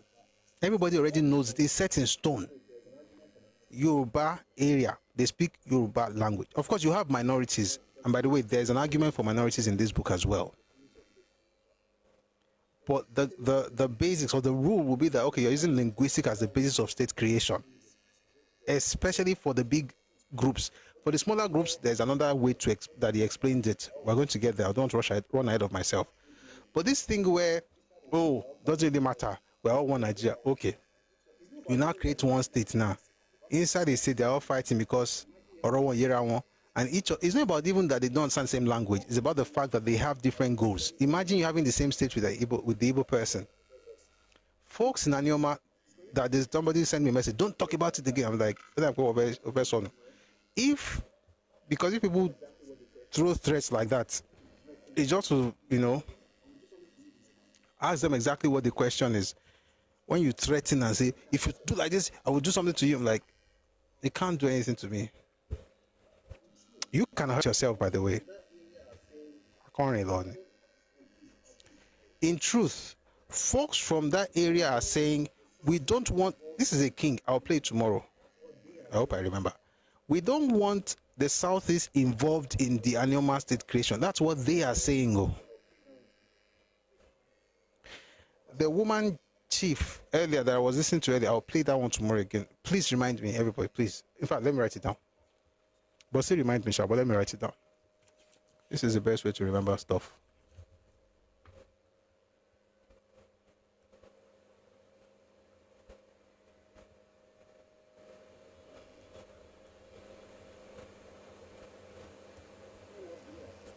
I'll play tomorrow. You hear what they are saying about not wanting to have some people in some parts of Nigeria to be part of what they are doing. Are they right or wrong? That is not my business. I'm just telling you what they are saying. Why is that important? Let's read this thing again.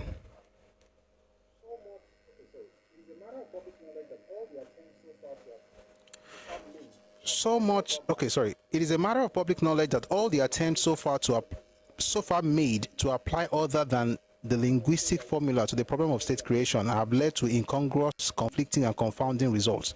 So much so that we now have the sorry and unedifying situation in which no two federalists agree either as to the number or the geographical boundaries of the states proposed by them. In other words, if we don't have any specific, if we're not using language and we just want to keep breaking, we can create as many as 1,000 states eventually. Papa was talking about 18 states at a time, 8 states at a time. Now we have 36 and we still have issues. Because of course, we're not using our number 6. We're trying to prove to some people that we want to unite. Nah. There's nothing to prove to anybody. I'll see if I can read a few more things before we close. Tomorrow we should be able to finish this tomorrow and then get into there's another book I want us to get into. The Williams Commission report of 1958, but we'll see how it goes. Let's quickly read this one. It's almost 7.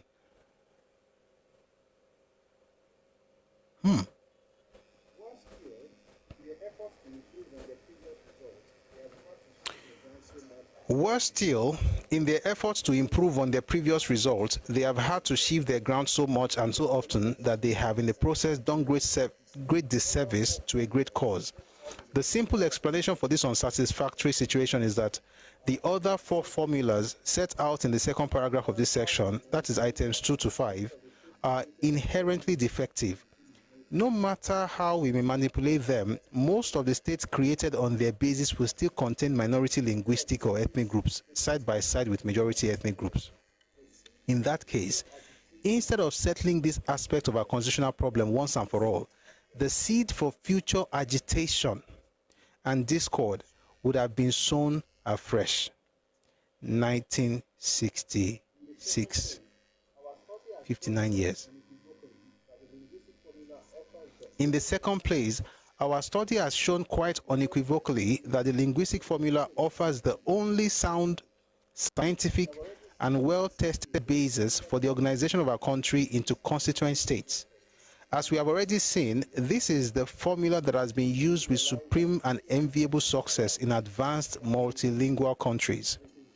We do realize that a few knotty problems will arise in applying this principle, but it is better to look these consequential problems straight in the face now and find solutions to them than to invent easy-looking but defective principles, the application for which, as we have noted, will bring more problems in its train. The linguistic principle was enunciated in paragraph 5 of the last chapter, but it can bear repetition here, which is the organization of the country into constituent states should be on a linguistic basis, provided, however, that number one, no one or two states shall be so large in size and population as to be able to overrule the other states and bend the will of the federal government to their own. And number two, no state shall be so small as to be unable to maintain its independence within the sphere of functions allotted to it. I think we should continue from here tomorrow. I'll just say this. Whatever happened to the leaders in the 50s and the 60s that made them not listen to the superior thinker amongst them is why we are suffering. And I'll say it again. Awo was the most superior thinker amongst all of them.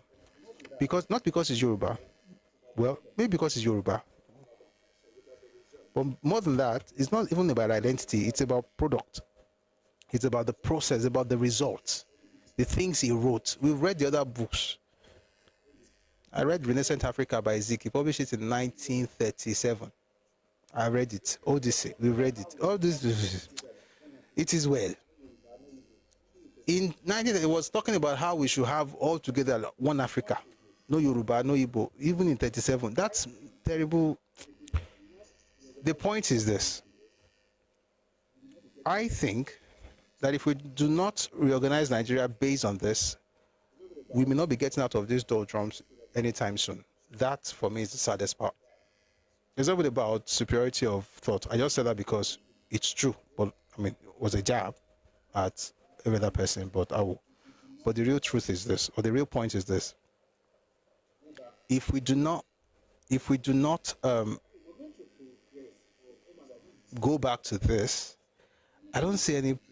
I mean, we're going to progress, but we'll just be dragging. We'll be looking at folks and be like, I should be there. But I don't want to be like that. I don't want to be like that. I know some people will say, but why? That's why you should be talking about breaking Nigeria. Because the truth is the path to achieving it. That's where the issue is. The path. That's actually where the issue is. And that's why I'm very committed to this other path. But I think we're going to get there. By the way, there's a movement now in Nigeria, they're going to have a confab this year of 700 people. And it's been spearheaded by people like Michael Zekome, people like Obon Victor Attar. And they said Professor Oleshenka will be in attendance. The NSA will also be there. That's Nuri Badu. It's not about whether you trust. It's about the fact that we are not just sitting on you guys count your blessings. Okay, do nothing. Should we not do anything? Should we just be complaining? People want to do something, so you don't believe in it. Okay, so what should we do? I'd rather be making that progress than just sit down and complain. So, although I don't like confabs, in terms of I don't want another talk shop, but there's something I think is brewing. I've heard it from some places, but I don't want to say it now. I don't like just talk shop, just say, I'll come again and talk. I want results. But I think something is brewing, and I think that this is the path that some changes might come through. And I pray that happens very soon. But everybody has to go back to some of these thoughts. We're going to continue from here tomorrow. We're discussing on state creation.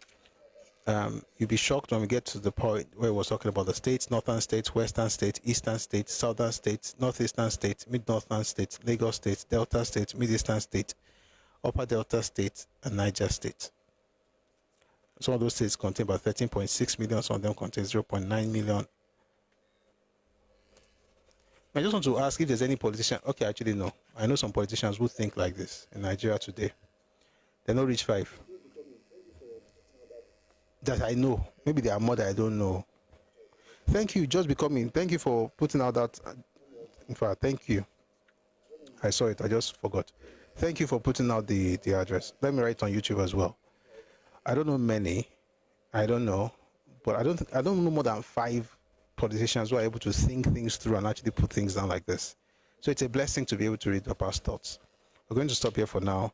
I know some people would like to contribute. We're going to have some minutes of contributions, and then we'll end the live today. We'll be again tomorrow, 1 p.m. Ife time, West African time, to continue the conversation on our thoughts on state creation. One of the reasons I'm doing this also is because, you see, a lot of people are talking about regionalism, and I don't think we really get it. At the end of the day,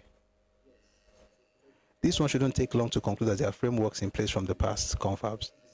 Yes, they're having 2 days. Oh, Rick Lewis, the meeting is for 2 days. The confab is 2 days. It's not, they're not being sponsored by the country. They don't have the luxury that the other ones had in 2014. So it's just 2-day confab, which is where I'm also optimistic, because so I hope that it actually comes out nice. And those 2 days, to be honest, what they want to do, they already know. They already said it. Maybe they also talked about the process. You know what? I think I'm going to read out the details of what they want to do. What am I doing? We're not even going to go there. But I just think that who knows? You just might be going there. You might know somebody going there. And at least you know what to say to them. They're talking about parliamentary system. Talking about pre-1963 constitution, and you can't talk about 1963 constitution without mentioning regionalism, which, by the way, is not in the 2014 confab report. Just becoming, we can always talk about this thing. It doesn't have to be here. I get your point. 2014 confab report doesn't have regionalism. They mention it like a billion. Well, let me not. I'm exaggerating. Many times, the federating unit will be the state. The federating unit will be state. They were writing in different sections all over the book. Anyway, people can come up now, and then we'll just have your thoughts before we end the session. But I hope you're learning something about this, the importance of organizing Nigeria based on ethnicity and linguistics, and also not to allow anybody blackmail you or gaslight you with this unity, is what their fathers were using back in the day, and till now we are still where we are. And the reason is because what they're asking for is unnatural, and there's no place in the world where they do that thing they're asking for. Ask them for an example. Just ask them for one. They can't give you any. All right, let's bring people up, and then but we have to be very fast. If you want to speak, please send your request now. No, be like say the person says something, I won't respond to Ram, because that would not take us too much time. It's already 7. We're going to close. They'll say USA. USA is not the same example as Nigeria. USA is not the conglomeration of different ethnic groups. It was built by WASP for WASP. They then opened it up to other people. They chose to do so, but they built it for themselves, whites, Anglo-Saxons, Protestants. And I'm not going to talk about the fact that it was a settlers colony. I'm talking about the building of the country was not for the world. It wasn't like everybody just come. They had an identity that was unique to them. So USA is not even a very good example. There is no example of a multilingual country, a multilingual state that erased identity in order to become one country.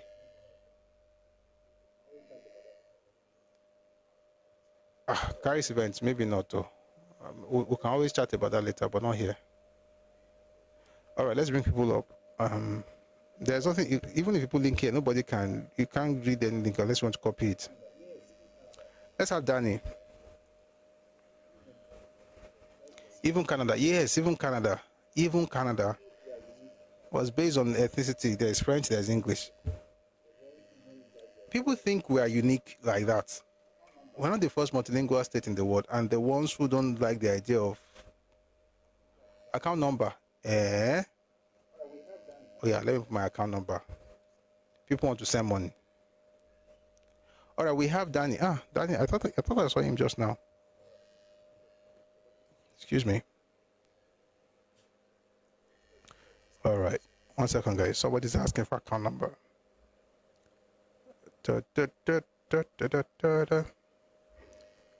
854103.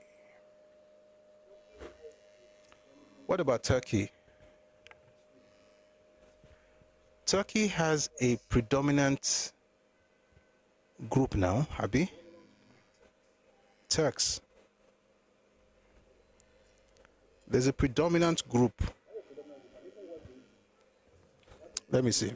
I think there is. I think the Turks are they have a predominant group, and even what they did, they had to forcefully erase some other people.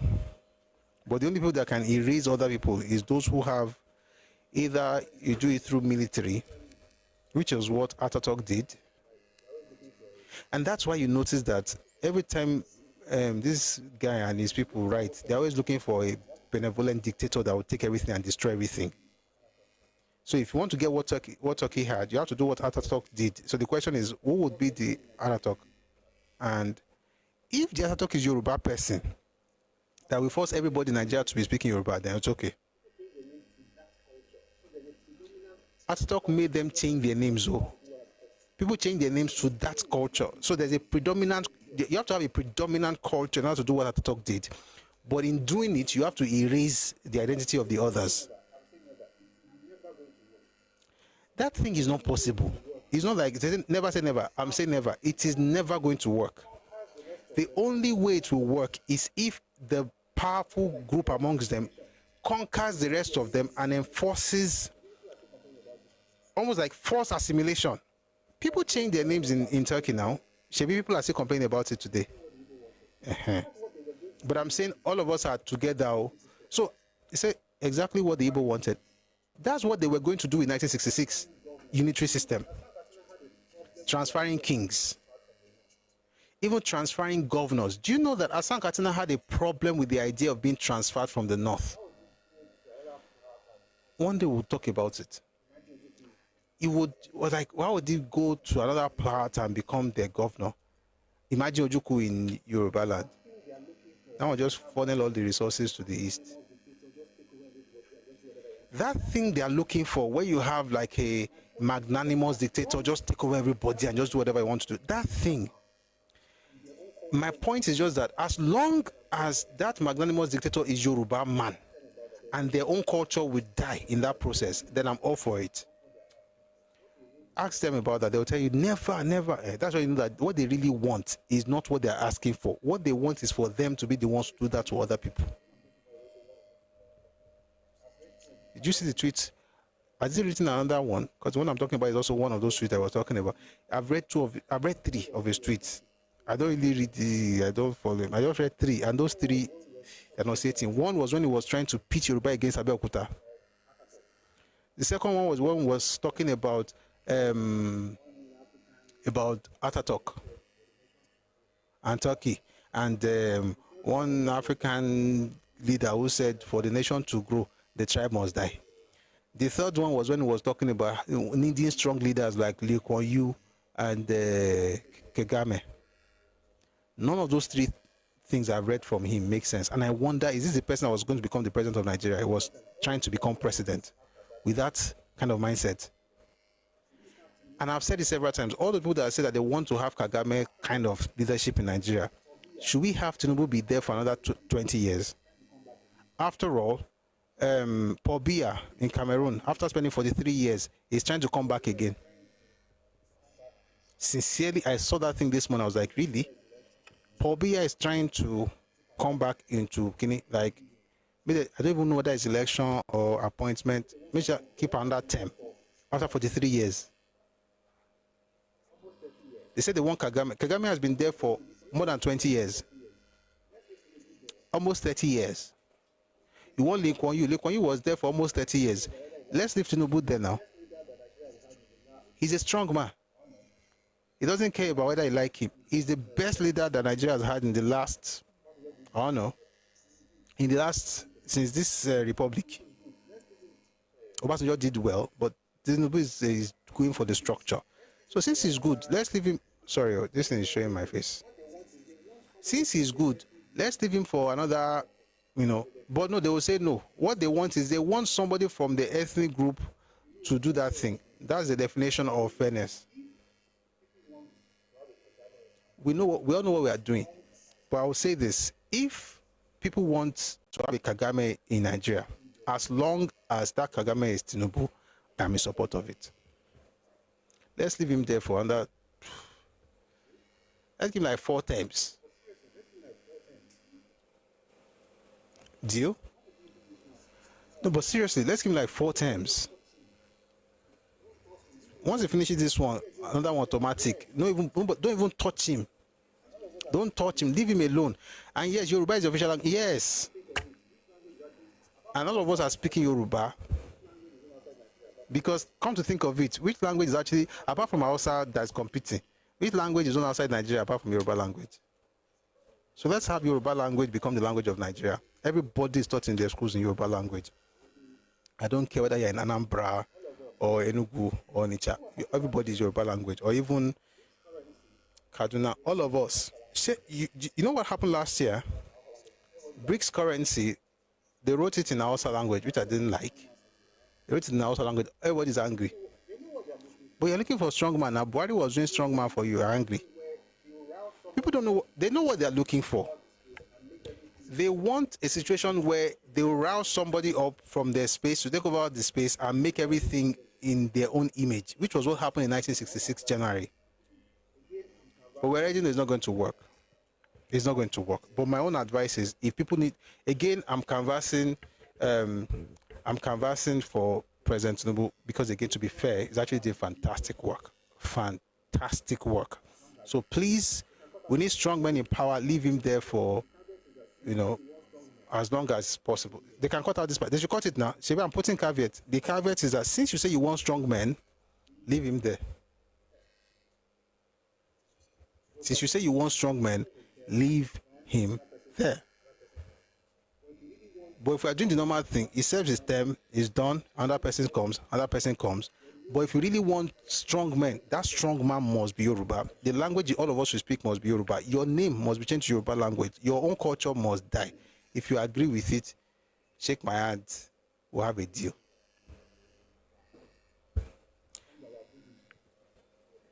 People think they are dealing with clowns in this country.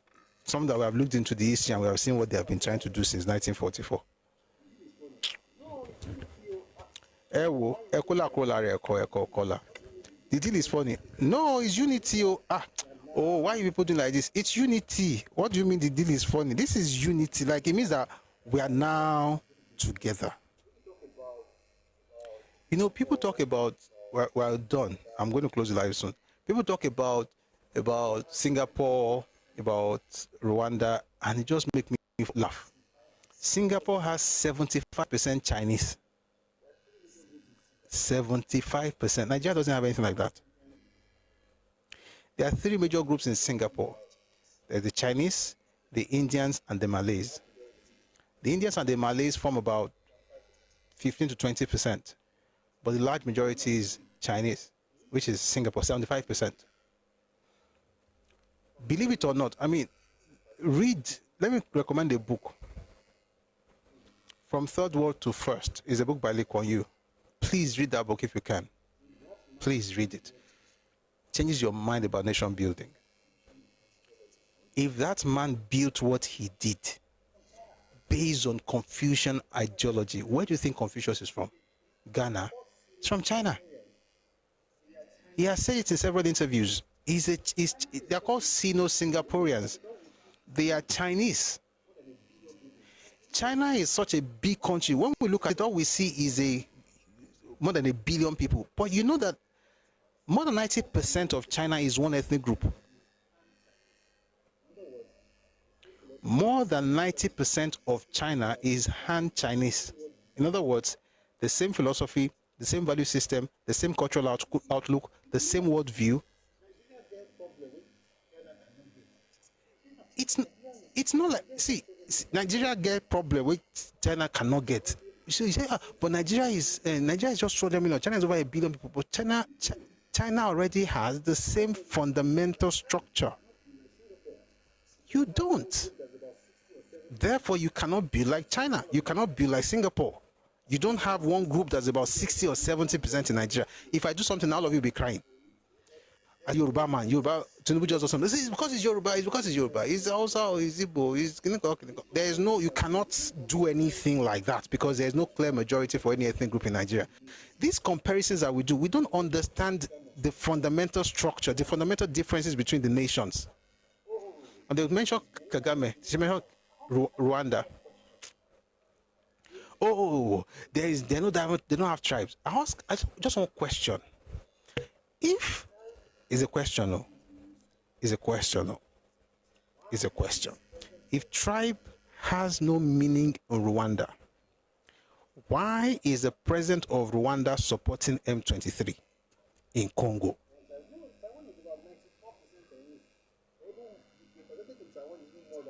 Taiwan is about 94% Chinese. The percentage in Taiwan is even more than the one in the homeland. 94% Chinese in Taiwan. But my question about that Rwanda thing is this: if Rwanda doesn't care about tribes, why is the president interested in the M23 in Congo? It's just a question. You understand the fact that fundamentally your identity is part of what you build your nation on, and there's nothing wrong with being Yoruba. There's a book I'm going to recommend. Maybe we're going to read it one of these days. It's inside. Path to Nigerian Freedom. His papa's first book was published in 1947. Read that book. Read it if you can. If you don't have the book, please check Redomi Books. These are the books that you should be building your libraries with. Please, to help.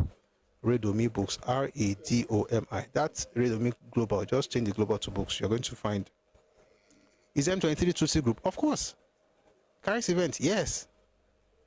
M23 is Tutsi. It's Tutsi. We can all deceive ourselves. I'm not even saying anything. I'm just asking questions. What's the ethnic makeup of M23? I'm not saying what they are doing is good. I'm not saying it is bad. I'm just talking the ethnic makeup and the connection between group with the Congo and somebody with the Rwanda. Listen, when they say in Nigeria you are tribalistic, that tribalism that they're using is the reason we are not progressing. It is natural to talk about your people. I don't know you. Like, if no be say Oyinbo come, I don't know. Even today, we don't even think the same way. Think about it. You come to my region, for instance, you're talking about when you speak. What people are looking for is wisdom. Are you making sense? Right? You go to another person's space, you speak. Nobody cares whether you are stupid or sensible. If you have money, you'll be heard. Do you really think those two groups will build exactly the same way? No. Why not allow them to build on their own in separate spaces? Would that kill anybody? I have not mentioned any group, so it's not an insult, it's not a jab, it's just a fact. If, for instance, in the north, I want to mention that because those ones are secure. It's not like people that are insecure just be crying around the place. The north wants the identity to be based on religion. Shikena. Is that my problem? No. They want to have Sharia in the north. All power to them. I have absolutely no problem with that. The question is this. Can they do their own? Let me do my own. I want to build a secular society using democratic socialism, whatever it is I want to do. I'll do it. We have multiplicity of deities and religions. So in our families, we have Christians and Muslims and traditional worshippers and Hindus and Buddhists. They are Buddhist Yoruba people, guys. They are Hare Krishna Yoruba people. Some of them are doing Indian religions. People wonder, what exactly are you doing? You're wearing red all over the place. That's what they want to do. I am not doing Anglican versus Catholic and Pentecostal in Yoruba land. I don't want yes daddy. Like, it's, if that's what you want to do, then you can do it in your space. Like, that's what this is.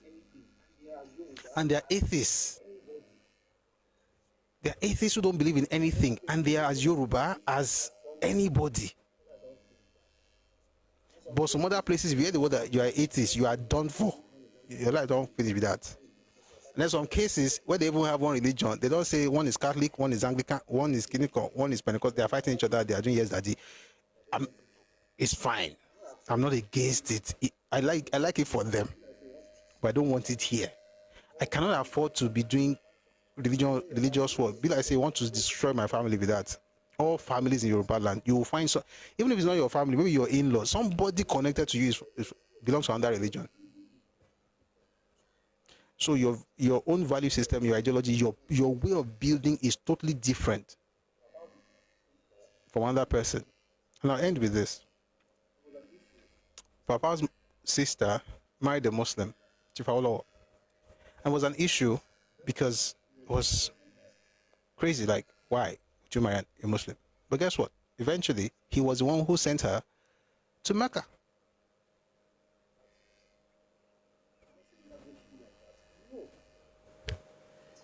That's us. Am I saying other groups should be like that? No. Why should you be like me? Be yourself, unless of course you want to be colonized in the name of this strong man that you're looking for. If you're looking for, again, I want to advertise. You're looking for a strong man, strong culture, change Nigerian culture, it has to be Yoruba. It must be Yoruba. And for now, we have to maybe they continue doing the work. But if you want to be reasonable, do your own, let everybody do their own. Don't be shouting unity, unity, and somebody is tribal. How UK is structured, it's how Belgium is structured, it's how Switzerland is structured, it's how Italy, Germany, it's how everywhere is structured on earth. Well, that is making progress. It's how Canada is structured. Don't go to Quebec and say you are a tribalist. Why must you speak French? That's why I don't understand. I never understood it. What made that association? Igbo Women Association, Igbo Women Association in Aba, threatening the Lagos State governor because they are teaching Yoruba language in schools. Who does that? Because we want unity. We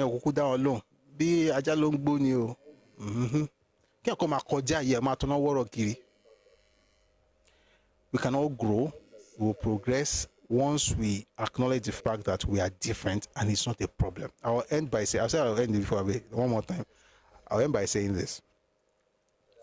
Dr. Azikiwe said to the Sardauna, let us forget our differences. The Sardauna responded, let us understand our differences. Let us not forget our differences. Let us understand. I know the Hausa man. I know, for instance, that when it comes to business, in my experience of many years, they are the easiest to trust. They have contentment. They don't fight over, like, if they do something, unless of course they have introduced certain people, but generally speaking, they have contentment more than any group, including my own in Nigeria. I also have contentment. Why? Part of it is their religion, and that is one of their problems too. If religion sparks their head, everything goes off. They can kill anybody. So I know what they are good for, and I know, or good at, and I know what is the problem. I understand it. I'm not going to tell you that, hey, I'm more contented than you. Is not necessary. I already know your strength. Like, that is the strength of an average. I'm not saying all low. I'm saying an average Hausa man doesn't really care for life. If he has, is God. If he doesn't have, it's God. It's God's will. If he has, it's God's will. If he doesn't have, it's God's will. He can live, especially those in the wrong society, lower wrong society. They don't care for luxury. They don't, for the most part, I'm not saying all low. For the most part, they are on Jale, Shewala. I don't know why I'm there because but generally speaking, they are contented. But once you hear Allah and you go and tear Quran, they can kill anybody. I already know that. So what does that mean? If I find myself in their region, I already know what not to do. I will not go to their space and say we are the same. That would be stupid and suicidal. This is who they are. Good or bad is not my place to be telling them how, especially when they're at home. It's not my place to be telling them how they should behave. It's their home. If I really have such bright ideas, Let me go and implement it in Ibadan or Lagos or Ife or Oshogbo. That's what they want to do. So I go there. Once they start shouting, Segobe, a Muslim Yoruba person doesn't think like the average Hausa Muslim. Does that mean one is better? That's not the point. The point is that understand our differences and everybody is fine. But this idea that we are all the same, we are all together, and anybody that says that we are different is a tribalist, the idea is not, you get the point. It's not, I don't want to. Let us understand our differences. We do what we can do, and then we can work together. Thank you very much for being here today. We're going to continue this tomorrow. Love everyone. Malice towards none. Everybody is God's child. Everybody will prosper. Everybody will do well. But all we're saying is, let's not be fight. Let's not constantly swim against the tide in the name of proving that the British did something. I don't get it. I really don't. If the British need to be proven to, they should prove something to themselves. I don't get, so I have to do something so I can let the British know that they didn't make a mistake. Doesn't even make sense. It doesn't make sense. So at this point in the history of Nigeria, my advice is, if the British did this for us, what are we going to do for ourselves? Let us just give ourselves brain. There's a way we are different. And that thing is the same reason we will not have certain people in Yoruba politics ever. It's not because we hate people, it's because we protect our space. Guess what? They also protect their own space. And I read it earlier, an analogy wanted to become a councillor, not chairman, not House of Assembly member, not House of Reps member, not senator, not governor, councillor. They were against it. Why? Is, quote unquote, all due respect, this is what they said, is Abuki. I like it for you. You are aware. But guess what? We are also aware. May God bless your awareness, and may God bless my awareness, and may all one of us grow together, and God bless Nigeria. In Jesus' name we pray, amen. Thank you very much for listening today. It's been a fantastic session. I know we didn't have a lot of people come up, but thank you for not coming up either, because almost 7:30. We'll be here tomorrow at 1 p.m. if it's time, West African time. Yes, we usually spend some time to listen to music in the beginning, but we're not whiling away time, to be honest. It's actually, I want to make sure that, we're able to really just be like, say, we talk, so people will enjoy music, feel the music and all of that before we get into the conversation. And we also end with music. We play the Nigerian anthem. That tells you I'm a good Nigerian. If that's enough. And Yoruba anthem, that tells you I'm Yoruba. And we do Yoruba last because Egun Lanin Keyin Gbale. All right. So we're going to play those two. I want to thank everybody who has been here. Everybody who has been in the comment section. Thank you for tapping and sharing and liking. I must be Fuji. Okay. I'll play maybe one or two Fuji songs. By the way, we're not able to play music on YouTube and Facebook for now because of copyright issues, but we do it on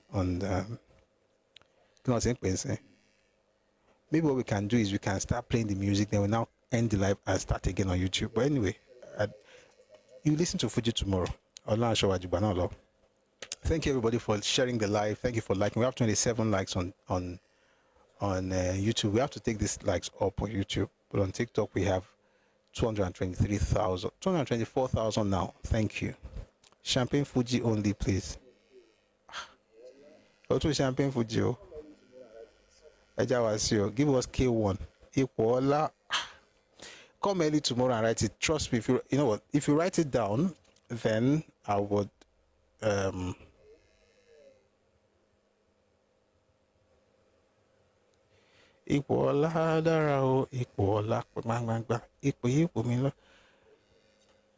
one Alaji Agba song I like.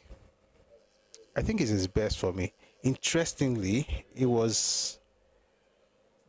were discordant tunes in there, but it's my best because of the message. I was talking about Nigba Tawon she conduct Doctor Lato Balende de Bikon was around. Tribute to Awo by Obe. Better said it to me, Auntie, because this thing I'm writing here now, Oma Tokpora. Please say it to me, so I will now, I was saying something that Talomori, Ningbati, Mojekini Kontani can read me or some reality. Yes, is that I think it was talking about some really deep stuff. By the way, those songs have a lot of wisdom in them. All right.